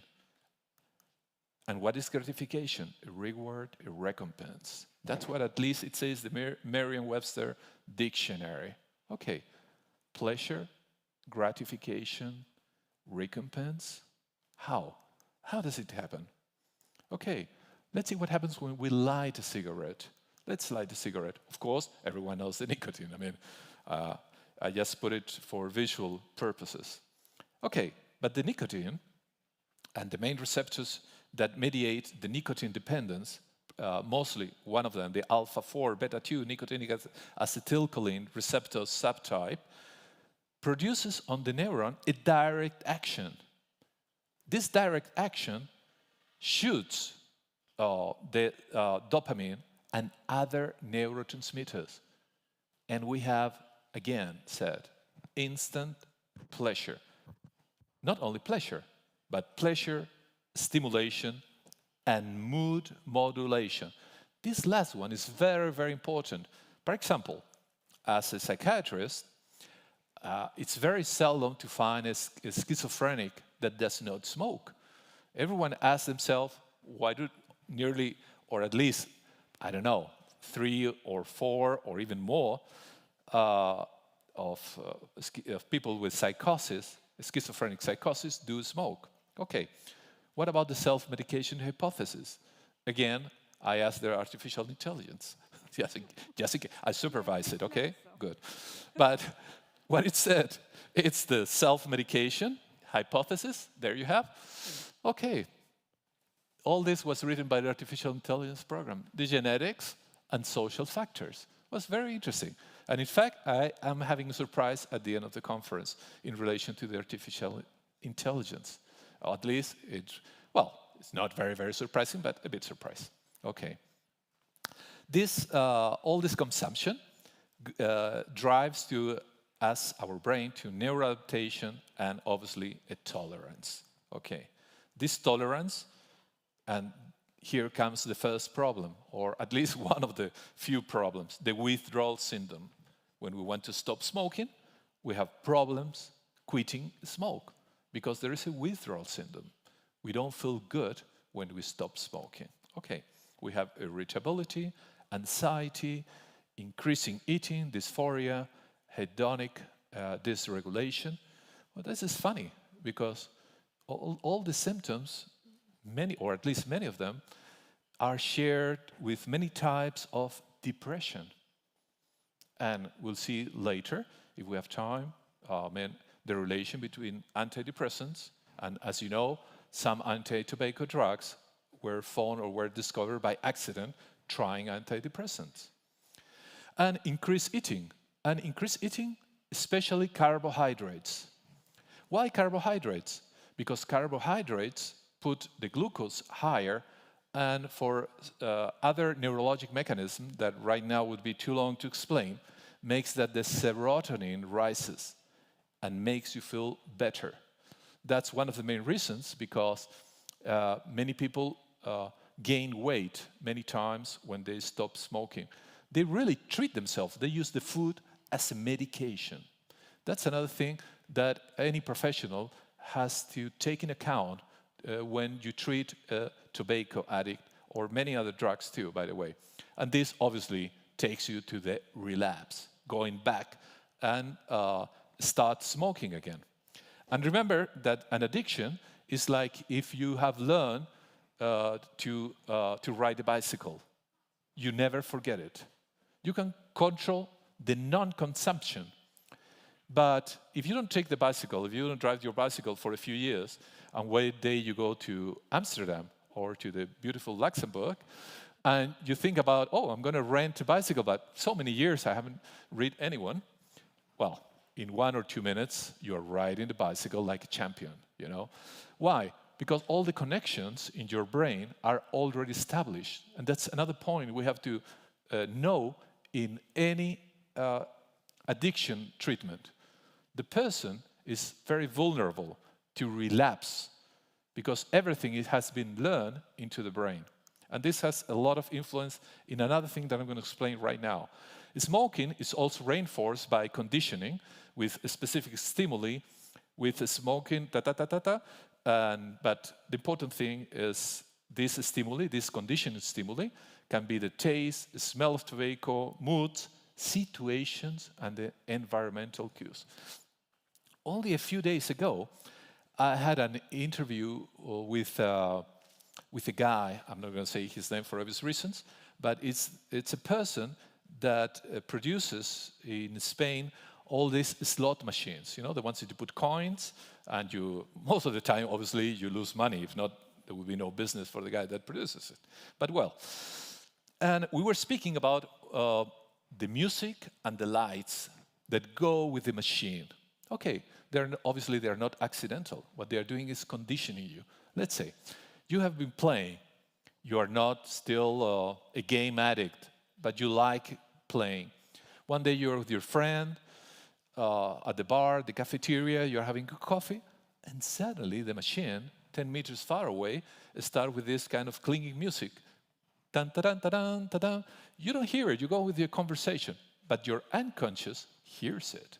And then suddenly, like if someone told you, you know, tuk, tuk, tuk, in the brain, say, oh, touches the pocket, I have a coin here, wait, I come back right now. Goes there and obviously spends the money. That is what is called conditioning, and that's what is called environmental. Of course, imagine the problem that our addicts to tobacco have. Our alcoholic addicts too have a problem, big problem, when they go anywhere and they start smelling the smoke and they see people lighting and absorbing this smoke. I mean, they get mad for obvious reasons.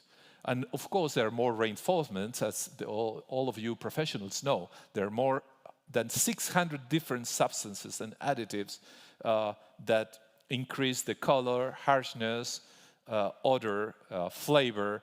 They enhance the nicotine content, they increase the viability, they make it easier to inhale, like the menthol, for example, which makes a bronchodilation.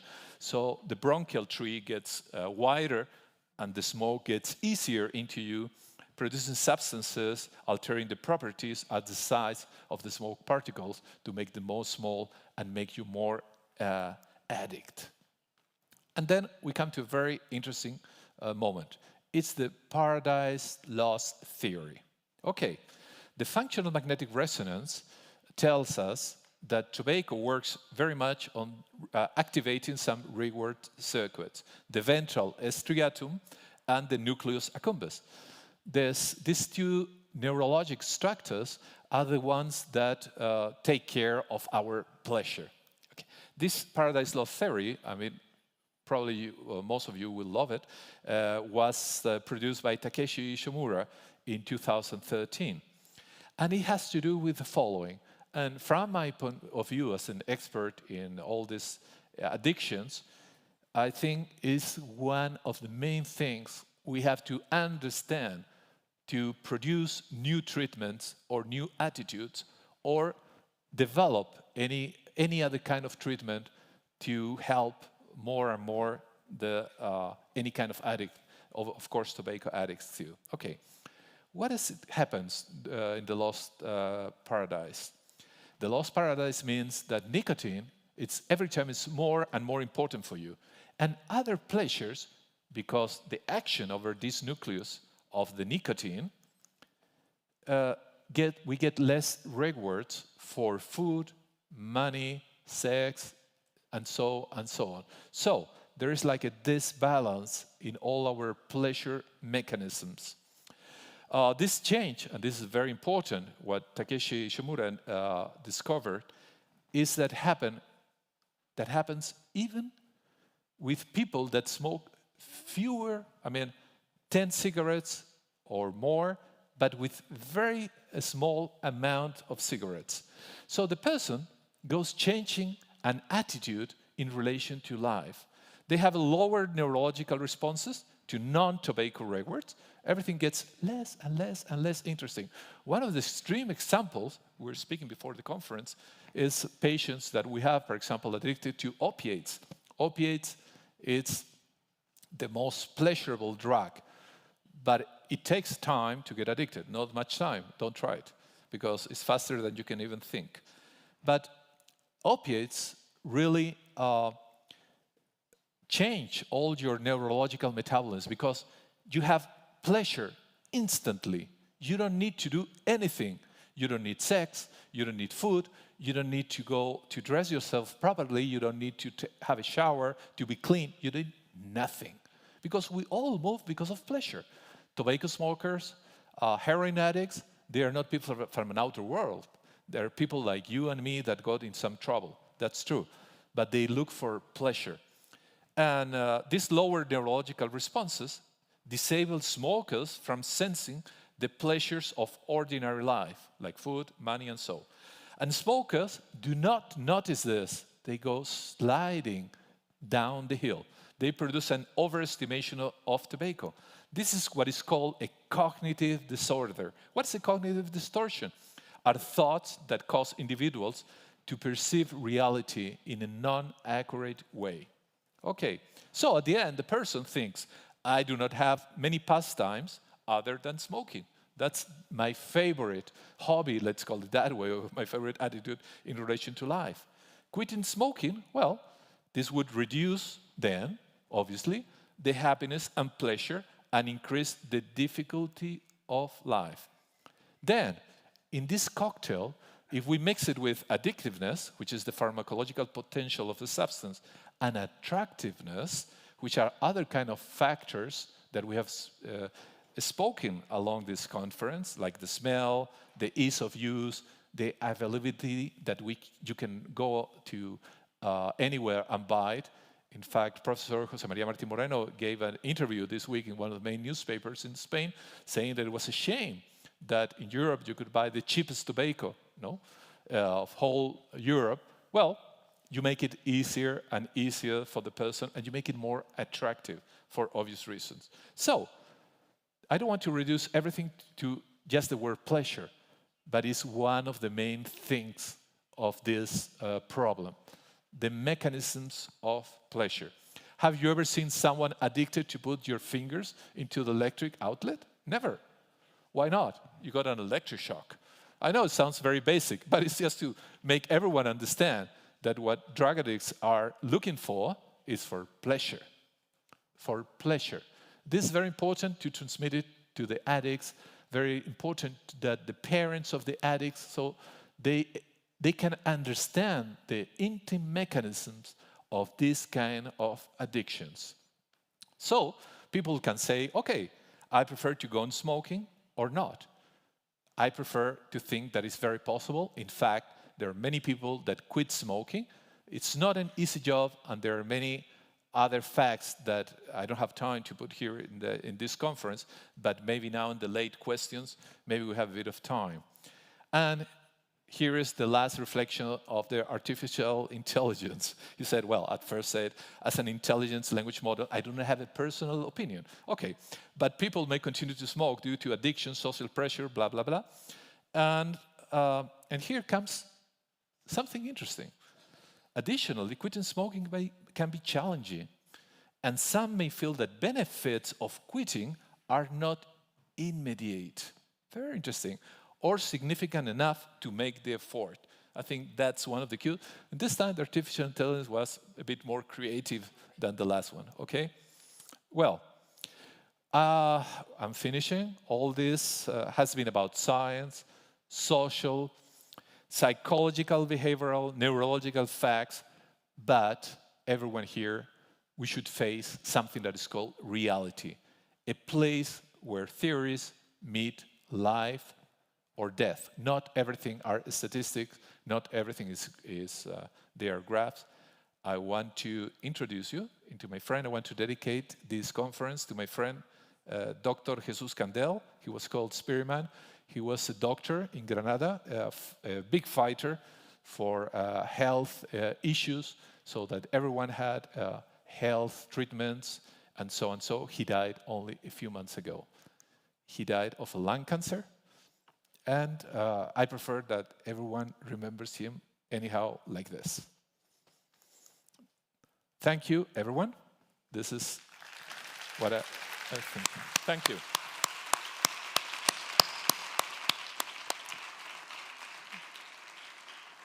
I would say thank you very much for this amazing presentation and insights. So I think we still have 10 minutes left. So I think, any questions from the audience? Some? So maybe, yeah. Maybe, Lucian, until we have a question, I'm going to ask one question. I'm going to start by saying, hello, I'm Nicholas, and I'm an ex-smoker. Are you an ex-smoker? I'm an ex-smoker, really? Exactly. Oh. So sometimes I was feeling you were talking about me. I remember saying with friends, you were included. I need my anti-stress medicine, my nicotine and my caffeine. Or I remember saying, I remember feeling, even looking at the package of this brand of the cigarettes I was smoking, and I was feeling once I quit, I need to smoke, I want to smoke, just by looking at the package and the color of the package. So again, I want to reiterate that an ex-smoker is always an ex-smoker. There's always the danger of relapse. I want, of course, to say that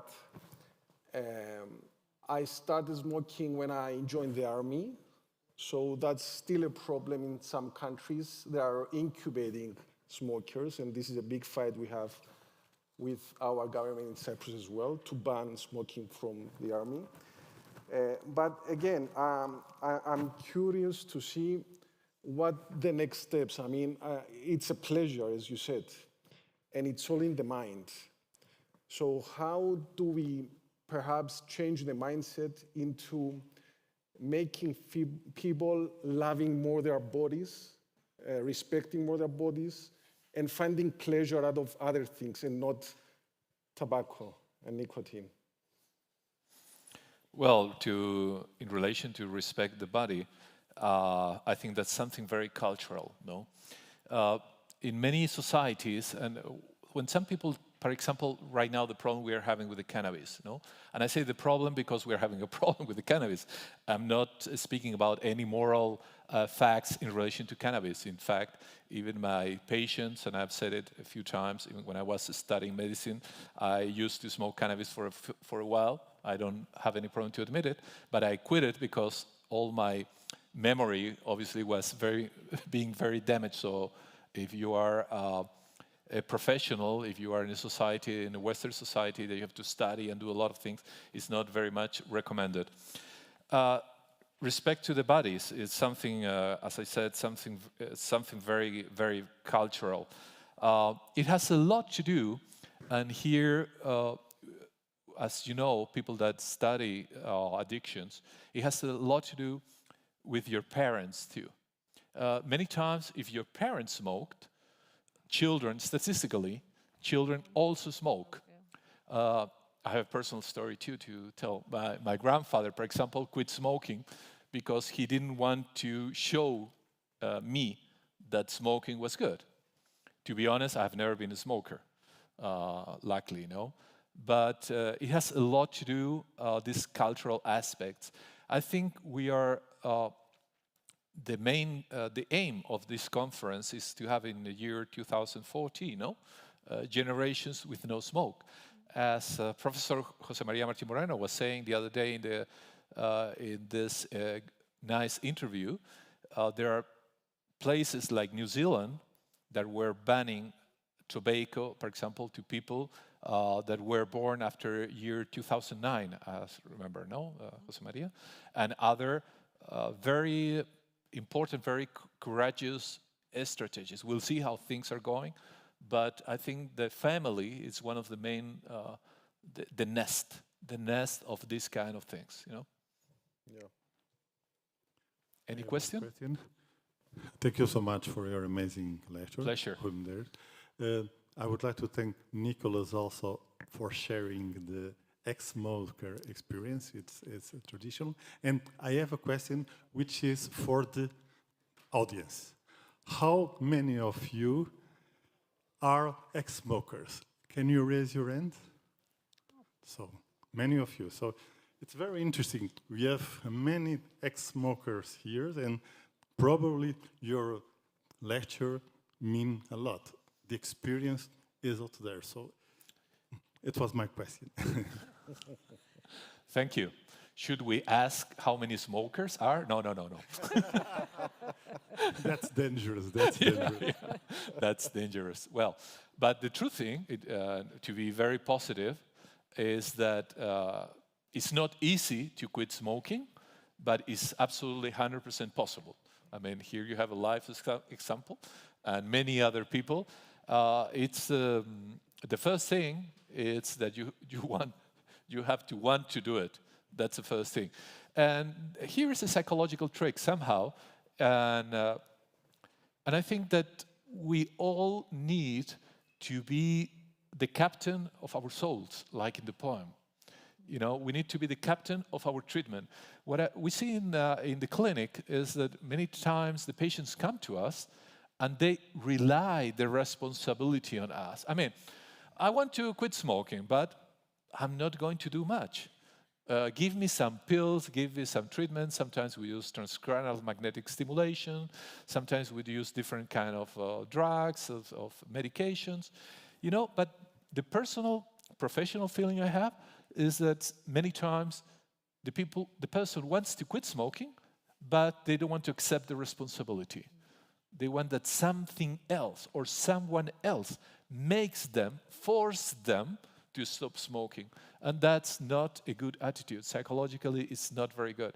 Even when we make the famous Faxstrom test and it is points very high, but the person many times says, no, I have tried it many times and I couldn't do it.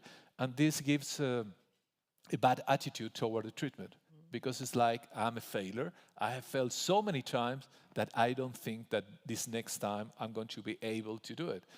But it's a change of attitude, not a change of treatment. Another question? Yes. Okay, thank you. In a nutshell, what works for helping stop smoking in terms of cognitive behavioral therapy plus neurotransmitter blockers, or what's the most modern and most effective therapies combination, and what are the next steps in therapy development to stop smoking? Well, as a doctor, when I see that for some kind of illness or some kind of addiction, there are many treatments, that usually means that none of them is good. First of all, I mean, when you have a problem with the appendix, they take you to the surgery room, they take out the appendix, and the problem is finished, you know. When you see that there is this treatment, that other treatment, so no treatment is good. Nowadays, as you know, we have many drug treatments. Some of them belong to the antidepressant group of medications. And sometimes they work very good. They work more than placebos. They work better than placebos. We are using transcranial magnetic stimulation in the about the last couple of years, that works very much like the drug treatments. And sometimes we choose the transcranial magnetic stimulation because there are some people that don't tolerate very well the medication. That's the one, you know, because it's more transcranial is more expensive. The person has to go every day to the center, and it's not very comfortable for the patient. So first choice, we use obviously we have a unit for high risk smokers, by the way, that we make a difference with the normal smokers. High risk smokers, you can guess what it is. You know, people that their life is in risk. They have EPOC. They have. I mean, if they go on smoking, they are going to die, literally. So those, we put them out, we put them apart into a clinic for stop smoking, you know, for any way, you know, for good or for bad, they stop smoking. They have cognitive therapy, it's true. They also have the medication, and in some hard cases, we do a lot of things. We also add the transcranial magnetic stimulation. Can I just, dear Dr. José Miguel Gaona, thank you so much for your inspiring presentation. You know, just to make a comment that pleasure is obtained not only through one way, and in fact, human beings are always obsessed seeking to avoid suffering and trying to find pleasures from different sources. So even though we acknowledge that this may produce an artificial pleasure, we need to acknowledge also that there are many alternative pleasures that you can, and in that way you can reduce the dependence. And one of the things that I enjoyed today, because we have a wonderful meeting with young people here. I mean, I was really inspired. I was emotional. I mean, when I saw 400 students and just shouting that, you know what they were saying, we are fighting for our freedom, because it's the pleasure of freedom, of not being dependent of an addiction. Being not able to only add years to life, but add life to years. So we need actually to really claim that freedom is one of the best pleasures that we can enjoy. And this is absolutely, tobacco is our enemy from that perspective. Thank you. What do you think? I think you're right for a few reasons. One of them is because you invite me here. No, but honestly, without jokes, yeah, it's true. It's true, freedom, you know, be free. And that's one of the main things, of course, of human beings in relation to drugs, to any addiction. We keep your freedom, you know. What I would love as a psychiatrist is to translate this into some neurological approach. Here, there are many young people that I hope that we put some seeds in their research. And somehow, the great thing would be to associate some kind of treatment with this kind of immediate pleasure that would start in the same moment that the person stops smoking. That would be something great. And at the same time, there has a dark side. Because if we could handle our brain in that intimate way, producing artificial pleasure so quickly, that's also very dangerous for mankind. So maybe it's the price we have to pay for being free. Thank you very much. Our session is unfortunately at its end. So thank you very much, Dr. Guana. It was really a pleasure to meet you. Thank you.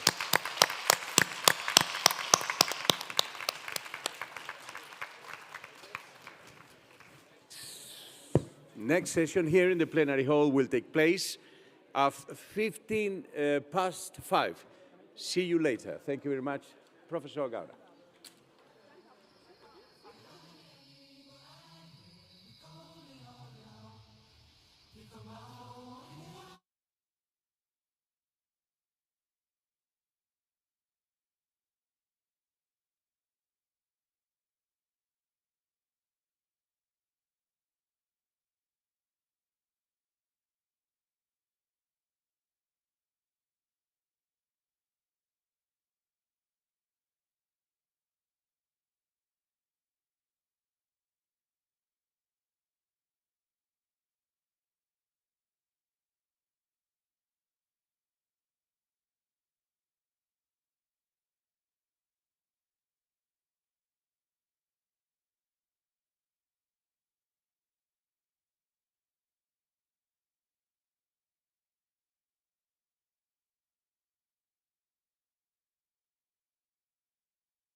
Well, here we are again. Thank you for coming, and we go ahead with next session, healthy workplaces. The next topic takes us to the work environment through a roundtable focus on analyzing conditioning factors, well, trends and factors that intervene in the development of healthy workplaces. This roundtable will be chaired by Elena Morales, Employment, Diversity and Social Protection Department de la COE, and co-chaired by María Laviña, Head of Economic Sustainability, Spanish Association Against Cancer. Please. Hola, muy buenas tardes a todos. Muchas gracias por estar aquí. Bueno, efectivamente hoy vamos a hablar durante una horita sobre el papel que tenemos las empresas en la promoción de hábitos de vida saludable y en cómo nuestras empresas pueden poner su granito de arena en la implantación de programas que ayuden a la deshabituación tabáquica de la población trabajadora y de su entorno. El cuidado de la salud en las empresas se introdujo a través de lo que es la prevención de riesgos laborales, de la salud laboral, de la prevención de los riesgos propiamente dichos que genera el entorno laboral, pero ese enfoque a día de hoy en nuestras empresas está totalmente desfasado. Hoy se hace necesaria una transición hacia políticas de prevención y protección de los accidentes y enfermedades relacionadas con el trabajo a otro tipo de políticas que contemplan la salud de las personas trabajadoras de forma global. A día de hoy, la sociedad espera de nosotras, las empresas, que no solo cumplamos con las obligaciones legales, sino que a través de una actuación responsable creemos lugares saludables de trabajo para nuestras plantillas que prevengan enfermedades, no solo las relacionadas con el trabajo, sino todo tipo de enfermedades, y que contribuyamos a la productividad y a la sostenibilidad de nuestra sociedad. La promoción de la salud así se configura como el aunar esfuerzos entre empresas, trabajadores y sociedad para mejorar la salud y el bienestar de las personas en los lugares de trabajo y en tiempo de trabajo. ¿Por qué esto lo deberíamos hacer las empresas? Bueno, está demostrado que invertir en promoción de la salud y el bienestar es absolutamente rentable. Pero además se cumple con un compromiso ético que tenemos las empresas, que nos viene también derivado de los Objetivos de Desarrollo Sostenible, de la Agenda 2030, que debemos contribuir no solo al estado de salud y al bienestar, no solo del personal, sino también de las familias y de la comunidad donde estemos ubicados. Los beneficios así se producen a dos niveles, como vamos a ver a lo largo de esta hora, tanto para el trabajador, que efectivamente mejora su salud, mejora su capacidad de trabajo, su capacidad de empleo, sus ingresos, su autoestima, su estabilidad familiar y sus lazos sociales. Pero también tiene muchos beneficios para nuestras empresas y por eso debemos promocionar el que las empresas hagan este tipo de actividades. Así sabemos, y está absolutamente comprobado, que el retorno de la inversión es de en torno al doble de lo que se invierte, que se mejora la productividad, se reduce el absentismo, aumenta la satisfacción de los empleados, es un elemento de retención del talento y una disminución de costes de formación o de sustitución de personal. Para hablarnos de este tema tenemos con nosotros a tres especialistas. La primera de ellas que les voy a presentar es Dolors Solé. Dolors es consejera técnica de dirección del Instituto Nacional de Seguridad y Salud en el Trabajo. El Instituto Nacional de Seguridad y Salud en el Trabajo es el organismo científico técnico especializado en prevención de riesgos laborales de la Administración General del Estado en España y tiene como misión el análisis y el estudio de las condiciones de seguridad y salud en el trabajo. El Instituto lleva apostando desde hace muchos años por un modelo de promoción de hábitos de vida saludable, como ya nos va a contar, y desde 2013 ha puesto en marcha, de hace 10 años, el proyecto Empresas Saludables, que se inspira en el trabajo realizado por la Red Europea de Promoción de la Salud en el Trabajo. Dolors es licenciada en Medicina y Cirugía, especialista en Medicina del Trabajo y funcionaria del Cuerpo Superior de Titulados Superiores del Instituto Nacional de Seguridad y Salud en el Trabajo y, además, es la presidenta de esta Red Europea de Promoción de la Salud en el Trabajo. Junto con ella tenemos también a Vicente Gil, que es el director médico del Grupo Asegurador Santa Lucía. Vicente es licenciado en Medicina y Cirugía y especialista también en Medicina del Trabajo, doctorado en Medicina Interna y máster de Dirección Estratégica en Bienestar Organizacional. En la actualidad es el director del Servicio Médico del Grupo Santa Lucía y desde 2022, en colaboración con la Asociación Española Contra el Cáncer, Santa Lucía viene participando en el programa de deshabituación tabáquica para empleados de todo el territorio nacional.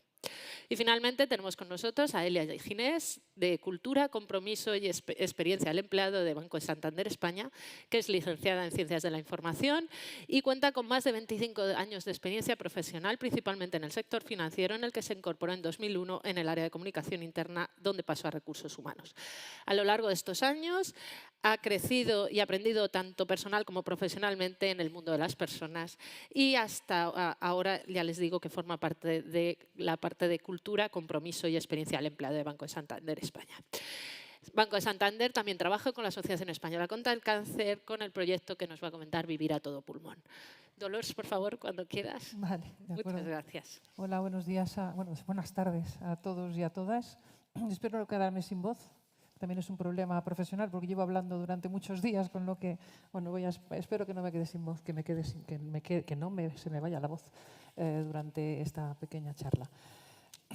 A mí se me ha encargado el de que os explique un poco lo que es el concepto de empresa saludable y eso es lo que voy a intentar poner sobre el tapete. El concepto de empresa saludable surgió en el siglo pasado, cuando desde la Red Europea de Promoción de la Salud en el Trabajo se quiso trasladar lo que era la definición de la OMS en la Carta de Ottawa de promoción de la salud, se quiso aplicar y adaptar ese concepto a lo que es el contexto laboral. No fue fácil, éramos 15 países en aquel entonces para consensuar esa definición, que muy bien ha explicado cuál era la definición de promoción de la salud en el trabajo, Elena, y tardamos un poco en discutir comas y puntos, ¿no? Pero la idea de esta definición, y la voy a repetir porque yo creo que es importante, y luego también la definición operativa, que es ahí donde fuimos de alguna manera pioneros en este sentido, es que la promoción de la salud en el trabajo, para la Red Europea de Promoción de la Salud en el Trabajo, consiste en aunar los esfuerzos de empresas, personas trabajadoras y la sociedad, es decir, todos los actores implicados, en la mejora de la salud y el bienestar de los trabajadores. ¿Y cómo podemos hacer eso desde las empresas? Pues sencillamente mejorando las condiciones de trabajo y la organización del trabajo, por un lado, promoviendo lo que es el desarrollo personal y, finalmente, promoviendo la participación activa. Antes de esta definición, en los servicios médicos de empresa se hacía promoción de la salud en el trabajo, como Vicente seguro recordará, los extintos servicios médicos de empresa, pero se trataba lo que es la promoción de la salud en el trabajo desde un aspecto individual y nada más. Es decir, no se consideraba ni el entorno ni otros factores determinantes de salud, tanto positivos como negativos. Esta definición lo que quiere es realmente, por un lado, dar esa visión de promoción de la salud y de basarse en ese concepto de salud global, teniendo en cuenta no tan solo lo que pasa en la empresa, sino lo que pasa fuera de la empresa y en el interfaz vida personal. Y introdujo también otro punto, que es el de la co-creación, el tema de la participación de los trabajadores y las trabajadoras en la génesis de estos programas. No solo su participación en los programas que la empresa pone a disposición, sino su participación desde el diseño, desde el momento de establecimiento de prioridades y del diseño de esos programas. Eso lo hace mucho más aceptable por parte de los trabajadores, porque realmente son parte de lo que se está diciendo, ¿no? De lo que se está haciendo. Y estableció también otro punto importante, estableció la idea de que debíamos hacer un equilibrio entre las acciones que teníamos a nivel individual, que era lo primero que se hacía y lo único que se hacía al principio en los servicios médicos de empresa, pero también a nivel del entorno y a nivel de la organización del trabajo. Es decir, que serían los tres puntos importantes, ese equilibrio de acciones en estos tres ámbitos. Sin tocar esos tres ámbitos, difícilmente vamos a conseguir una mejor salud y bienestar de los trabajadores en la empresa. En la actualidad, este modelo se ha convertido en una gestión, en una especie de una gestión avanzada de salud basada en tres grandes pilares. El pilar de la prevención, el de evitar los daños relacionados con factores de riesgo, que si me permitís llamaremos como negativos, es decir, que producen o restan salud, el de la promoción de la salud. Lo que se hace también desde las empresas en esa línea es promover y fomentar los factores determinantes de salud positivos, los que suman salud.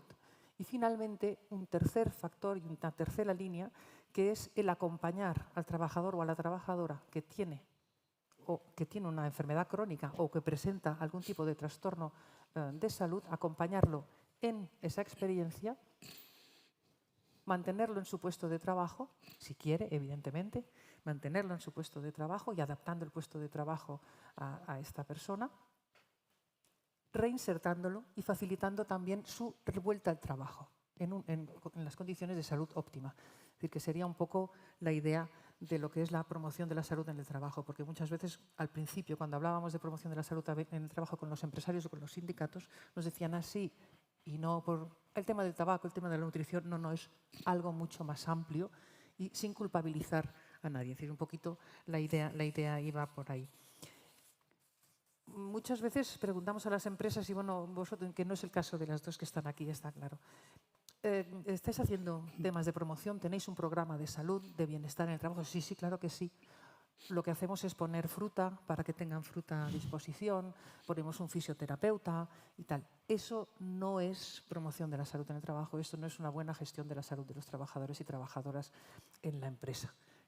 Es algo mucho más complejo. Yo lo que suelo decir es que lo que es la gestión, una buena gestión de la salud en el trabajo es una carrera de fondo, no se acaba nunca, es algo continuo. Es algo que tenemos que ir haciendo poco a poco.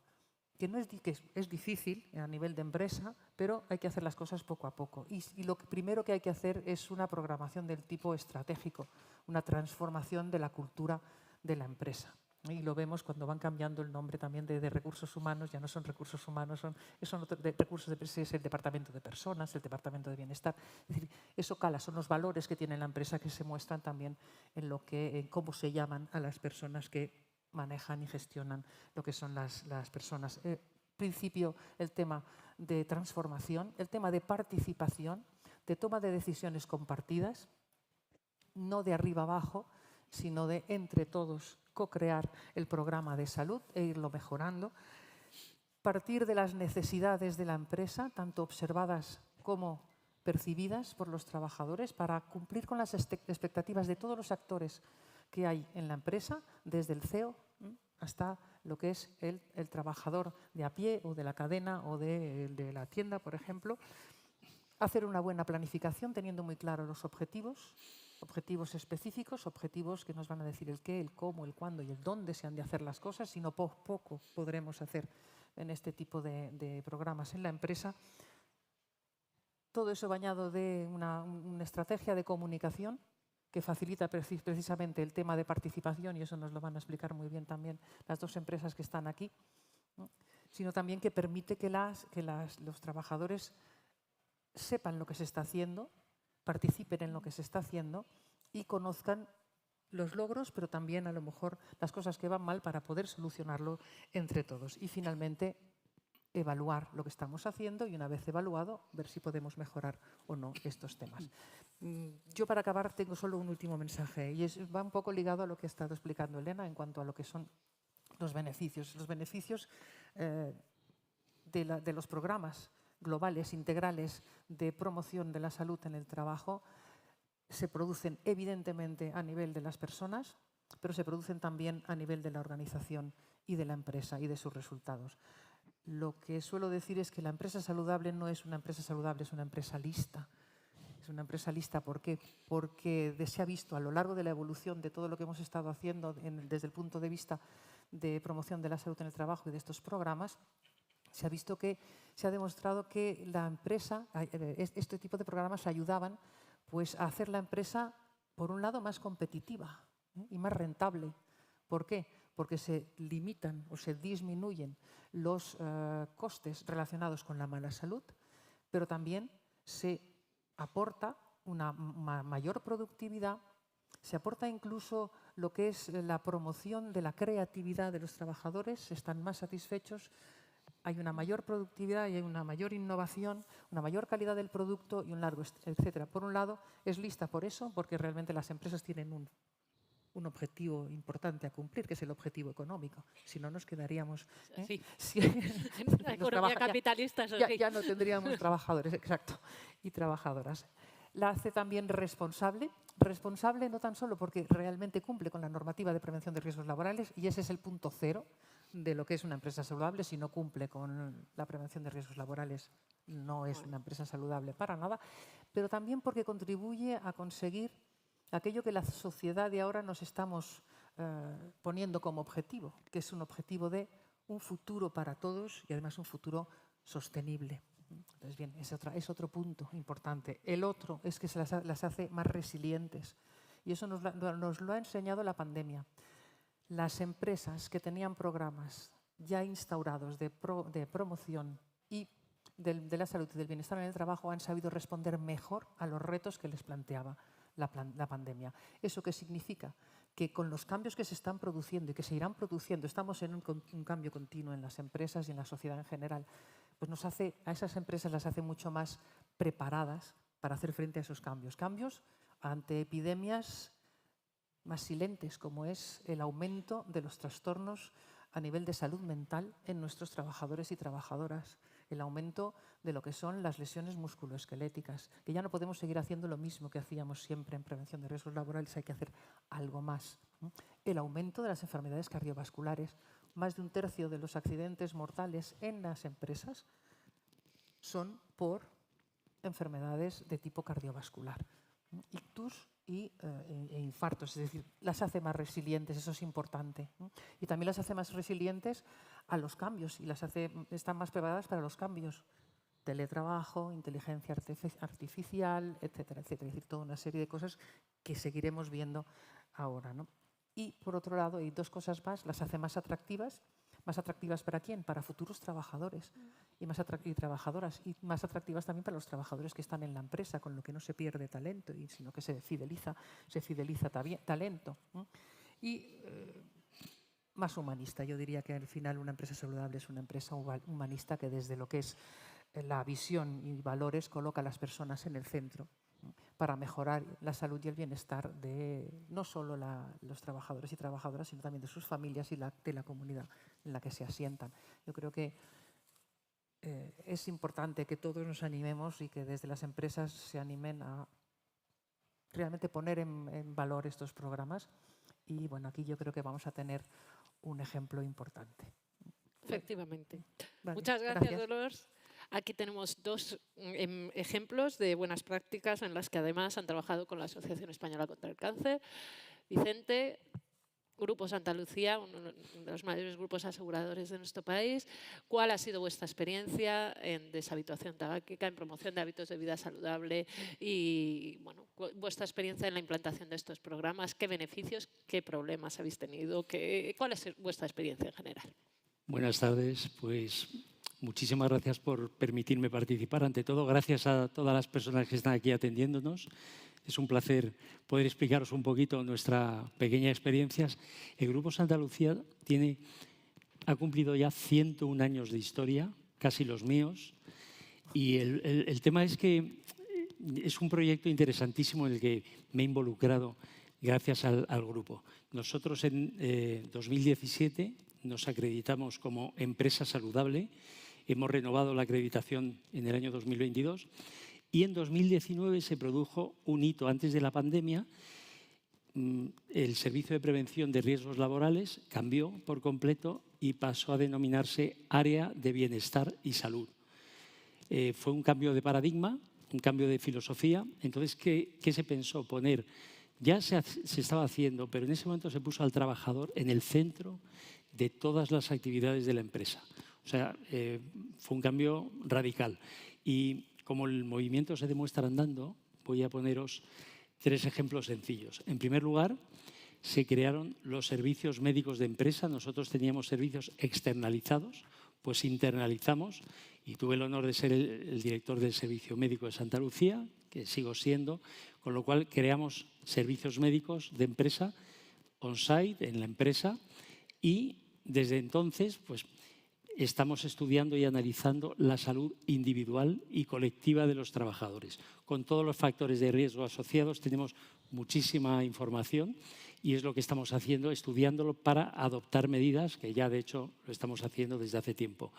En segundo lugar, cuando llegó la pandemia, pusimos a disposición de los trabajadores, pero nada más comenzar la pandemia, un servicio de atención psicológica 24/7 para empleados y para familiares, para todo el mundo, que tuvo un éxito grande y continuamos con él. Continuamos con él porque, como decía Dulos, tenemos problemas en todas las empresas de riesgos psicosociales y entonces ha sido muy valorado y continuamos con el programa. Y en tercer lugar, por ejemplo, lo que hicimos fue, en mayo del año pasado, creamos la Agenda Bienestar. La Agenda Bienestar es un programa, es una especie de programa a la carta donde todos los empleados de toda España, porque nosotros contamos con centros y con empleados en todas las provincias españolas, es una especie de portfolio donde tienen acceso a todo tipo de documentación, de webinars, de vídeos. Por ejemplo, nutricionista online, tenemos actividad física con preparadores físicos, todo a disposición de los empleados, lo pueden tener en el móvil, lo pueden tener en cualquier tipo de tablet y esto es 24 horas al día. O sea, tienen en el fondo muchísima información y muchísimo contenido y también ha tenido mucho éxito.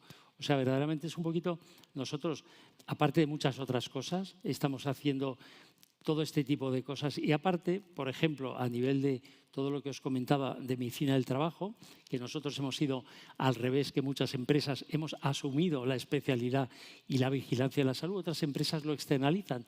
También es lícito y hay grandes empresas de prevención ajenas, pero nosotros lo tenemos internalizado.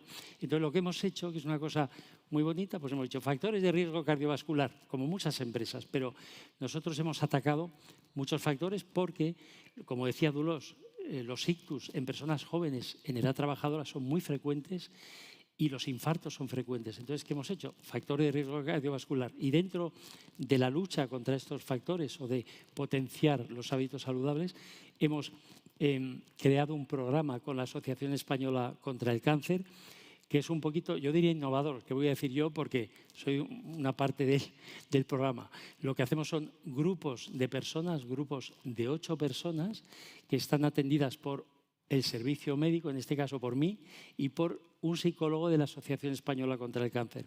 Es un programa que tiene una serie de sesiones online, pero también es 24/7. Nosotros contamos con un equipo de nuestro área de bienestar y salud formada también por la Asociación Española Contra el Cáncer y entonces es un apoyo continuo a los trabajadores que quieren dejar de fumar, con lo cual los resultados han sido excelentes. Son grupos de 8, lo estamos haciendo con cuentagotas, lógicamente, porque llevamos 10 grupos en el año 2022. Este año hemos comenzado con los nuevos grupos y queremos, a partir del segundo semestre, lanzarlo a familiares de personas que fuman porque nos están pidiendo que si su pareja fuma, que si fuma. Hay familias que fuman los 5 miembros de la familia y el perro, o sea, porque es que llega un momento que fuma toda la familia, entonces estamos intentando llegar a todos. Y es un poquito, estos son ejemplos de lo que estamos haciendo. Yo creo que es importantísimo que todas las empresas se conciencien de que el trabajador que tiene un grado de bienestar importante es mucho más feliz, es más productivo, el retorno es mayor para la empresa, el beneficio es mayor, porque no olvidemos que la empresa quiere ganar dinero, pero la empresa quiere cuidar a sus trabajadores y el momento que en el centro de la empresa está el trabajador y escuchamos al trabajador, porque también tenemos un plan, por ejemplo, de bienestar psíquico, lo que queremos es analizar los problemas que hay en la empresa para tomar medidas que favorezcan a todos los trabajadores, al primero y al último, a cada uno de los trabajadores de cada una de las ciudades de España. Y nada, muchísimas gracias por vuestra atención y nada más, por ahora. Muchas gracias, Vicente. Elia, Santander España, tenéis también un programa importante de promoción de la salud. ¿En qué estáis trabajando? ¿Cómo lo estáis abordando? También hay una parte muy interesante de implicación de las familias, ¿no? Cuéntanos un poquito, por favor. Bueno, pues lo primero agradeceros en especial a la Asociación Española Contra el Cáncer que nos haya invitado y que nos dé esta oportunidad de contaros pues algunas de las iniciativas que hacemos en materia de salud y bienestar, ¿no?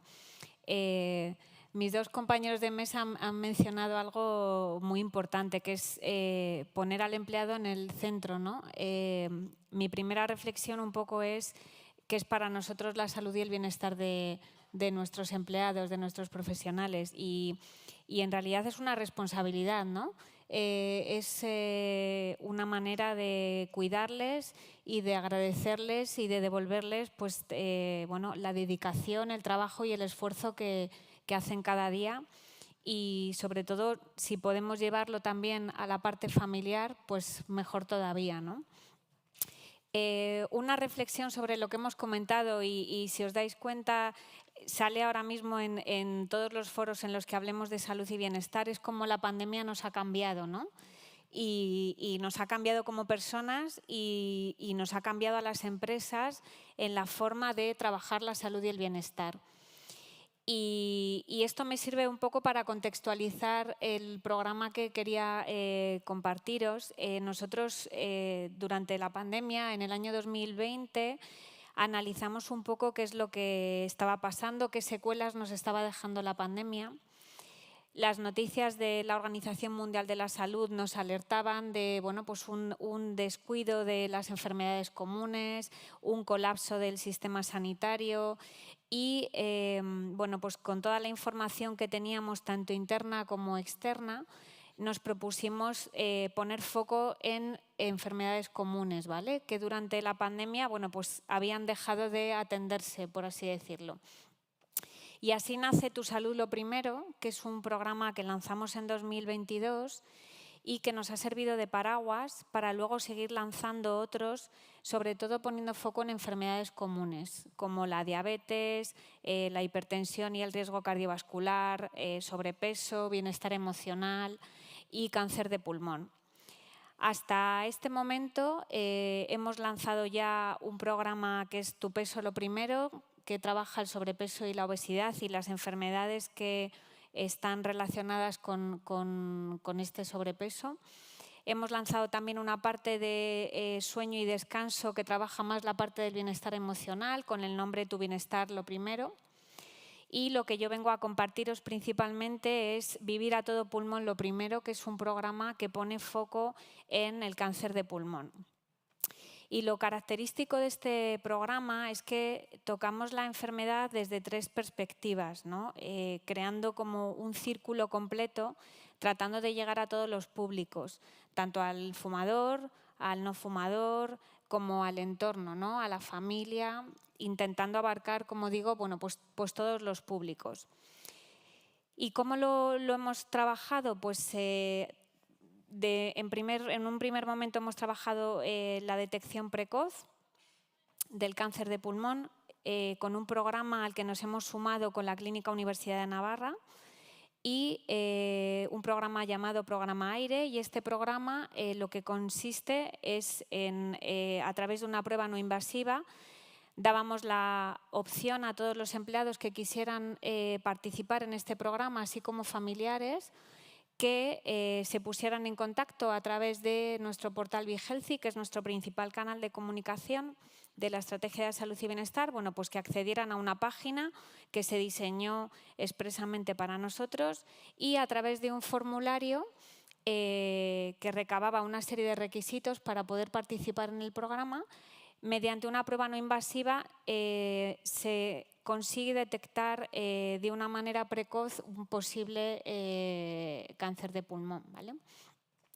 Las personas interesadas en participar tenían que cumplir unos requisitos, como os digo, ser mayores de 50 años, fumar más de 20 cajetillas de paquetes de tabaco al año, o ser mayores de 50 años pero haber dejado de fumar hace menos de 15, o que tuvieran una enfermedad crónica pulmonar, ¿no? Este era un poco el perfil.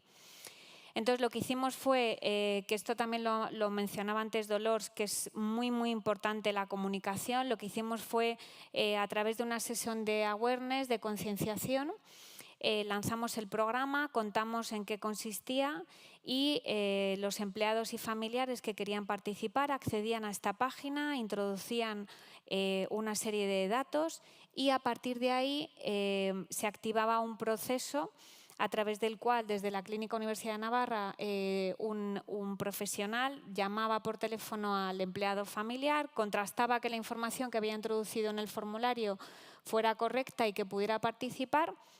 Y a partir de ahí, bueno, pues se hacía una analítica, se hacía un tag de bajo impacto y se le daba un diagnóstico.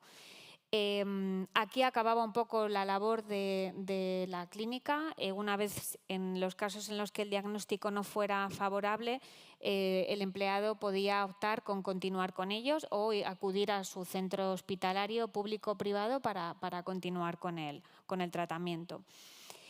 Esta parte fue la que trabajamos para la detección precoz y luego la segunda perspectiva de este programa fue la deshabituación tabáquica, que aquí bueno, pues nos unimos a la Asociación Española Contra el Cáncer y aquí bueno, pues, lo que hicimos fue a través de una sesión también de concienciación con un compañero de la asociación, con Pedro, que con una maravillosa exposición nos contó bueno, pues, cómo consigue el tabaco hacernos adictos a él, qué consecuencias tiene, qué tipos de productos ahora mismo hay sustitutivos del tabaco tradicional. Y nos habló de la app Respirab, ¿vale? que utilizamos un poco como principal herramienta para empezar ese proceso de dejar de fumar. Esta parte de deshabituación tabáquica la llevamos muy de la mano con el servicio médico. Entonces, además de la app Respirab de la asociación, lo que hacíamos era ofrecer un apoyo a todos los empleados que estaban interesados y que habían decidido realmente que querían dejar de fumar, un apoyo para que el que quisiera contactara con el centro médico y recibiera ese apoyo, ¿no? Una vez que el empleado contactaba, lo que se activaba es un protocolo de acompañamiento al empleado. Entonces, bueno, pues a partir de esa interacción con la app, lo que hacíamos con el empleado era trabajar la parte de motivación para dejar de fumar, de elección del día de dejar de fumar y un acompañamiento tanto en ese proceso como en el posterior, que dura entre 6 meses a 1 año y acompañarle un poco hasta el final del proceso, ¿no? Con esta parte, como digo, activamos un poco la perspectiva de la deshabituación tabáquica y por último, la tercera pata, por así decirlo, de vivir a todo pulmón lo primero, fue los espacios libres de humo, ¿no? Nosotros tenemos la sede Santander España, que está en Luca de Tena, tenemos otros edificios que llamamos singulares y luego está la ciudad financiera, que es donde están nuestros headquarters, ¿no? Todavía había edificios en los que en el recinto estaba permitido fumar. Entonces, lo que hicimos fue sumarnos a la iniciativa de Respiro Libre en este lugar de la Asociación Española Contra el Cáncer y declaramos estos edificios en los que aún se fuma como espacios libres de humo. Para intentar reducir un poco el impacto negativo que podía tener en los fumadores, lo que hicimos fue vincularlo también al compromiso medioambiental del banco, a la certificación LED e ISO que tienen estos edificios y el compromiso que nos exigen con el medio ambiente. Y en una campaña en 2 fases, que estamos ahora mismo en ella, el 17 de marzo lanzamos esta iniciativa. Lo que hicimos fue reducir los espacios e identificarlos, reducir los espacios en los que actualmente se fuma, dejando un único espacio y señalizando los anteriores con un mensaje. Buscamos un poco un claim positivo, que era donde antes había humo, ahora hay aire. Entonces, en todos los sitios donde antes se podía fumar pusimos estos carteles y identificamos un único espacio en el que está permitido fumar, ¿vale? Con un cartel, zona habilitada para fumar, y al lado lo que hemos hecho ha sido poner un cartel que dice: si quieres dejar de fumar, te ayudamos a hacerlo, ¿no? Y ahí hablamos de la app Respirab y del apoyo del servicio médico. En esta primera fase va a durar 3 meses y de manera paulatina, transcurridos estos 3 meses, pues se convertirán finalmente en espacios libres de humo y a partir de ese momento las personas que quieran fumar tendrán que salir de las instalaciones. Esto, evidentemente, en Boadilla no se puede hacer porque en la ciudad financiera no te daría tiempo prácticamente a volver a tu puesto de trabajo porque las dimensiones son muy grandes. Entonces, lo que se ha hecho ahí es reducir los espacios en los que está permitido fumar y alejarlos más aún de zonas de acceso. Y así hemos completado un poco vivir a todo pulmón. Muy bien, la verdad es que animáis a que muchas más empresas se sumen.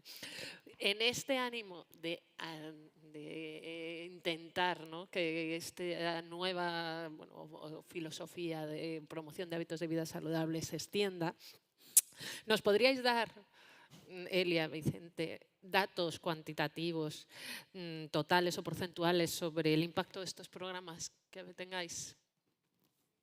Bueno, yo puedo hablar sobre algunas de las cosas que he citado antes. Por ejemplo, en primer lugar, en el tema del tabaco, nuestro psicólogo de cabecera, que es Pedro también, que el otro día comenté con él cuáles eran los resultados, porque él está llevando un poco la estadística de este año junto con Santa Lucía. Entonces os puedo decir que el resultado es muy bueno. No puedo dar el resultado exacto porque lo tiene él y estoy pendiente de que me lo diga. Precisamente queríamos quedar el martes y no pudimos, pero bueno, os comentaré así a grosso modo de que lo normal es que, como todos conocéis, si estáis metidos en el mundo del tabaco, por desgracia, que al año es muy pequeño el porcentaje de éxito. O sea, las recaídas, la vuelta al tabaquismo es muy frecuente. Nosotros, sin embargo, hemos tenido grupos que al año han dejado de fumar, grupos de 8 personas, el 100% de las personas. Pero estos son rara avis.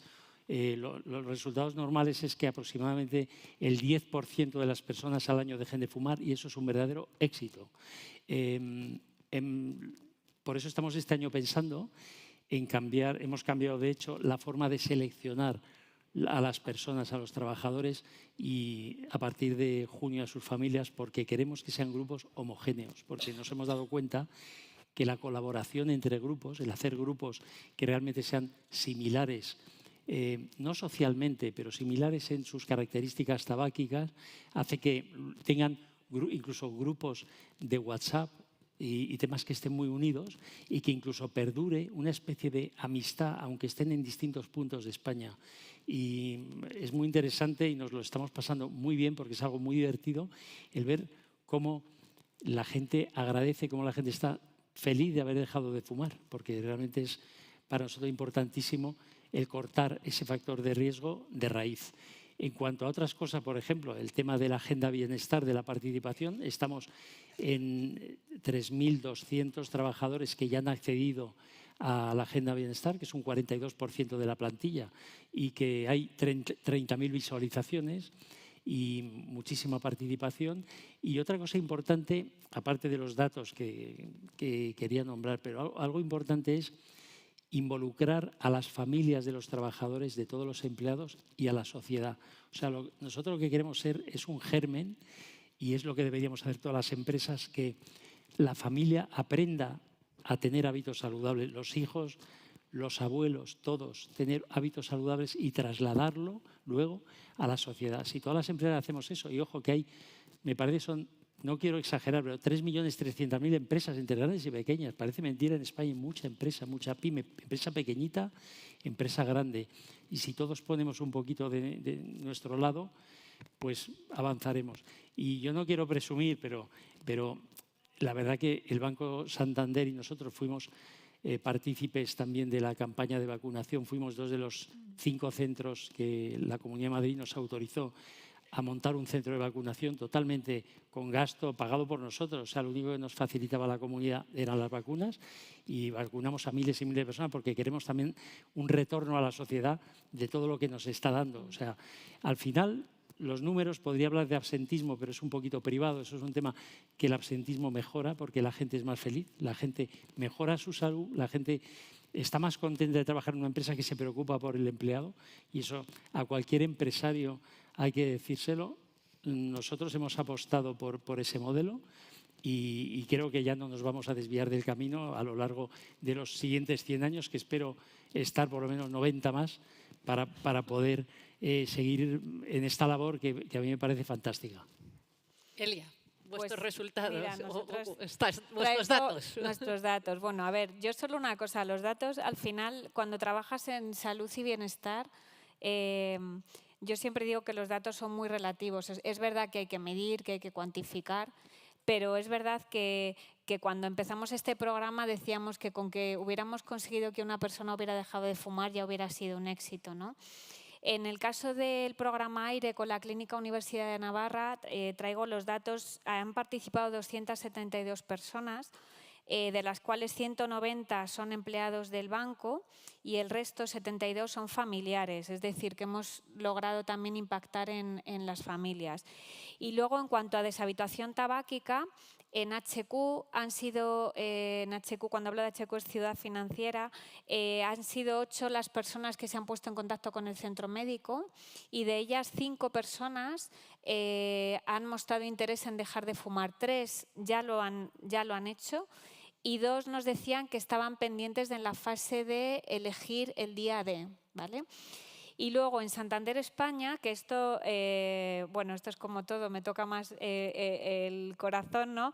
Son 12 las personas que han dejado de fumar y lo positivo y el éxito para nosotros de esta parte es que 6 personas son de Madrid, pero tenemos 2 personas que son de Galicia y una de Valladolid, es decir, que nuestro objetivo, que es algo que complica mucho en Santander, España, llegar a todos, porque nosotros tenemos servicios centrales y tenemos la red de sucursales y a veces es muy difícil llegar a la red, porque en servicios centrales, cuando tienes una sede, tienes centro médico, tienes gimnasio, tienes comedores saludables, es muy fácil lograr lanzar iniciativas de salud y bienestar, pero llegar a la red, llegar a los territorios es más complicado.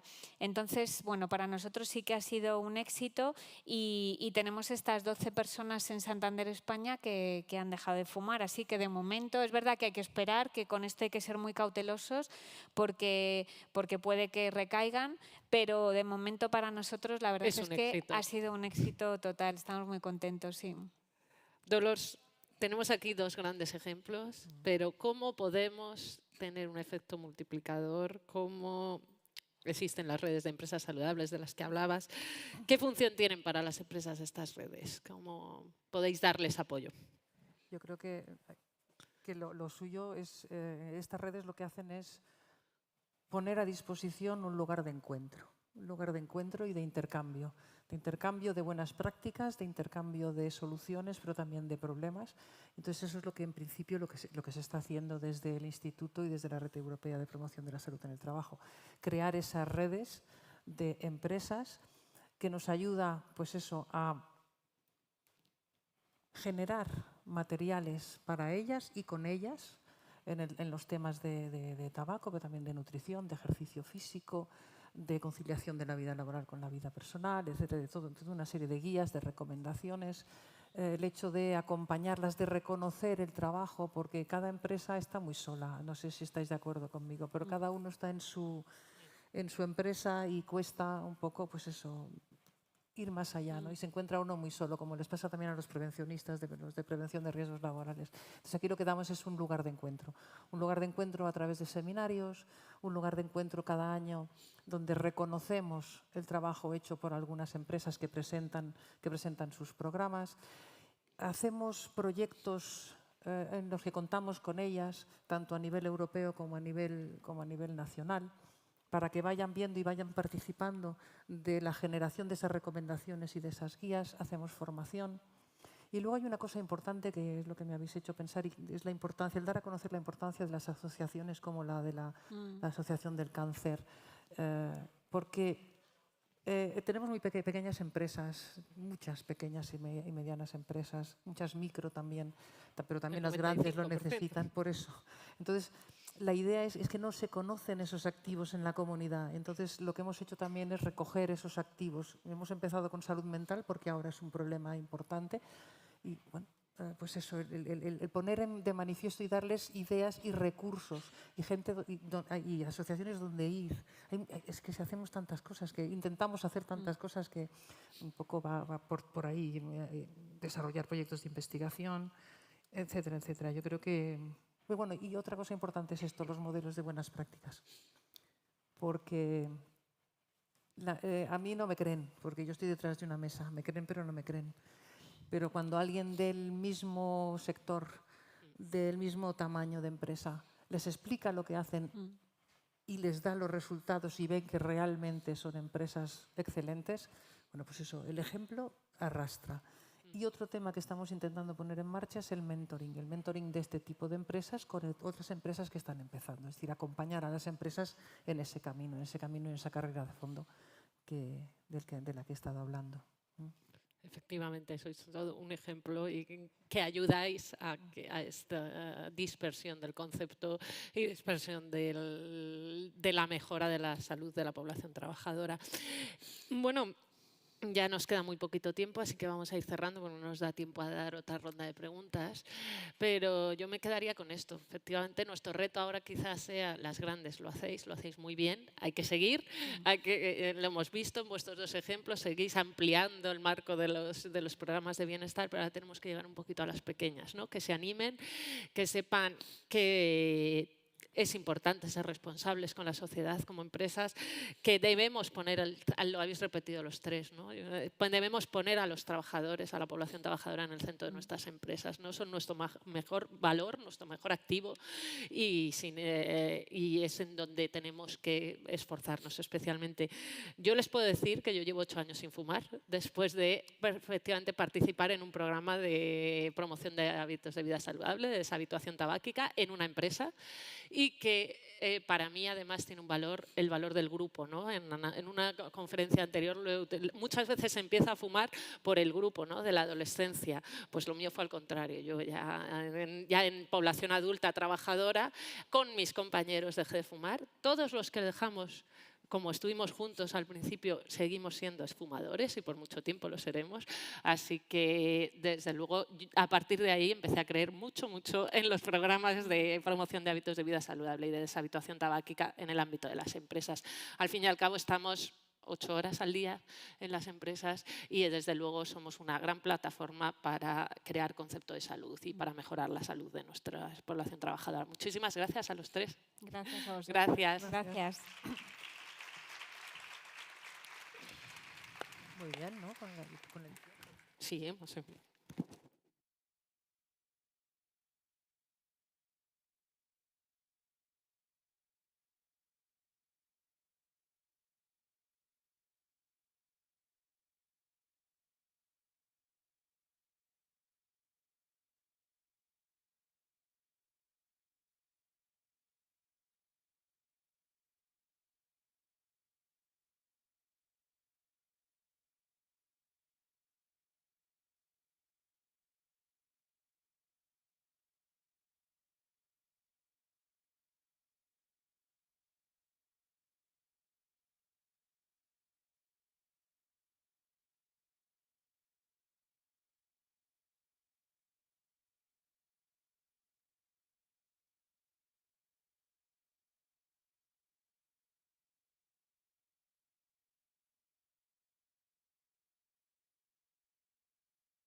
Now, hello again, and thank you for your patience, por su paciencia. Gracias, thank you. We're here again for the last session.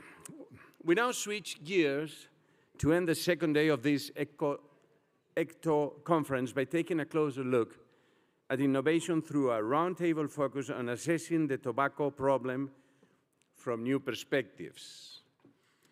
This last roundtable will be chaired by Javier Ayesta, founder of the Spanish Society of Tobacco Specialists, and Cornel Radu Login, Secretary General, European Network for Smoking and Tobacco Prevention. All the roundtable is yours, whenever you want. Thank you very much, and welcome to the last plenary of the day. I think, from our point of view, is the most interesting plenary of the conference because it's outside the box. We spent, let's say, 2 days inside the box, and now we are trying to go outside the box. It's about tobacco control, and all of us, I think, attended a lot of conferences dedicated to tobacco control in the past, I don't know, 20, 30 years, 5 years, depending on the experience you may have in this field. This evening, we have 2 high-level speakers, and I will introduce our first speaker. Then I will introduce you also the second speaker, the lady, but at the beginning I will introduce Mr.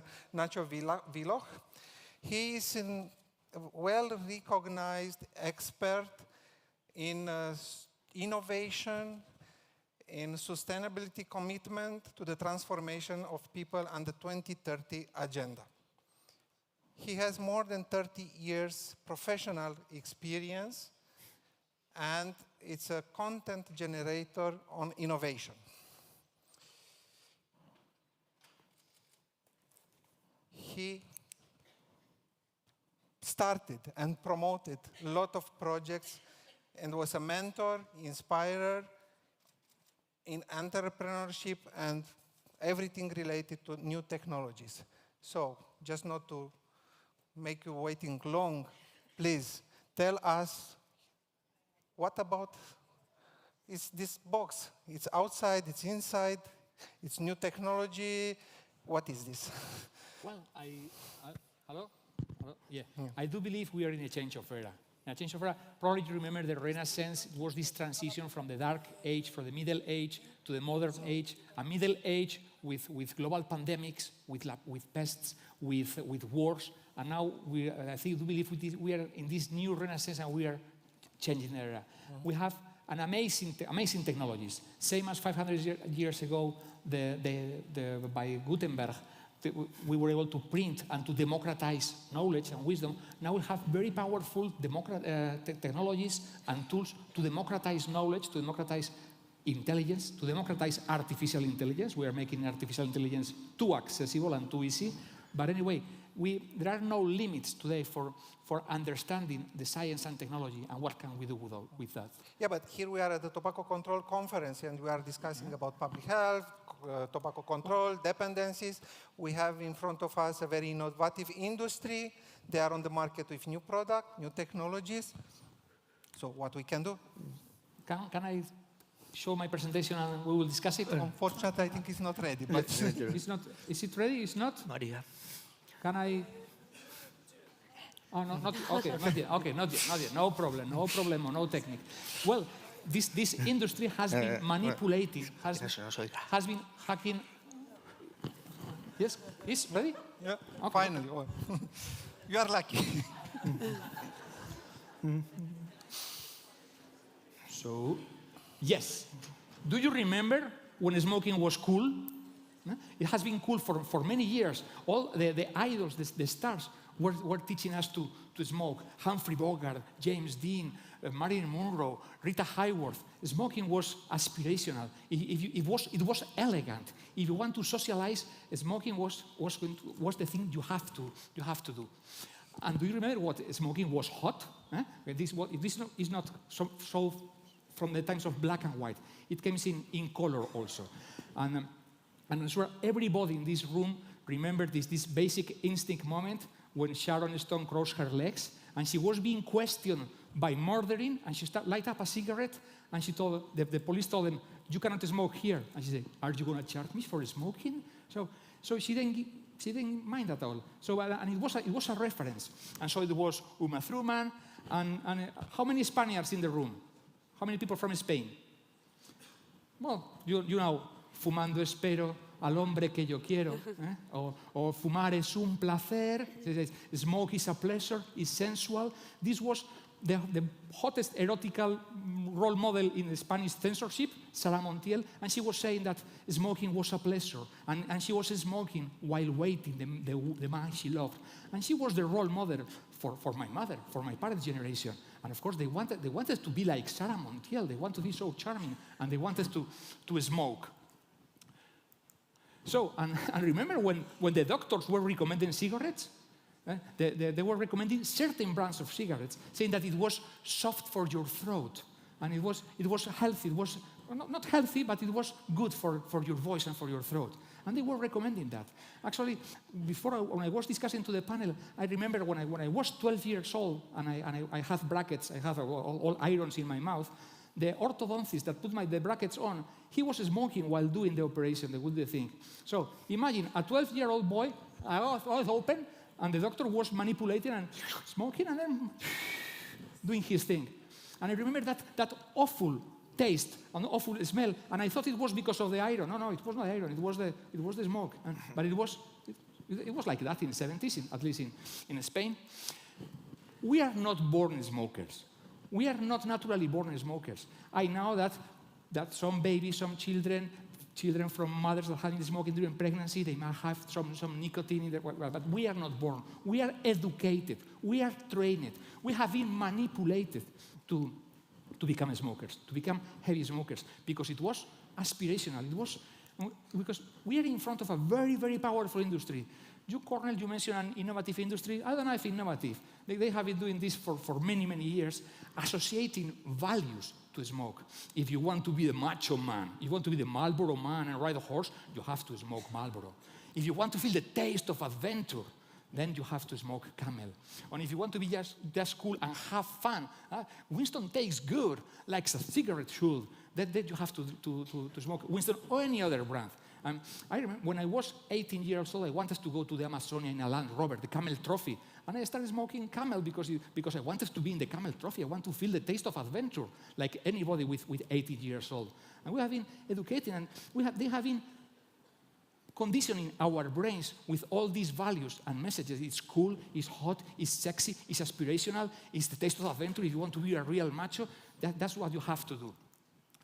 Will it be cool in the future not to smoke? If you remember this movie, The Fifth Element, look the size of the filters. So they are not quitting smoke. They acknowledge it is not good, and they make a very, very, very extremely long filter. But he's still trying with this. To quit is my goal. And this is part of the story of the future and the past.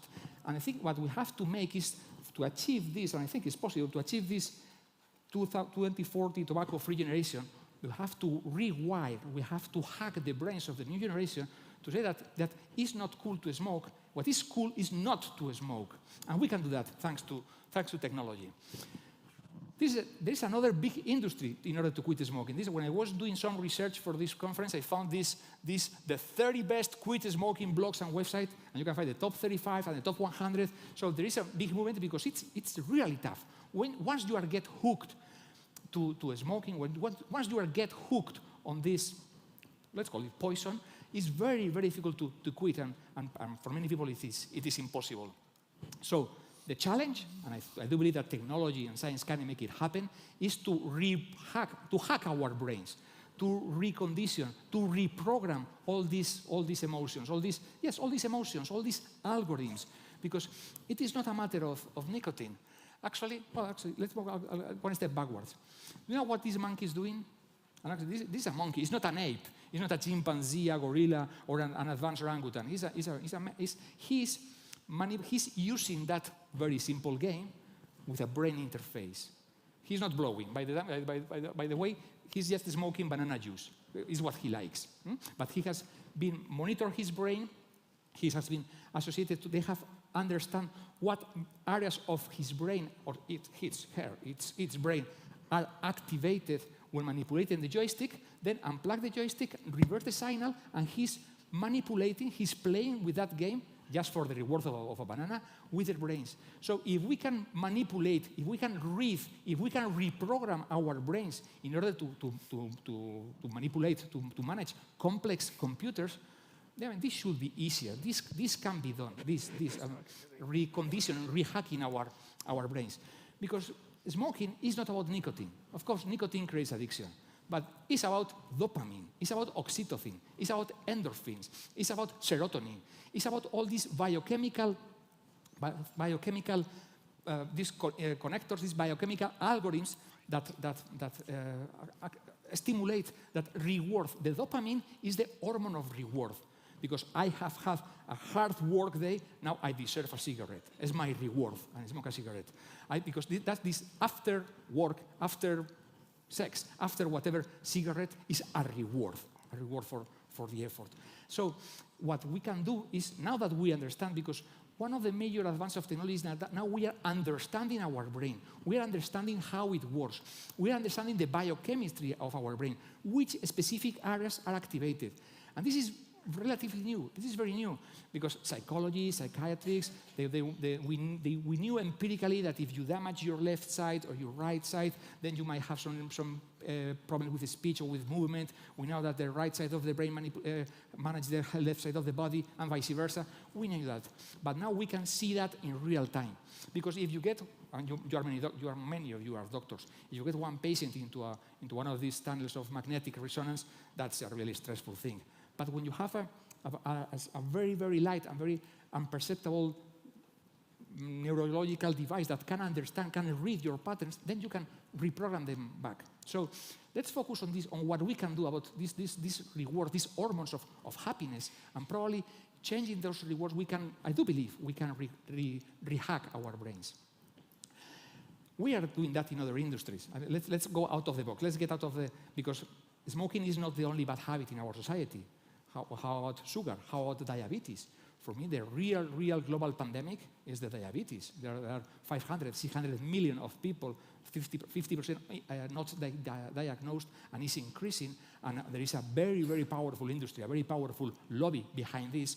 And again, neuroscience can reprogram all these bad habits. We all know that same as smoking is bad, that lack of exercise, lack of physical activity is bad, but the percentage of overweight people is increasing in every country.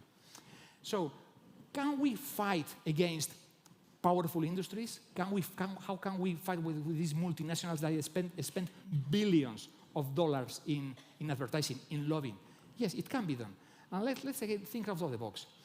I don't know if you remember the Nestlé case. It was quite famous in the 2006, 2007 when they began this movement against the palm oil, with this orangutan, this Kit Kat, that it was an orangutan finger, and it really moved the people and started moving the people out of consuming palm oil. And then and it was a campaign organized by Greenpeace. Greenpeace is an NGO like many of you, and then they succeed. The famous Kit Kat break, they make Nestlé to change the formula of the Kit Kat and take out the palm oil. So, well, it's just an example that we shouldn't just put our hands down and say, no, we cannot defeat the biggest players and the bigger companies, the bigger multinationals. We can do that if we group ourselves, if we mobilize the same way as they did, mostly through social media, but not only through social media, to make us understand that having all these transgenic fats and this palm oil, it was not good for your health, or it was not good for the health of the planet, or for the health of the orangutans. It doesn't matter the reason. Who has a why finds a way. So maybe we can mobilize to activate, to protect, to defend our health. But if you don't do it for your health, do it for the planet. Do it for other reasons. Find other reasons to activate all these young people, this young generation that, despite because when I was a teenager in the 60s and 70s, we didn't know that smoking was bad. Probably it was not good, but we didn't know. We have plenty of evidence that it is bad. So, but let's do something with with that.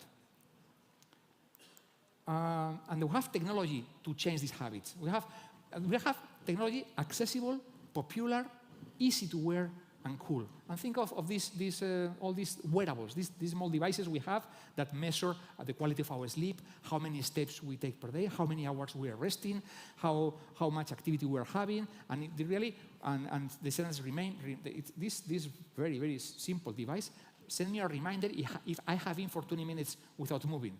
And then I get the reminder, I get the alarm, I say, okay, I have to move. Well, there are very, very simple, very accessible devices that are not, you are not going to feel estranged by wearing a device that is advising you that you are doing a bad habit in order to correct, in order to prevent, assuming that maybe your strength of will is not enough.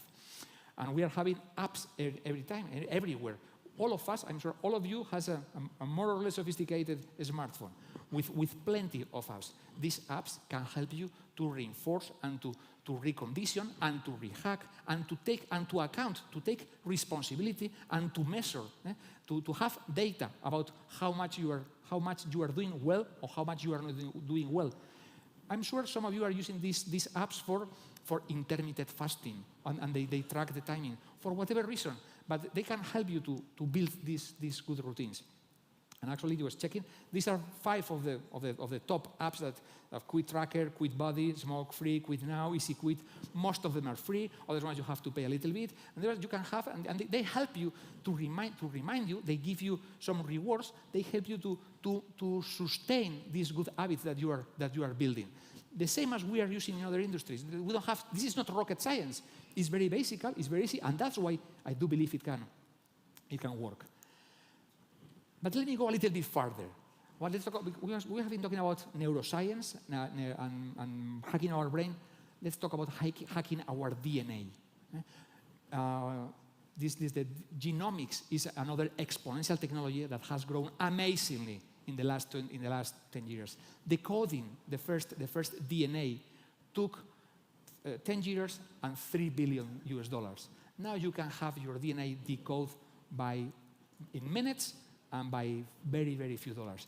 These are just a very few of the companies that, like 23andMe, 23 because of the 23 chromosomes and yourself, ADN-Entro, MyHeritage, Ancestry, Family Tree DNA, that if you sign up, they will send you a kit, a very simple kit. You put some saliva on that, you send it back, and in a few days you have your different levels of analysis of your DNA online, and then they give you different information. Depending on which country you are, they will give you different levels of information because there are very, very strong regulations about that, which I think is important to regulate this kind of information, but can help you to understand maybe how sensitive you are to your levels of dopamine. And if you have very low sensitivity, maybe you are more prone to react, and you need more continuous rewards and stimulus, and probably that's connected to more smoking. And now big data, because they are analyzing millions, tens of millions of behavioral patterns and DNAs, there are big data, and there are a lot of information about in order to connect and to build proposals. So we can, and actually CRISPR DNA is a technology that is a medical technology that allows us not to copy and paste, that was trying to edit some genes that maybe we can help. Obviously, there are many ethical considerations about this, but now it is possible. Science helps us that. Let's say that in your DNA is encoded that you are a genetically a smoker. If that was the case, that I do believe is not. But if you were, that can be corrected. Even that can be corrected at your molecular level. This opens a totally new horizon in medicine. Probably you are doctors, you have heard about these 4 Ps: personalized, preventive, participative, and precise. And I'm focused on prevention. Focus on prevention because the best way not to smoke is to prevent smoking before it gets too late, and then you can then put some remedies and cure. But these 4 Ps, medicine participative, making your patient be part of the solution, make it personalized at DNA level, make it preventive, and make it precise. That's for me this is the real breakthrough of current medicine. So.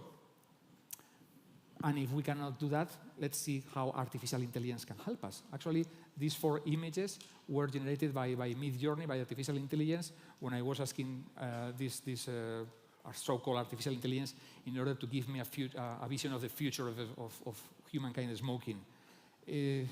Well, it doesn't make me be optimistic about this outcome, because I do believe that the future should be smoke-free. We talk about technology.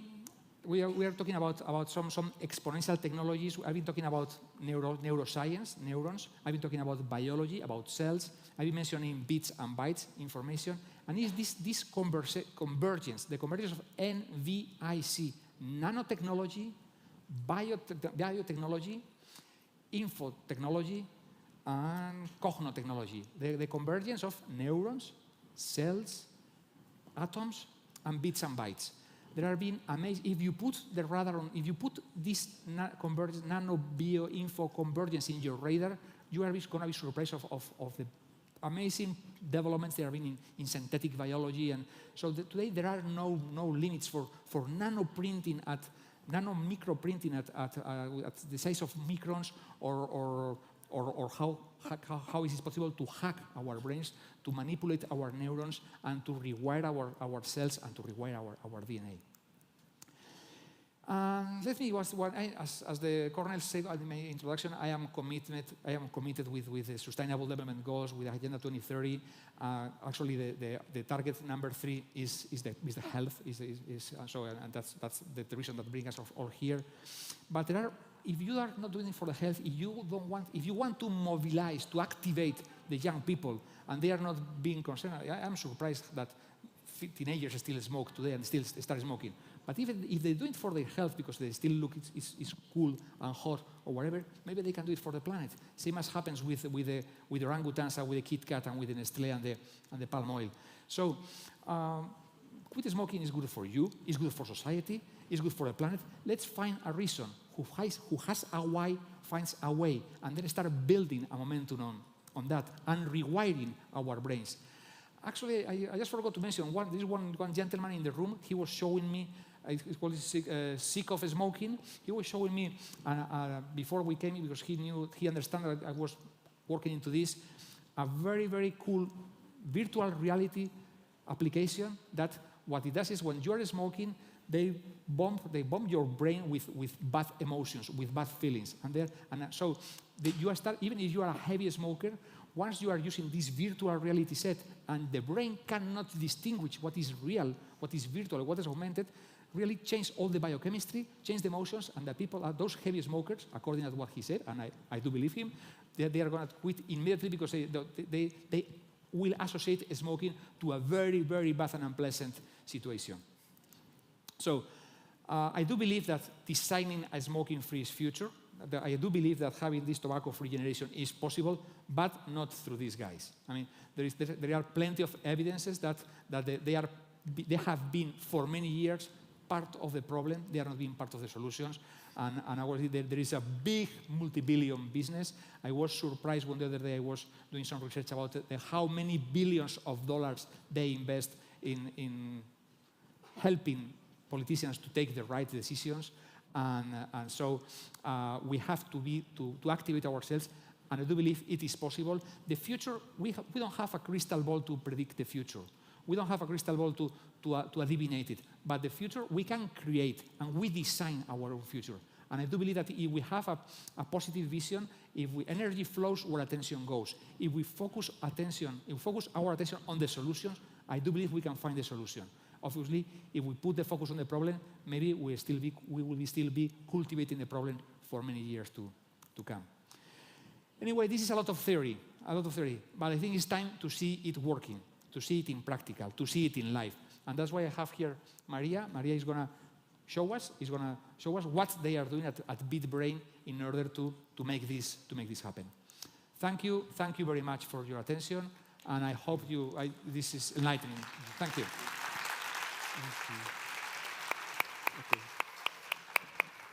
Thank you very much, and you already introduced Maria. So Maria Sahun is the director of business development at BitBrain, as you mentioned, and she holds a PhD in molecular biology from the University Sapienza of Rome, with more than 10 years experience in working in this field. as I see here. And you succeeded in these 10 years to merge the scientific experience, but also with the business experience. And if your speech was more, let's say, theoretical, I think now we really move to some practical examples. Please, Maria. Thank you. Okay. Thanks, Cornel, for the introduction, and thanks also the organization for inviting our company today. It's a pleasure to be here. So during these 20 minutes of talk, I will share what is our vision and why we have named this presentation Neurotechnology in Our Daily Lives. So first, let's talk about neurotechnology. So what is neurotechnology? So neurotechnology are advanced neurological tools that interact with the nervous system, especially with the brain. Maybe some of you are familiar, but just Leo allowed me to tell something else just in case that someone is not familiar, so we are all in the same page. So there are different technologies that allows us to interact with the brain. It can be through measuring magnetic fields. It can be through brain imaging and see how blood circulates through our brain. And in our case, we are, our company, BitBrain, is a specialist in EEG, which is electroencephalography. So mainly, we develop devices that can detect the electrical signals of the brain. Probably most of you know, but again, just in case someone needs a reminder, neurons connect through chemical and electrical signals. And when neurons are connecting, there are some electrical signals that are so weak to detect if it is just one-to-one. But when we have groups of neurons that are synchronized and are emitting the same electrical signal, we are able to detect them by using some sensors on the scalp, and then we can record this electrical signal. Historically, these devices were used mainly just for medical purposes, a little bit of heavy device with some gel to allow this transmission. But neurotechnology is not just about the hardware, it's also what we do with this signal. So artificial intelligence and software is needed to give a meaning to this signal, and this is what we will talk about now. So the brain is one of the organs that is, in my opinion, more, how to say, inspiring and a mystery for all of us. In a scale of 10, maybe we know about 5, 6 on how the brain works, and maybe I'm also generous. So there's a lot of things, how memory works, how all the neurodegenerative diseases are evolving, is still something that, as you, maybe most of you are researchers know, that scientists is working on. What is now more clear is there are specific functions that correlate with the specific areas of the brain. So for example, we today know that vision is allocated in this area, that memory and auditory functions are around this area, sensory motor functions are allocated in this area, and the prefrontal area is reasoning, speech, and decision-making, and others. So which moment are living we today? So it's kind of fascinating. So this is the number of publications and the graph of publication from PubMed that we are seeing in the last years for EEG. So this technology, electroencephalography, I will call it EEG from now on. And EEG was named or in the abstract or in the title. So we can see it is exponential. So it can be several reasons to have these results. First, and really important, and thankfully, there are more research that is done generally in the universe, right? There are more researchers, more things going on, so it's normal that we get more publications. But particularly for EEG, what is the main point here is technology is evolving, is going outside to the hospitals, and will arrive to other applications. For example, we have seen in these publications that, of course, there are publications related with your topic with tobacco. So just to show you the potential and some applications that maybe are a little bit far from the things that you do, but maybe can be, for that reason, inspiring when you go to another way of thinking. So in this video, that I'm glad that it's working, so we can see a research project in which this researcher has this EEG device. So mainly, they were connecting his electrical signal of the brain, and when there were a specific feature, an exoskeleton was starting to induce the walk movement. So connecting the brain with an external, let's say, device that allows the person to walk. But probably you can say, okay, Maria, but it's a researcher, it's a healthy person. Of course, it's a concept, it's a prototype. But here is a patient. So mainly, this person cannot move the arm normally. So that's why he's wearing a device in the arm. So mainly, this project is another collaboration with all the institutions that you can see here, worked in link the intention of movement that can be isolated from the electrical brain signal of the patient with this device that is called FES. It's a functional electrical stimulator. So mainly, as the muscles are not properly working, when the person has this intention to move, the device will stimulate those muscles to do the movement. And you can see it in this video. So of course, it's not a supernatural movement because it's still a prototype, but I think it's pretty amazing.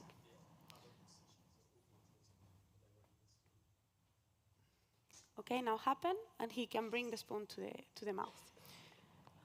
Okay, so my fair message here will be like the most challenging projects are normally work in our space through collaboration because different specialties need to be working together for doing this. So this is the work for so many people. So how is our society nowadays? Because numbers say that 60% of the worldwide population suffer from brain disorders. Probably, unfortunately, all of us are familiar with a case of dementia. A stroke is really linked with tobacco, with cigarette consumption. I think is one of the main risk factors and is involved in all the type of stroke that we know today. But people who smoke is described as well that have sleep problems, insomnia mainly, and also are more prone to have depression. So this is how is our society and how we envision the future. So we see technology in our daily life. So mainly, as I said before, when you think about neurotechnology, probably you are imagining these kind of super heavy devices or something similar to the device that we have seen in the videos. But technology has evolved a lot.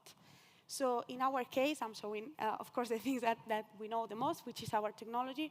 We are developing this device. This is still under development. And this device can be applied in different scenarios. So for example, if we can bring neurotechnology to people's house, we can apply it to a scenario and in an environment that we have never been before.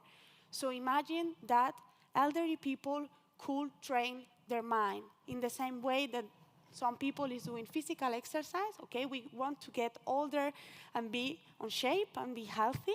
But what about if we can do the same with our brains? It will be amazing, right? So we have this application. I will go quickly. It's just to show an example. So this lady is wearing this diadem. It's a dry EEG device. It's another type of device that we do have. And it's linked with this program. So mainly what happens, this is a neurofeedback application. Maybe you are familiar with this kind of solutions. So mainly the device and the software, the device is recording the signal. And the software understands that this person has a particular rhythm, okay? So when the person is using the cognitive capabilities above that threshold that she receives that red feedback, okay? And saying, okay, you are working, keep doing that. But if she relaxes a bit or the mental strategy is not working that good to do that exercise, she receives a blue feedback saying, hey, this is not going well. So why this is important? Because as Nacho anticipated before, we are moving to a different scenario in health. So we are moving to a scenario in which health will be able to be more personalized and a liquid hospital. So some of the solutions will be done in the hospital, but there will be an extension, and some of the things will be done at home. We have all went through a pandemic, and we were able to test ourselves at home. So that barrier is already broken. People is more prone to do these kind of things at home. So what we need to get to that stage? So we need technology that is accessible not just because of price, because of course important, but also in terms of usability. We cannot send to people's house devices that are super complex to use, and and it's not that easy, because then people will just give up. This is what happens. So mainly, we are developing this technology. Will be a medical device with aim to prevent, manage, and treat by using digital neurotherapeutics. So combination of hardware but software solution that can complement the medical healthcare system. So we imagine a future in which EEG can be used anytime, anywhere by anyone.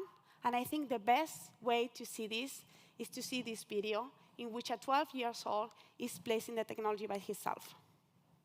Hi, my name is Adrian. I have 12 years. Oh, I don't know if we can put it a little bit higher. Never had one.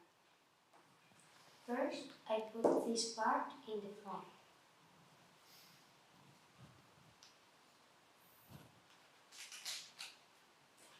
So he just adjusts the band to his head. It's a textile band. Now, I put the ears between the ear flap.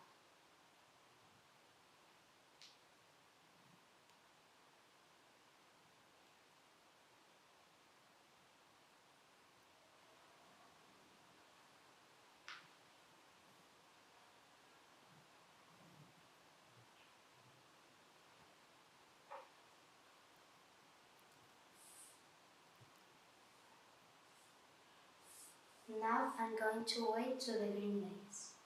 It connects through Bluetooth with the software application.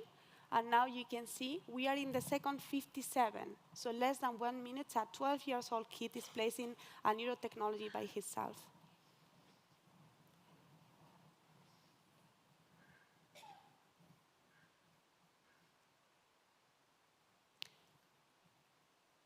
The feedback is green, so the sensors have a good contact.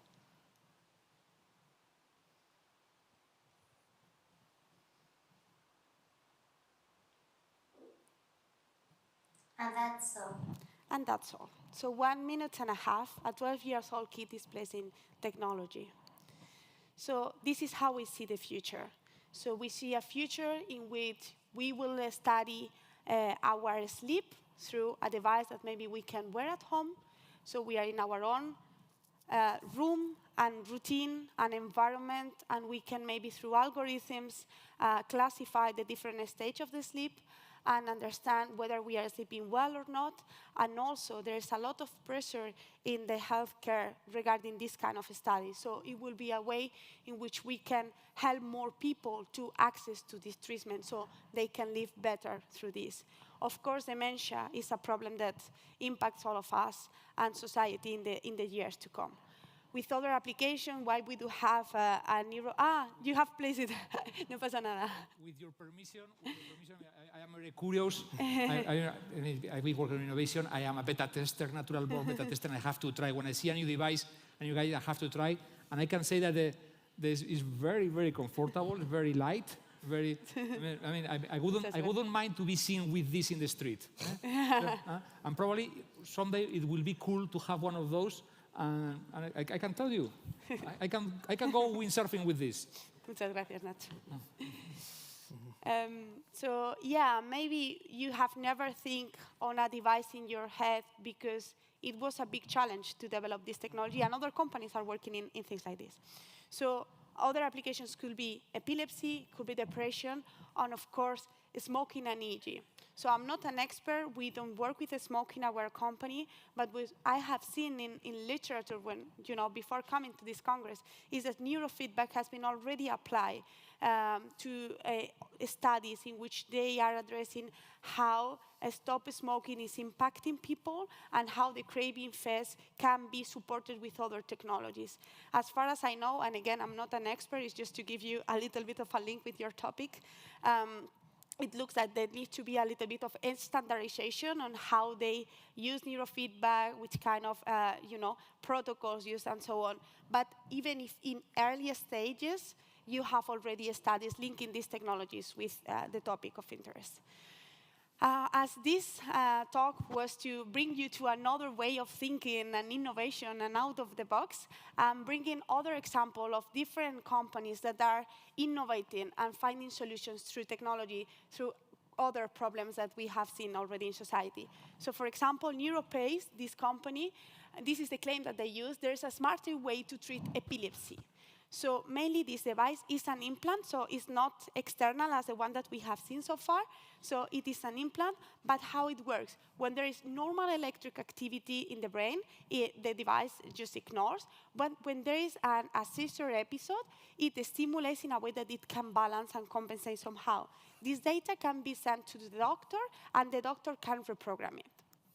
Another example, Kala, returning the body. So mainly people who has a tremor can wear this device, and through muscular stimulation, nervous stimulation, the device tries to stimulate and compensate the tremor, so going through the nerve until the brain and stop that tremor. Another example, Flow.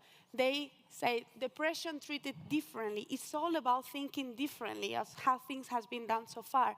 So in this case, there's a transcranial direct current stimulation. So this device stimulates in a way that it looks like the frontal areas are benefit from this stimulation, and neurons that maybe are not working as well go back to normal function.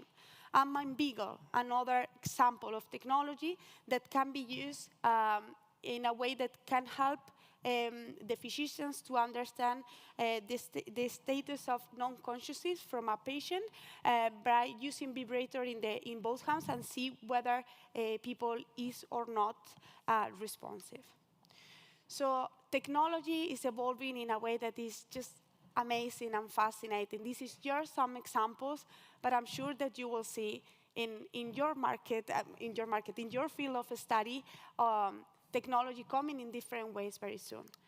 I would like to finish with this. It is very important to bear in mind this quote from Albert Einstein: the human spirit must prevail over technology. So technology will help us in so many ways, but just make sure that we use it in the best. Thank you very much.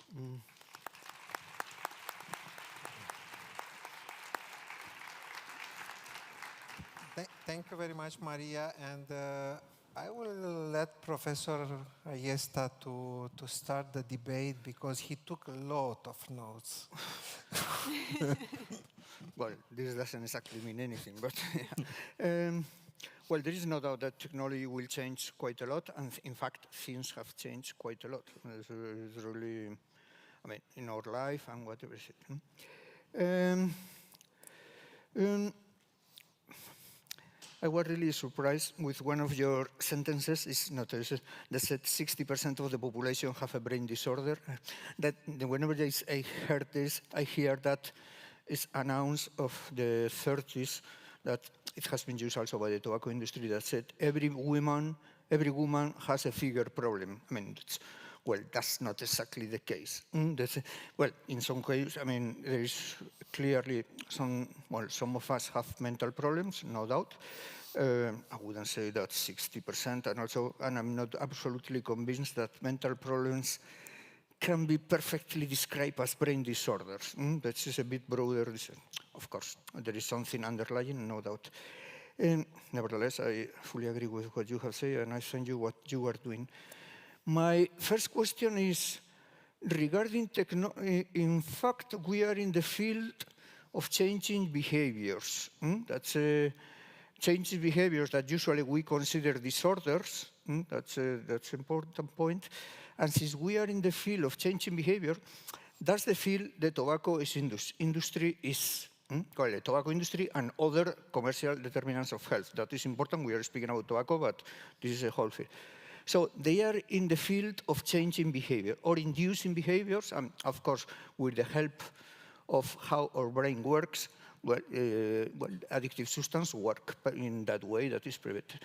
So I could say technology for us is important in order, if we are able to change behavior of those who, I mean, or patients, or those who attend, or consultants, or whatever. But I would like to know, I am afraid that as long as technology is useful for us, probably the tobacco industry have previously used and is using. I mean, because in some way, in the way we act, I mean, in tobacco control, we are not proactive but reactive. No, so in some way, is how can the tobacco industry use these things to stimulate, to induce behaviors, whatever is it, or can use, or are using, let's say, in some way, because we will arrive later on. Can I add something? Maybe, sorry for not letting you answer, but somehow to summarize, we saw the tobacco industry switching from traditional products to new products because the traditional products were regulated.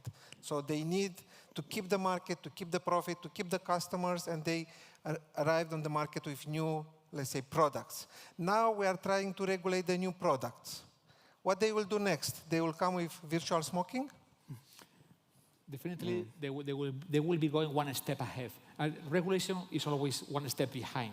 And when people that work on innovation, we have a saying that United States, America design it, China make it, and Europe regulate it.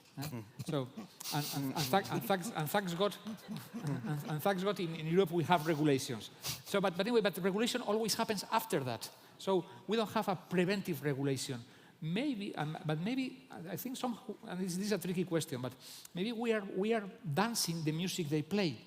So why don't we make a new music? Why don't we make a new dance? Why don't we are proactive and we build habits, healthy habits, those reward habits with that they don't have the medical implications? Why don't will we smoke in the metaverse?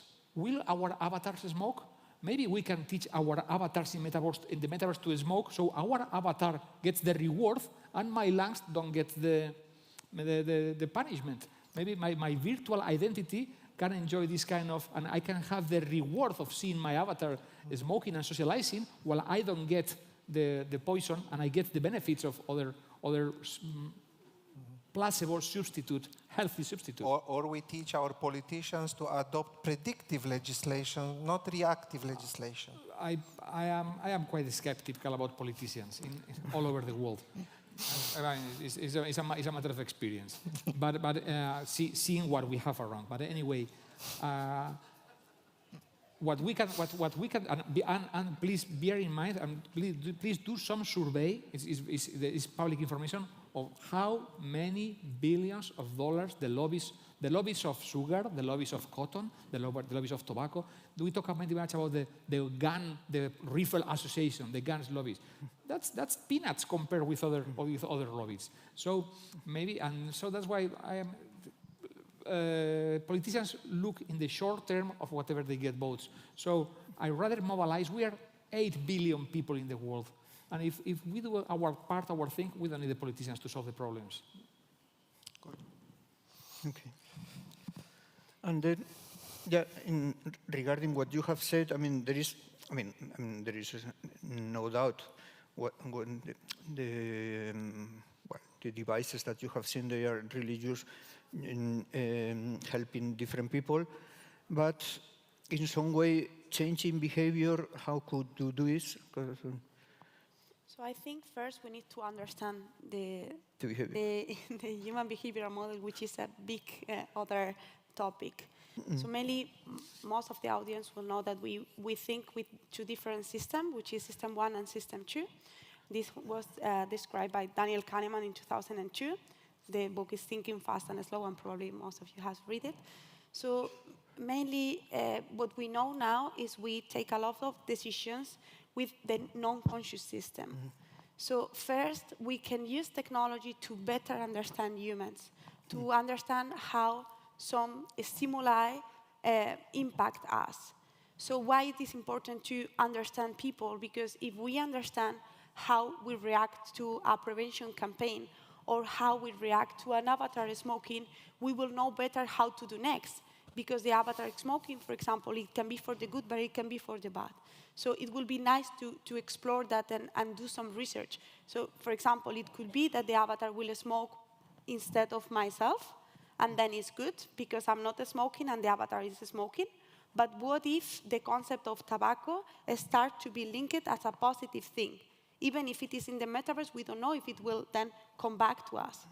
And for example, in terms of how technology will help us if we understand better humans, I have a good example. So we have been working with Fundación Mafre, which is an organization in Spain that is part of an insurance, and they work in traffic campaigns. And mainly, they were interested to understand what are the campaigns that can prevent better than other campaigns. And there is a thing that is called fear appealing. So mainly when the campaigns transmit some kind of fear and is soft, even if we are not so reluctant to the thing, we start to digest that message. But if the campaigns are super hard, what happens is you disconnect completely to that because it looks unreal to you. So no, this will not happen to me. So understanding the human behavior will help us to understand how we will evolve, whether we'll be reactive to campaign, whether we'll be smoking in the metaverse, whether the young generation will have a different perception of electric cigarettes rather than, I don't know how is it, combustive cigarettes, the other one? Okay. So dangerous products. Conventional cigarettes. Okay, combustion cigarettes. So yeah, I think technology can be applied first to understand how human behaves, and then we can do next. No, to understand human behavior. In fact, e-cigarettes send a signal to those who made them that whenever you don't use it, they realize that you are not using them, and they can send you a message, even if usually they have not said it. You say, I mean, we have seen that you are not using cigarettes. This is because you have already come back to conventional cigarettes or combustion cigarettes, or this is because you have already quit. So in some way, they know perfectly what we can do. So in the same way, we could do it. I mean, that's just to see, well, if we have the data. Well, I see that you have, maybe that you have relapsed in the other way. I mean, we call relapse. I mean, you have come back to conventional combustion, or maybe you are really happy about it. No? The data. Okay. Well, I don't. Well, listen. Technology to change the habit. No, that is in some way to change. First of all, we have to realize that change is worthy. That's an important point. I mean, so in some ways desirable, and in some way we have also to realize that it's possible. No, but desirable. And then, well, I think for this, I mean, the best technology are words. Nevertheless, I mean, to make things worth. I mean, you can do it in different ways to show how worthy it is the change. Then we have to know how our behavior is. I mean, all the antecedents and the consequence with functionality, whatever is it, what is associated with. And this may be helpful. I think, no doubt. I mean, we have technology that we could use it, no doubt. And we have to realize which are the obstacles to change that we humans have. That is not easy. And also, we have to be able to change. It's not always easy. That's because we humans, I mean, you said that always is possible, I think, in the very beginning. No? Always is possible the change. No? That's the change in quitting. No? That's true. So, but also, I mean, that's true. That's it. How technology can help us just to make change more prone to change. I mean, and well, or less prone to some kind of changes like acquiring undesired behaviors, or undesired from the public health point of view. No, it's okay to replace bad habits with others that can be even worse or not so harmful. Well, I do believe that this technology, the ones we have mentioned, because I want to focus on very accessible and very democratic technologies. Because if we are going to need a multi-billion device and that cannot be escalated and can be used only with a very specific test group, that will help for our laboratory purpose, but will not be able. It has to be something cheap, easy, accessible, and very simple. And I think, I mean, the habits, the bad habits and the good habits doesn't happen overnight. It's not that you suddenly wake up one day and you decide you're a heavy smoker. It happens because one day you take an action. And probably you take an action because of a previous idea, so I do believe that we are not made of atoms and cells. We are built of stories. We are made of stories. And we are made of the stories we tell ourselves. And we are made of the stories that they have been telling us. That's why at the beginning, I make this emphasis on all the marketing and all the stories we have been told to be hot. So if we start, and I think education is the beginning with all. If we start educating seriously to the next generation, to this generation that in 2040 is going to be a smoke-free generation, I think it's the way to start to avoid, to start building good habits. And once they took the first action, the very first day that one of your godfather or your whoever, or that older friend gives you a cigarette, you have to understand, to learn that that's not good, that's bad, and start building. And so that action doesn't become an attitude. They say that it takes 21 or 28 days to build a habit, to build a good habit. Well, let's do not try to take the first step, and that first step or second step, cut it short, cut it cold, and I do believe that's the way of not building the habit and preventing the habit. If you have the app, something that you already have with yourself, like your mobile phone, your smartphone, that device that can give you a positive message, that can give you that reward that you are falsely looking for in the. It's a very, very interesting approach, because on one way we are discussing about science fiction, future, new technologies, but now I see that we need these new tools to go back to basics, to education. Go forward to basics. Exactly. Somehow we need new tools to denormalize bad habits, which is very easy not to normalize first. Yeah, but they have been normalized. We are seeing other traumas in society, like bullying or cyberbullying, or whatever, and society is reacting to that. And it's reacting to those bad habits, or lack of physical movement, I think that's the way. Build a society with good role models, and of course now they have forbid to have images of people smoking in the movies, and even they are editing the movies, and we will never see Humphrey Bogart smoking again. I don't know what he will be doing with the hands, or will be doing, but anyway, that they are going to rebuild and to remake all those movies in order to avoid that stimulus that was placed in the first place. Well, originally, these stimulus were neutral. That's it. Do you want to answer something? Yeah, I think I do agree with Nacho. I think new technologies can be something that will help in a different way, but of course it's a comprehensive solution. So it's a social problem that takes education, that takes different stakeholders in society. So the regulatory, the healthcare systems. So it's not like this or other technologies will solve the problem like this. It's just a matter to understand that today we have access to data, and maybe we can understand what is the pattern in society, I don't know, in social, to tag cigarette, or how people behave in a population. So we can analyze that data and understand and predict how society will evolve, and maybe simulate some kind of population, and try to understand in a simulation model how some regulatory things will impact, it will work, it will not work, I don't know. So we can use technology, of course, and it will open a new vision of things.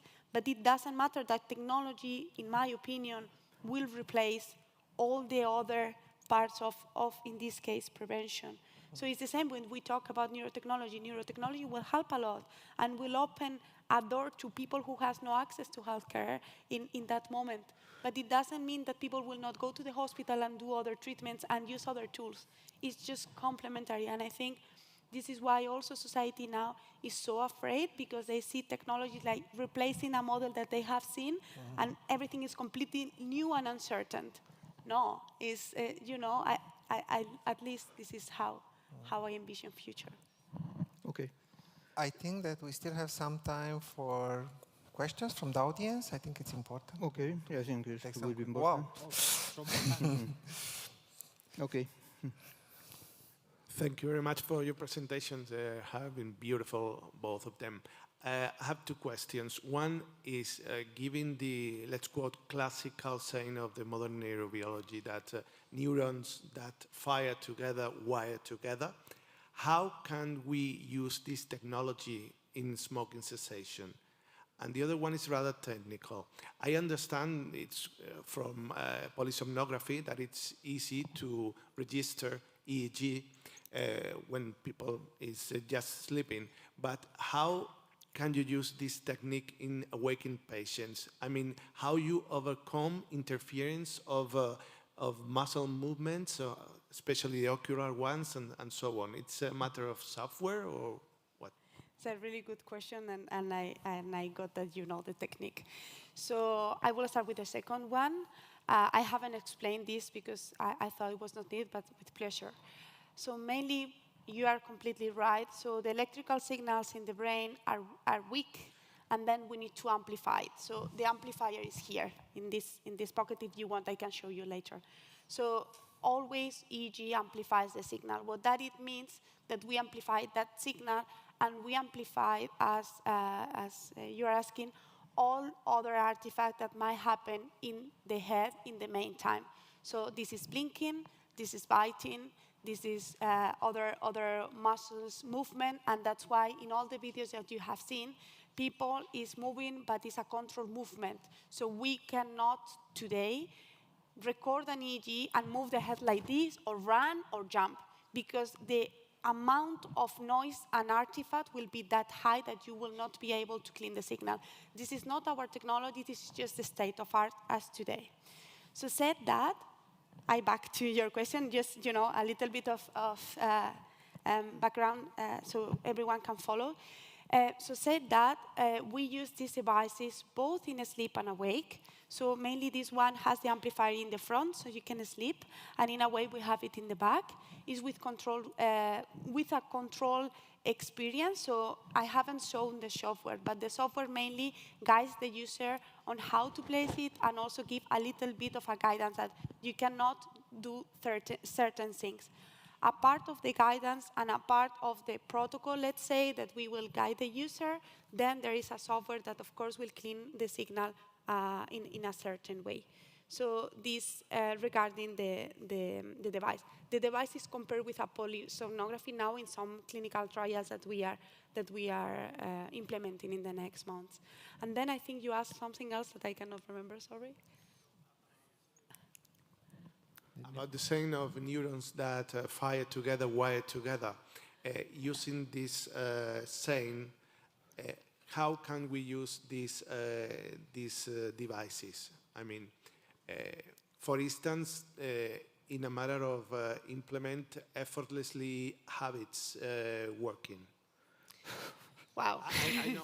So I think this is a little bit of path that will come. So it's some things that there will be a lot of applications that I don't know and we don't know. So we study sleep dementia neurorehabilitation in our applications.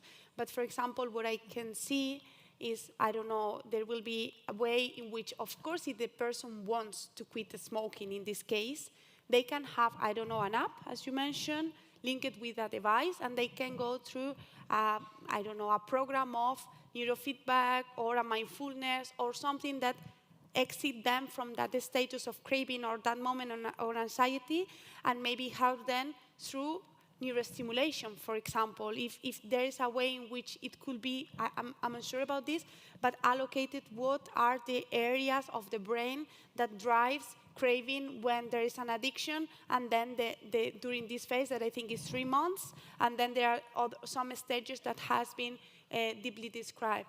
I'm not familiar with the topic, but what I can see is there will be devices that maybe, or through simulation, or through new technologies, can just change a little bit that if it has been identified, of course. I have one, you have answered one of the questions. The other is a comment, because I know a project using neurotechnology to reduce the sensitivity to pain.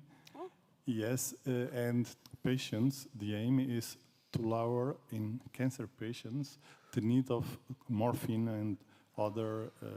So can we consider, I think you have in the future, and I like very much your band is Thank you. easy, that, for instance, we have seen that 40% of our audience are ex-smokers, and some of them will have anxiety when they feel the need to smoke. So can we consider them to reduce that anxiety using neurotechnology as a similar approach? So this would be interesting to explore. It's something that whatever I say now is hypothetical because we haven't studied, and I want to be a little bit conservative with the topic. What I can see is maybe you can work on doing other implicit associations and understand those. So mainly, we as a human, we have a lot of bias. We are all biased. I don't want to go further to this topic because I think we are running out of time. But mainly, we have implicit associations. For example, we link red with passion or black with elegance. And this is because of culture, because of how we have been educated. And like this, we have a lot of associations. So I guess, but this is my guess, that people who have been smoking in the past, they have this link. So nicotine and anxiety. So I think through different protocols, it will be a way in which then you can test around the time with different maybe groups, different approaches, and just do an implicit response test and understand how these people react to that association again and see whether this is any link in the non-conscious system. So work through this, but it's just a part that might be there but needs to be explored and will be really interesting to research. Thanks for your question. I'm afraid. Anxiety is not an univocal concept, an univocal symptom, and univocal biological phenomenon. It's quite heterogeneous. Of course, pain is also heterogeneous, but quite less heterogeneous. No? So there are things that are going, as you have said, that hard to handle. That's no doubt. I think we can take one more question. Yeah, we can take one. Tobacco industry is already studying the behavior of smokers, e-cigarette smokers. They have some chips and are studying the behaviors.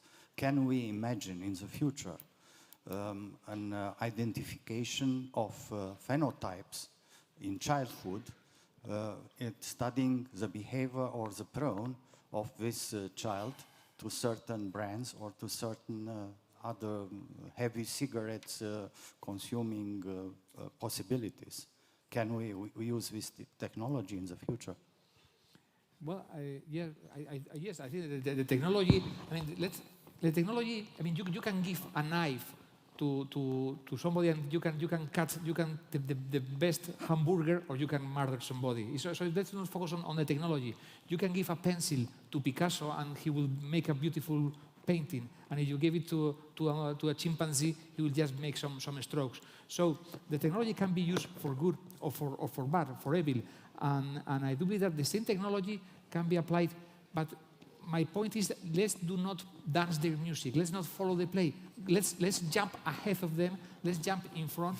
And as I mentioned, now that we can understand not only how our brain works, but how our cells work, those phenotypes, those genotypes that are more prone to get addicted to whatever, well, we can now even hack those genes or prevent or even identify those children that are going to be more prone or more proactive or more prone to smoke and to get bad habits and monitor them especially and give them other stimulus and other rewards. So whenever they feel this anxiety or whatever other excuse, they take chewing gum or whatever instead of lighting up a cigarette. Yes, I do believe it's the same technology that we can use it in the bright side or in the dark side.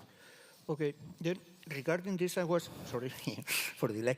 I was thinking about which kind of use are we going to do of artificial intelligence today? Well, this year, 2023, probably is the inflection point of the. Is it going to happen something like the internet? I mean, internet theoretically is the technologies of communication and information, but of course we use it for communication, we use it for information, but in the end it's mainly used by big industry for persuasion. They are really, and then in fact, today education is just, well, not for what we do for small children is what we try to do for ourselves. That's just postpone gratification. Whenever you hear a signal, just postpone gratification. That in some way, that's what we do in addictions also. That's whenever you have the signal, just try to postpone the gratification. A democratic artificial intelligence is possible, or are we going to have, I mean, because usually some people said, it is still possible another internet. No? That's not in the way it is. And artificial intelligence, we are now in, but maybe it's internet, but to elevate it to any other potence, and in the end, it may be worse than the things that we have now with internet. Yes, we are now being witnessed we are witnessing the birth of a new internet. Many people talk about Web 3. We saw the Web 1 when we were only receiving information, we were only reading newspapers and only in a passive role. Then in Web 2.0, we start interacting, we're getting in the forums and having our blogs and in the social media, and we start generating information and sharing information. And now we are taking it to the next level, Web 3, with that we own our data, because in the Web 2 we're still giving away our data, and now we are redefining. We are in the very, very early stages of a new internet, much more immersive, much more not only multimedia, it's totally immersive, and with a new traceability and with new players, and we cannot tell how it's going to be in the next 10 years. The same as 10 years ago when the first 10, 15 years ago, when the first video was uploaded to YouTube, nobody could imagine that the way we were to consume and to produce, and that YouTube or Netflix or the platforms were going to disrupt all the industries. So we are seeing a new totally immersive experience that is going to transform absolutely every business and the way we live and the way we work, and obviously there will be good uses of that and not so good uses of that, and probably, but I do believe we can make a good use of the current internet, we can make a bad use of that, and we will be able to make a good use of that new internet. Artificial intelligence is going to be able to help us to solve many wicked problems, many complex problems that our limited human with so much bias and so many other bad habits has not been able to solve. So I am a technology optimist, but technology-informed optimist.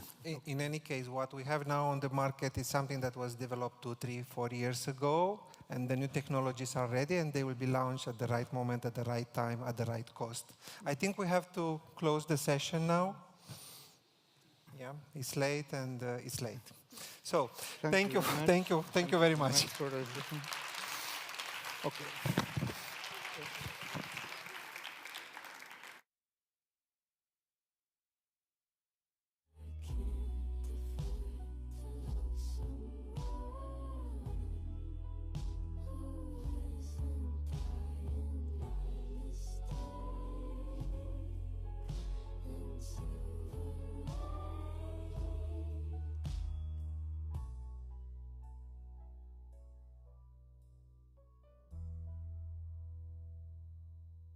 What is it about them? I must be missing something. They just keep doing nothing to entice